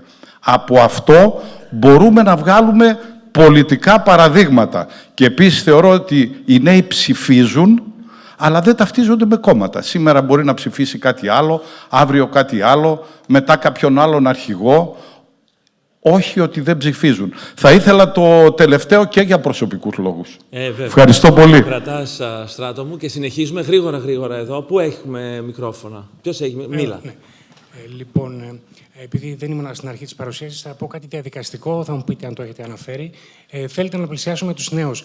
Επειδή οι νέοι έχουν μεγάλο πλεονέκτημα με τους συνταξιούχους όσον αφορά το θέμα του διαδικτύου, εάν συζητείτε το θέμα της ψηφιακής συμμετοχής στις εκλογές. Οπότε οι νέοι θα είναι περισσότερο από τους συνταξιούχους σίγουρα. Όχι, δεν συζητείται είναι η απάντηση, αλλά θα έπρεπε ίσως. Ναι, εδώ. Ποιος άλλος? Πού είναι τα μικρόφωνα τα υπόλοιπα? Ένα είναι μόνο. Μιλάω. Παίρνω εδώ ελεύθερο. Ευχαριστούμε πολύ για τις τοποθετήσεις και για την έρευνα. Για μένα υπάρχει ένα ζήτημα το οποίο γενικά δεν θίγεται. Και εν πολλοίς το είπατε κι εσείς, μετράμε τους νέους ως ψηφοφόρους. Ενώ απαραίτητα δεν είναι, γιατί αρχικά είναι αρκετά μακριά από την πολιτική ως φαινόμενο. Υπάρχει μια εν γέννη απάθεια, πρώτον. Και δεύτερον, δεν υπάρχει σωστή πληροφόρηση και εκπαίδευση των νέων στην πολιτική. Και δεύτερον, υπάρχει ένα ζήτημα περιγραφικής αντιπροσώπευσης, στο οποίο είναι ότι αυτή τη στιγμή οι θεσμοί, τα κόμματα και γενικότερα όλα τα δημόσια μέσα για να μπει κάποιος στην πολιτική είναι ελαφρώς κλειστά ως προς τους νέους. Είτε γιατί οι νέοι δεν έχουν αυτά τα κουκιά που είπατε εσείς πριν, είτε γιατί επί της αρχής δεν τους δίνεται η ευκαιρία. Είναι μακριά από εμάς. Οπότε ήθελα να σας ρωτήσω, στο κομμάτι αυτό αν υπήρχε στην έρευνα κάτι που αφορά την αντιπροσώπευση και το κατά πόσο οι νέοι νιώθουν όχι ως κόμματα, αλλά ως βουλευτές ή ως πρόσωπα αν τους αντιπροσωπεύουν. Και κατά δεύτερον, αν και κατά πόσο υπάρχει ένα κομμάτι ενδιαφέροντος στην πολιτική μες στην έρευνα, δηλαδή πώς πήγαν οι νέοι στο κομμάτι του αν ενδιαφέρονται για την πολιτική επί της αρχής. Ευχαριστώ. Συγγνώμη, επειδή συνδέεται μία ερώτηση, πώς εκτιμάει η έρευνα ότι θα έβλεπαν οι νέοι την αποχώρηση των κομμάτων από τα πανεπιστήμια. Έχει γίνει μια πρόταση παλαιότερα από ένα πολιτικό κόμμα το 2018. Ναι, διακομματικά, δεν εννοώ τώρα. Το 2018 το είχε προτείνει, νομίζω, το Ποτάμι. Δεν ξέρω αν έχουμε κάποια αλλαγή μετά την πανδημία, επειδή έχουν οριμάσει όντως οι νέοι, εάν αυτό συνδυάζεται με την ερώτηση της κοπέλας. Θαυμάσια. Εδώ μπροστά ο κύριος, εδώ ο νεαρός, είναι πολύ με το πράσινο, θέλω να επανορθώσω. Δύο μικρόφωνα. Ευχαριστούμε πολύ. Ήθελα να σας ρωτήσω για τα κόμματα και για τους νέους περισσότερο. Επιτρέψτε μου να διαφωνήσω με την άποψη που υπέθεσε ο βουλευτής. Θεωρώ ότι οι νέοι είναι πάρα πολύ πολιτικοποιημένοι. Τους ενδιαφέρει πάρα πολύ, ειδικά με τα social media και με όλα αυτά. Δηλαδή, είναι πάρα πολύ εύκολη η πληροφορία. Και ήθελα να ρωτήσω ότι, βασικά, να δώσω ένα σχόλιο, ότι τα κόμματα αποθούν τους νέους από το να ψηφίζουν ή από το να τους στηρίζουν, επειδή προσπαθούν να διευρύνουν την εκλογική βάση και να μην έχουν μια σταθερή άποψη σε πράγματα, και μέσω των κομματικών παρατάξεων, οι οποίες δεν εκπροσωπούν τα κόμματα σωστά και δεν τα εκπροσωπούν και έγκυρα. Θα ήθελα ένα σχόλιο πάνω σε αυτό. Πώς ίσως τα κόμματα προσπαθούν με το λάθος τρόπο. Πάρα πολλά. Ο Θοδωρής. Έχουμε άλλες παιδιά να τελειώνουμε, να τις μαζέψουμε. Και εκεί μια κυρία. Ωραία. Okay. Λοιπόν, ξεκινάω έτσι. Καταρχάς, ευχαριστούμε πάρα πολύ για την παρουσία σας. Ήταν εξαιρετικές όλες οι εισηγήσεις. Κύριε Φαναρά, ιδιαίτερα η δική σας παρουσίαση, εξαιρετικά χρήσιμη για εμάς τους νέους. Εγώ αυτό που ήθελα να τονίσω, όντας και φοιτητής και νέος προφανώς, είναι το εξής. Οι νέες γενιές παρατηρούμε ότι πολιτικοποιούνται με δικούς τους σύγχρονους όρους και έχουν στοιχεία τα οποία προφανώς τις διαφοροποιούν από τις παλαιότερες γενιές. Συμφωνώ με τον προλαλήσαντα ότι οι νέοι δεν είναι απολιτικοποιημένοι, είναι ακομματικοποιημένοι. Όχι ότι δεν ενδιαφέρονται για τα πολιτικά τους δικαιώματα και για τα ανθρώπινα δικαιώματα, δεν ενδιαφέρονται ενδεχομένως για τα θέματα τα οποία παρουσιάζονται από τα κόμματα ως επίκαιρα. Ωστόσο, από την άλλη πλευρά, και αυτό το λέω περισσότερο σαν παρατήρηση και όχι σαν ερώτηση, θα πρέπει να συνειδητοποιήσουμε την αντίληψη που έχουμε διαμορφώσει ως νέοι και το επίπεδο να συνειδητοποιήσουμε τα πραγματικά διακυβεύματα της σύγχρονης εποχής. Και τι εννοώ με αυτό. Είδαμε στην παρουσίαση του κυρίου Φαναρά, της μέτρων ανάλυσης, είδαμε ότι οι νέοι είναι υπέρ του διαλόγου με την Τουρκία σε όλα τα θέματα. Η ερώτησή μου είναι η εξής. Είναι οι νέοι ενημερωμένοι για όλα τα θέματα που διακυβεύονται αυτή τη στιγμή? Και αν είναι με το σωστό τρόπο? Αναφέρθηκε ο κύριος Κερίδης στις εκλογές. Τις εκλογές έχει καταντήσει να τις κρίνει μια συνθηματολογική προπαγάνδα, η οποία προέρχεται και από τα αριστερά και από τα δεξιά. Κατά την ταπεινή μου άποψη, αυτό είναι το βασικό που θα πρέπει να αλλάξει. Δηλαδή, τα επίπεδα πρωτογονισμού της νεολαίας στην Ελλάδα είναι αυτά που καθορίζουν και το μέλλον της νεολαίας στην Ελλάδα. Οπότε, προτού ασκήσουμε κριτική στο πολιτικό σύστημα και στους φορείς που αντιπροσωπεύουν εμάς τους Έλληνες πολίτες και ιδίως τους νέους, θα πρέπει να κάνουμε την αυτοκριτική μας και να δούμε τα επίπεδα της δικής μας αντίληψης, να διαμορφώσουμε τη δική μας πολιτική κουλτούρα, τη δική μας συνείδηση και με βάση αυτό να αποφανθούμε αν μας ταιριάζει το παρόν πολιτικό σύστημα, αν πρέπει να το αλλάξουμε με επανάσταση, με μεταρρυθμίσεις και ούτω καθεξής. Αυτό. Ευχαριστώ. Ωραία. Και η κυρία... Θες και εσύ να μιλήσεις? Θέλω και εγώ να κάνω μια ερώτηση. Με συγχωρείτε. Ναι. Καταρχήν, ένα μεγάλο ευχαριστώ που μας τιμάτε με την παρουσία σας. Εγώ προσωπικά στον κύριο Τσίμα, επειδή με στιγμάτισε στα εφηβικά μου χρόνια στο πώς να μάθω να γράφω έκθεση διαβάζοντας τα νέα και πολλούς άλλους δημοσιογράφους, Επειδή συμφωνώ με τους περισσότερους προλαλήσαντες, γιατί είμαστε όλοι νέοι, συμφωνώ και με τον κύριο Σιμόπουλο, μιας και το γνωρίζω εδώ από τη Θεσσαλονίκη, ότι οι νέοι δεν έχουν σταθερά στο τι θα ψηφίσουν και όλα αυτά είναι μεταβλητά και αλλάζουν. Διαφωνώ με την άποψη της κυρίας στο θέμα της ερώτησης, αν πρέπει να φύγουν οι πολιτικές παρατάξεις, γιατί τι είναι η πολιτική, αν πιάσουμε από την αρχαία Ελλάδα, η κριτική σκέψη. Είχαμε την ελευθερία του λόγου, που ο καθένας είχε το ελεύθερο να ακούει τους δημαγωγούς και να δημιουργεί τη δικιά του άποψη. Εκεί που θέλω να σταθώ είναι σε αυτό που είπε ο κύριος Κερίδης. Εκεί θέλω να θέσω το ερώτημά μου, που είπε ότι το 90% είναι συνταξιούχοι, κάποτε το 50% και βάλε ήθελε να γίνει δημόσιος υπάλληλος. Και σήμερα που βλέπουμε ότι αυτό δεν είναι εφικτό, μιας και εγώ είμαι ένας νέος που βρίσκομαι στον ιδιωτικό τομέα και νομίζω ότι εκεί θα πορευθεί το μεγαλύτερο μέρος της νέας γενιάς, θέλω να ρωτήσω τι μπορεί να κάνει η πολιτεία, θεωρείτε, για όλους αυτούς που έχουν φύγει στο εξωτερικό, γιατί η αναζήτηση εργασίας αφορά πάντα τον ιδιωτικό τομέα φεύγοντας στο εξωτερικό, ή τουλάχιστον σε μεγαλύτερο βαθμό, και τι μπορεί να κάνει η πολιτεία, τι προνόμια, ας το πούμε, να αναπτύξει, να δώσει στην νεολαία ή κίνητρα για να ενισχύσει το κράτος δικαίου, ώστε να παραμείνει στη χώρα και να εργαστεί και να παλέψει. Αλλιώς αύριο μεθαύριο, αφού φύγει αυτό το 90% βάση κύκλου ζωής, τι θα παραμείνει πίσω?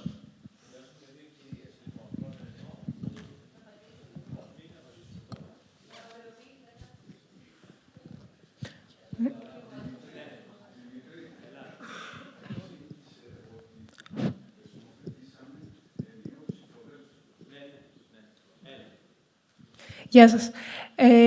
Δεν ξέρω κατά πόσο αυτό είναι ερώτηση ή παρατήρηση, αλλά από αυτά που είπαμε και από αυτά που είδαμε κιόλας από την έρευνα, βλέπω ότι οι νέοι πλέον δεν έχουν, και ως νέα και ως φοιτήτρια, για παράδειγμα, αν φέρουμε τις πολιτικές παρατάξεις, βλέπω ότι υπάρχουν νέοι που ενδιαφέρονται με την κάθε πολιτική παράταξη μέσα στα πανεπιστήμια, αλλά βλέπω κιόλας στην άλλη πλευρά πόσο κανείς δεν θέλει να μπλέξει με αυτές και πόσο πρακτικά τους χρησιμοποιούμε για σημειώσεις.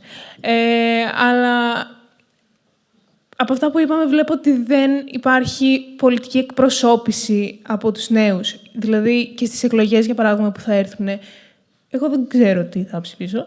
Όπως φαντάζομαι και πάρα πολλοί είναι μπερδεμένοι από αυτό το πράγμα, γιατί κανένας δεν ανταποκρίνεται σε αυτά τα οποία μπορεί να ζητάμε ή μπορεί να θέλουμε. Κάτι το οποίο μπορεί να μας διώχνει από όλο αυτό το πράγμα. Αυτό βασικά θέλω να πω.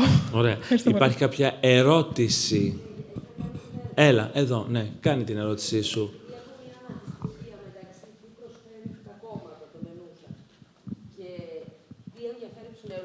Πολιτικοποιημένοι, απλά με διαφορετικό τρόπο. Δεν θεωρώ ότι είναι πολιτική.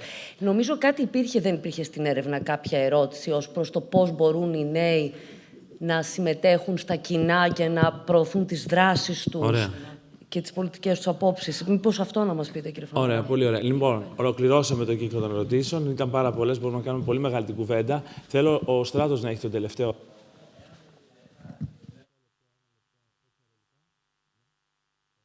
Ή Παύλο, για να τελειώσουμε με τον κύριο Φαναρά. Λοιπόν, μια πρώτη ωραία.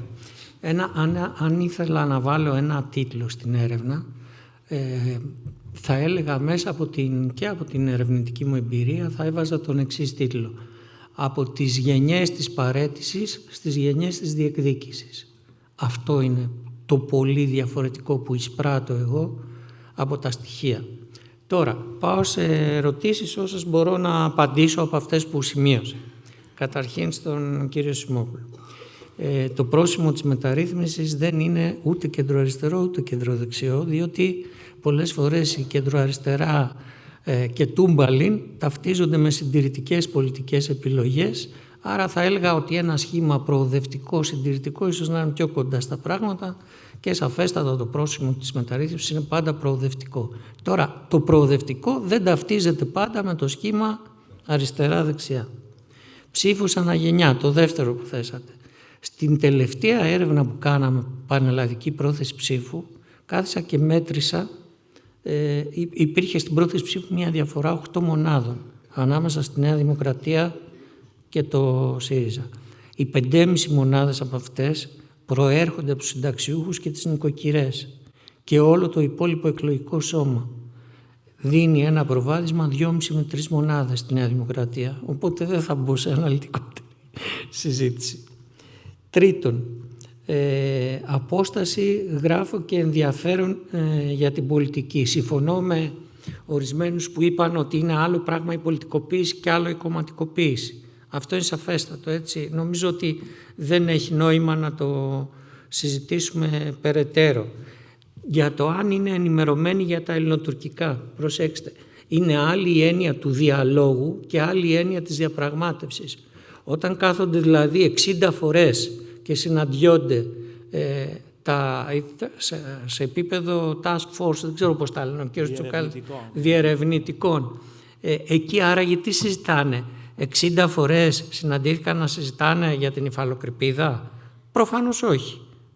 Δεν θα χρειάζονταν 60 φορές. Προφανώς συζητάνε και άλλα θέματα. Πολύ περισσότερο στον ελεύθερο διάλογο. Οι άνθρωποι, για να καταλάβουν πού στέκεται ο άλλος, θέλουν να ακούσουν τι λέει και θα το κρίνουν. Θα υπάρξει ένα judgment. Είναι αυτό λογικό? Είναι διαπραγματεύσιμο? Δεν είναι? Αλλά πρώτα απ' όλα αυτό που ένας ισχυρός πολίτης πρέπει να είναι ένας ενημερωμένος πολίτης. Πρέπει να ξέρει και η άλλη πλευρά και η δική μας τι είναι αυτά που καταθέτουμε στο τραπέζι και να μπορεί να τα κρίνει. Άρα λοιπόν αυτό είναι που θέλω να σημειώσω εδώ και εγώ προσωπικά αυτό το βρίσκω πάρα πολύ υγιές. Δεν μπορεί να υπάρχει μια πληροφόρηση η οποία συνήθως στις μέρες μας να έχει μετατραπεί στην απάντηση που δίνουμε σε ένα ερώτημα το οποίο δεν ξέρουμε καν ποιο είναι. Αν μπείτε δηλαδή στα social media θα το δείτε κατά κόρον αυτό. Και όχι μόνο σε εθνικό επίπεδο αλλά και για τα εσωτερικά ζητήματα που μας απασχολούν. Ένα επόμενο θέμα είναι για τη συμμετοχή. Ναι, υπήρχαν ερωτήσεις για τη συμμετοχή άλλου τύπου, απλά ο χρόνος μας ήταν περιοριστικός, δεν μπορούσα να τα δείξω όλα. Αλλά είναι πολύ σαφές ότι το τέλος της εμπλοκής μέσα στο σπίτι από την πανδημία και το άνοιγμα έχει πάρα πολλές μορφές δραστηριότητας. Εκείνες που φαίνεται ότι είναι πολύ πιο σημαντικές και είναι διαδικασίες κοινωνικοποίησης και συμμετοχής είναι ο αθλητισμός, που είναι πολύ σημαντική δραστηριότητα, δεν είναι απλά ασκώ το σώμα μου, είναι διαδικασία κοινωνικοποίησης, είναι η συμμετοχή σε εθελοντικές ομάδες, είναι η συμμετοχή και η παρέα με την οποία πηγαίνει κανείς να δει μια ταινία, ένα σινεμά, η διασκέδαση, το μπαρ, είναι πάρα πολλές οι μορφές. Και επίσης είναι πολύ σαφές, γιατί έχουμε μετρήσει και τα μέσα από τα οποία ενημερώνονται, ότι όπως υπόθηκε κυριαρχούν τα κοινωνικά δίκτυα και γενικά η ενημέρωσή τους είναι από τα social media και τα sites. Ο παραδοσιακός τύπος είναι πολύ πίσω και στις τελευταίες θέσεις. Τώρα η εκπροσώπηση, όπως ανέφερε μια κυρία, ότι δεν υπάρχει εκπροσώπηση και όπως είπε και ο Δημήτρης ότι υπάρχει ένα σύστημα κλειστό, αυτό είναι αναμφισβήτητο, έτσι. Δηλαδή άνθρωποι οι οποίοι μπόρεσαν να μπουν μέσα στο πολιτικό σύστημα στις σημερινές συνθήκες είναι κάτι σαν ήρωες, κατά τη γνώμη μου, και το λέω με τα λόγου γνώσεως, διότι ξέρω πάρα πολλούς ανθρώπους νέους οι οποίοι είχαν αυτή την επιθυμία και απέτυχαν παταγωδώς γιατί το σύστημα είναι τραγικά κλειστό. Και νομίζω ότι αυτό έχει γίνει.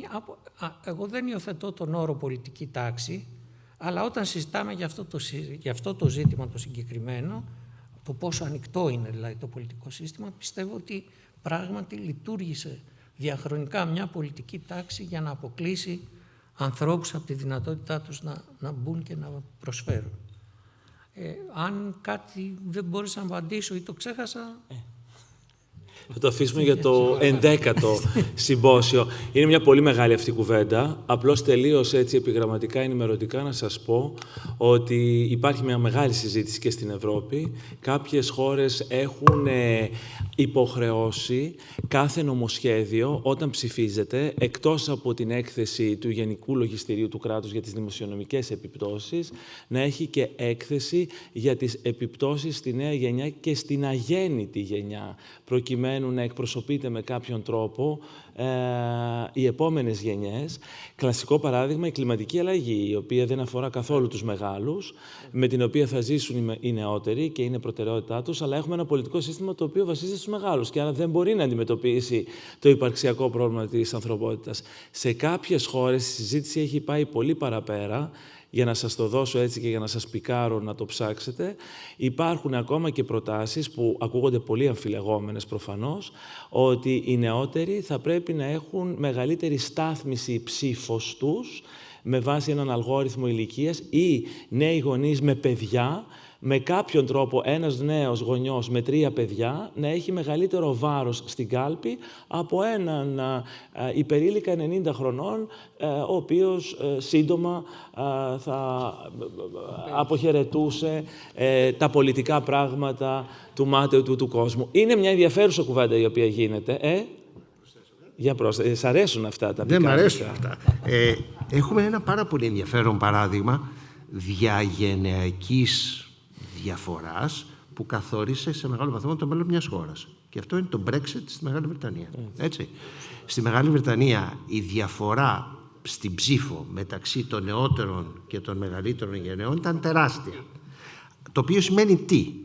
Ότι οι γέροι στη Βρετανία αποφάσισαν να στερήσουν στους νεότερους από το ευρωπαϊκό τους μέλλον. Δηλαδή αυτό συνέβη. Και οι οποίοι θα πρέπει να ζήσουν με τον Brexit. Ακριβώς. Αυτοί που θα πρέπει να ζήσουν με τον Brexit. Αποχωρούν από το μάταιο του κόσμου. Αποφασίσανε για αυτούς που θα μείνουν για δεκαετίες να τους το στερήσουν. Καμία. Φτάσαμε στο τέλος με πολύ μικρή καθυστέρηση για τα ελληνικά δεδομένα, νομίζω, του 1 ακαδημαϊκού τετάρτου. Να ευχαριστήσω τους πάντες για την υπομονή και όλους και όλες σας για τη συζήτηση και την κουβέντα.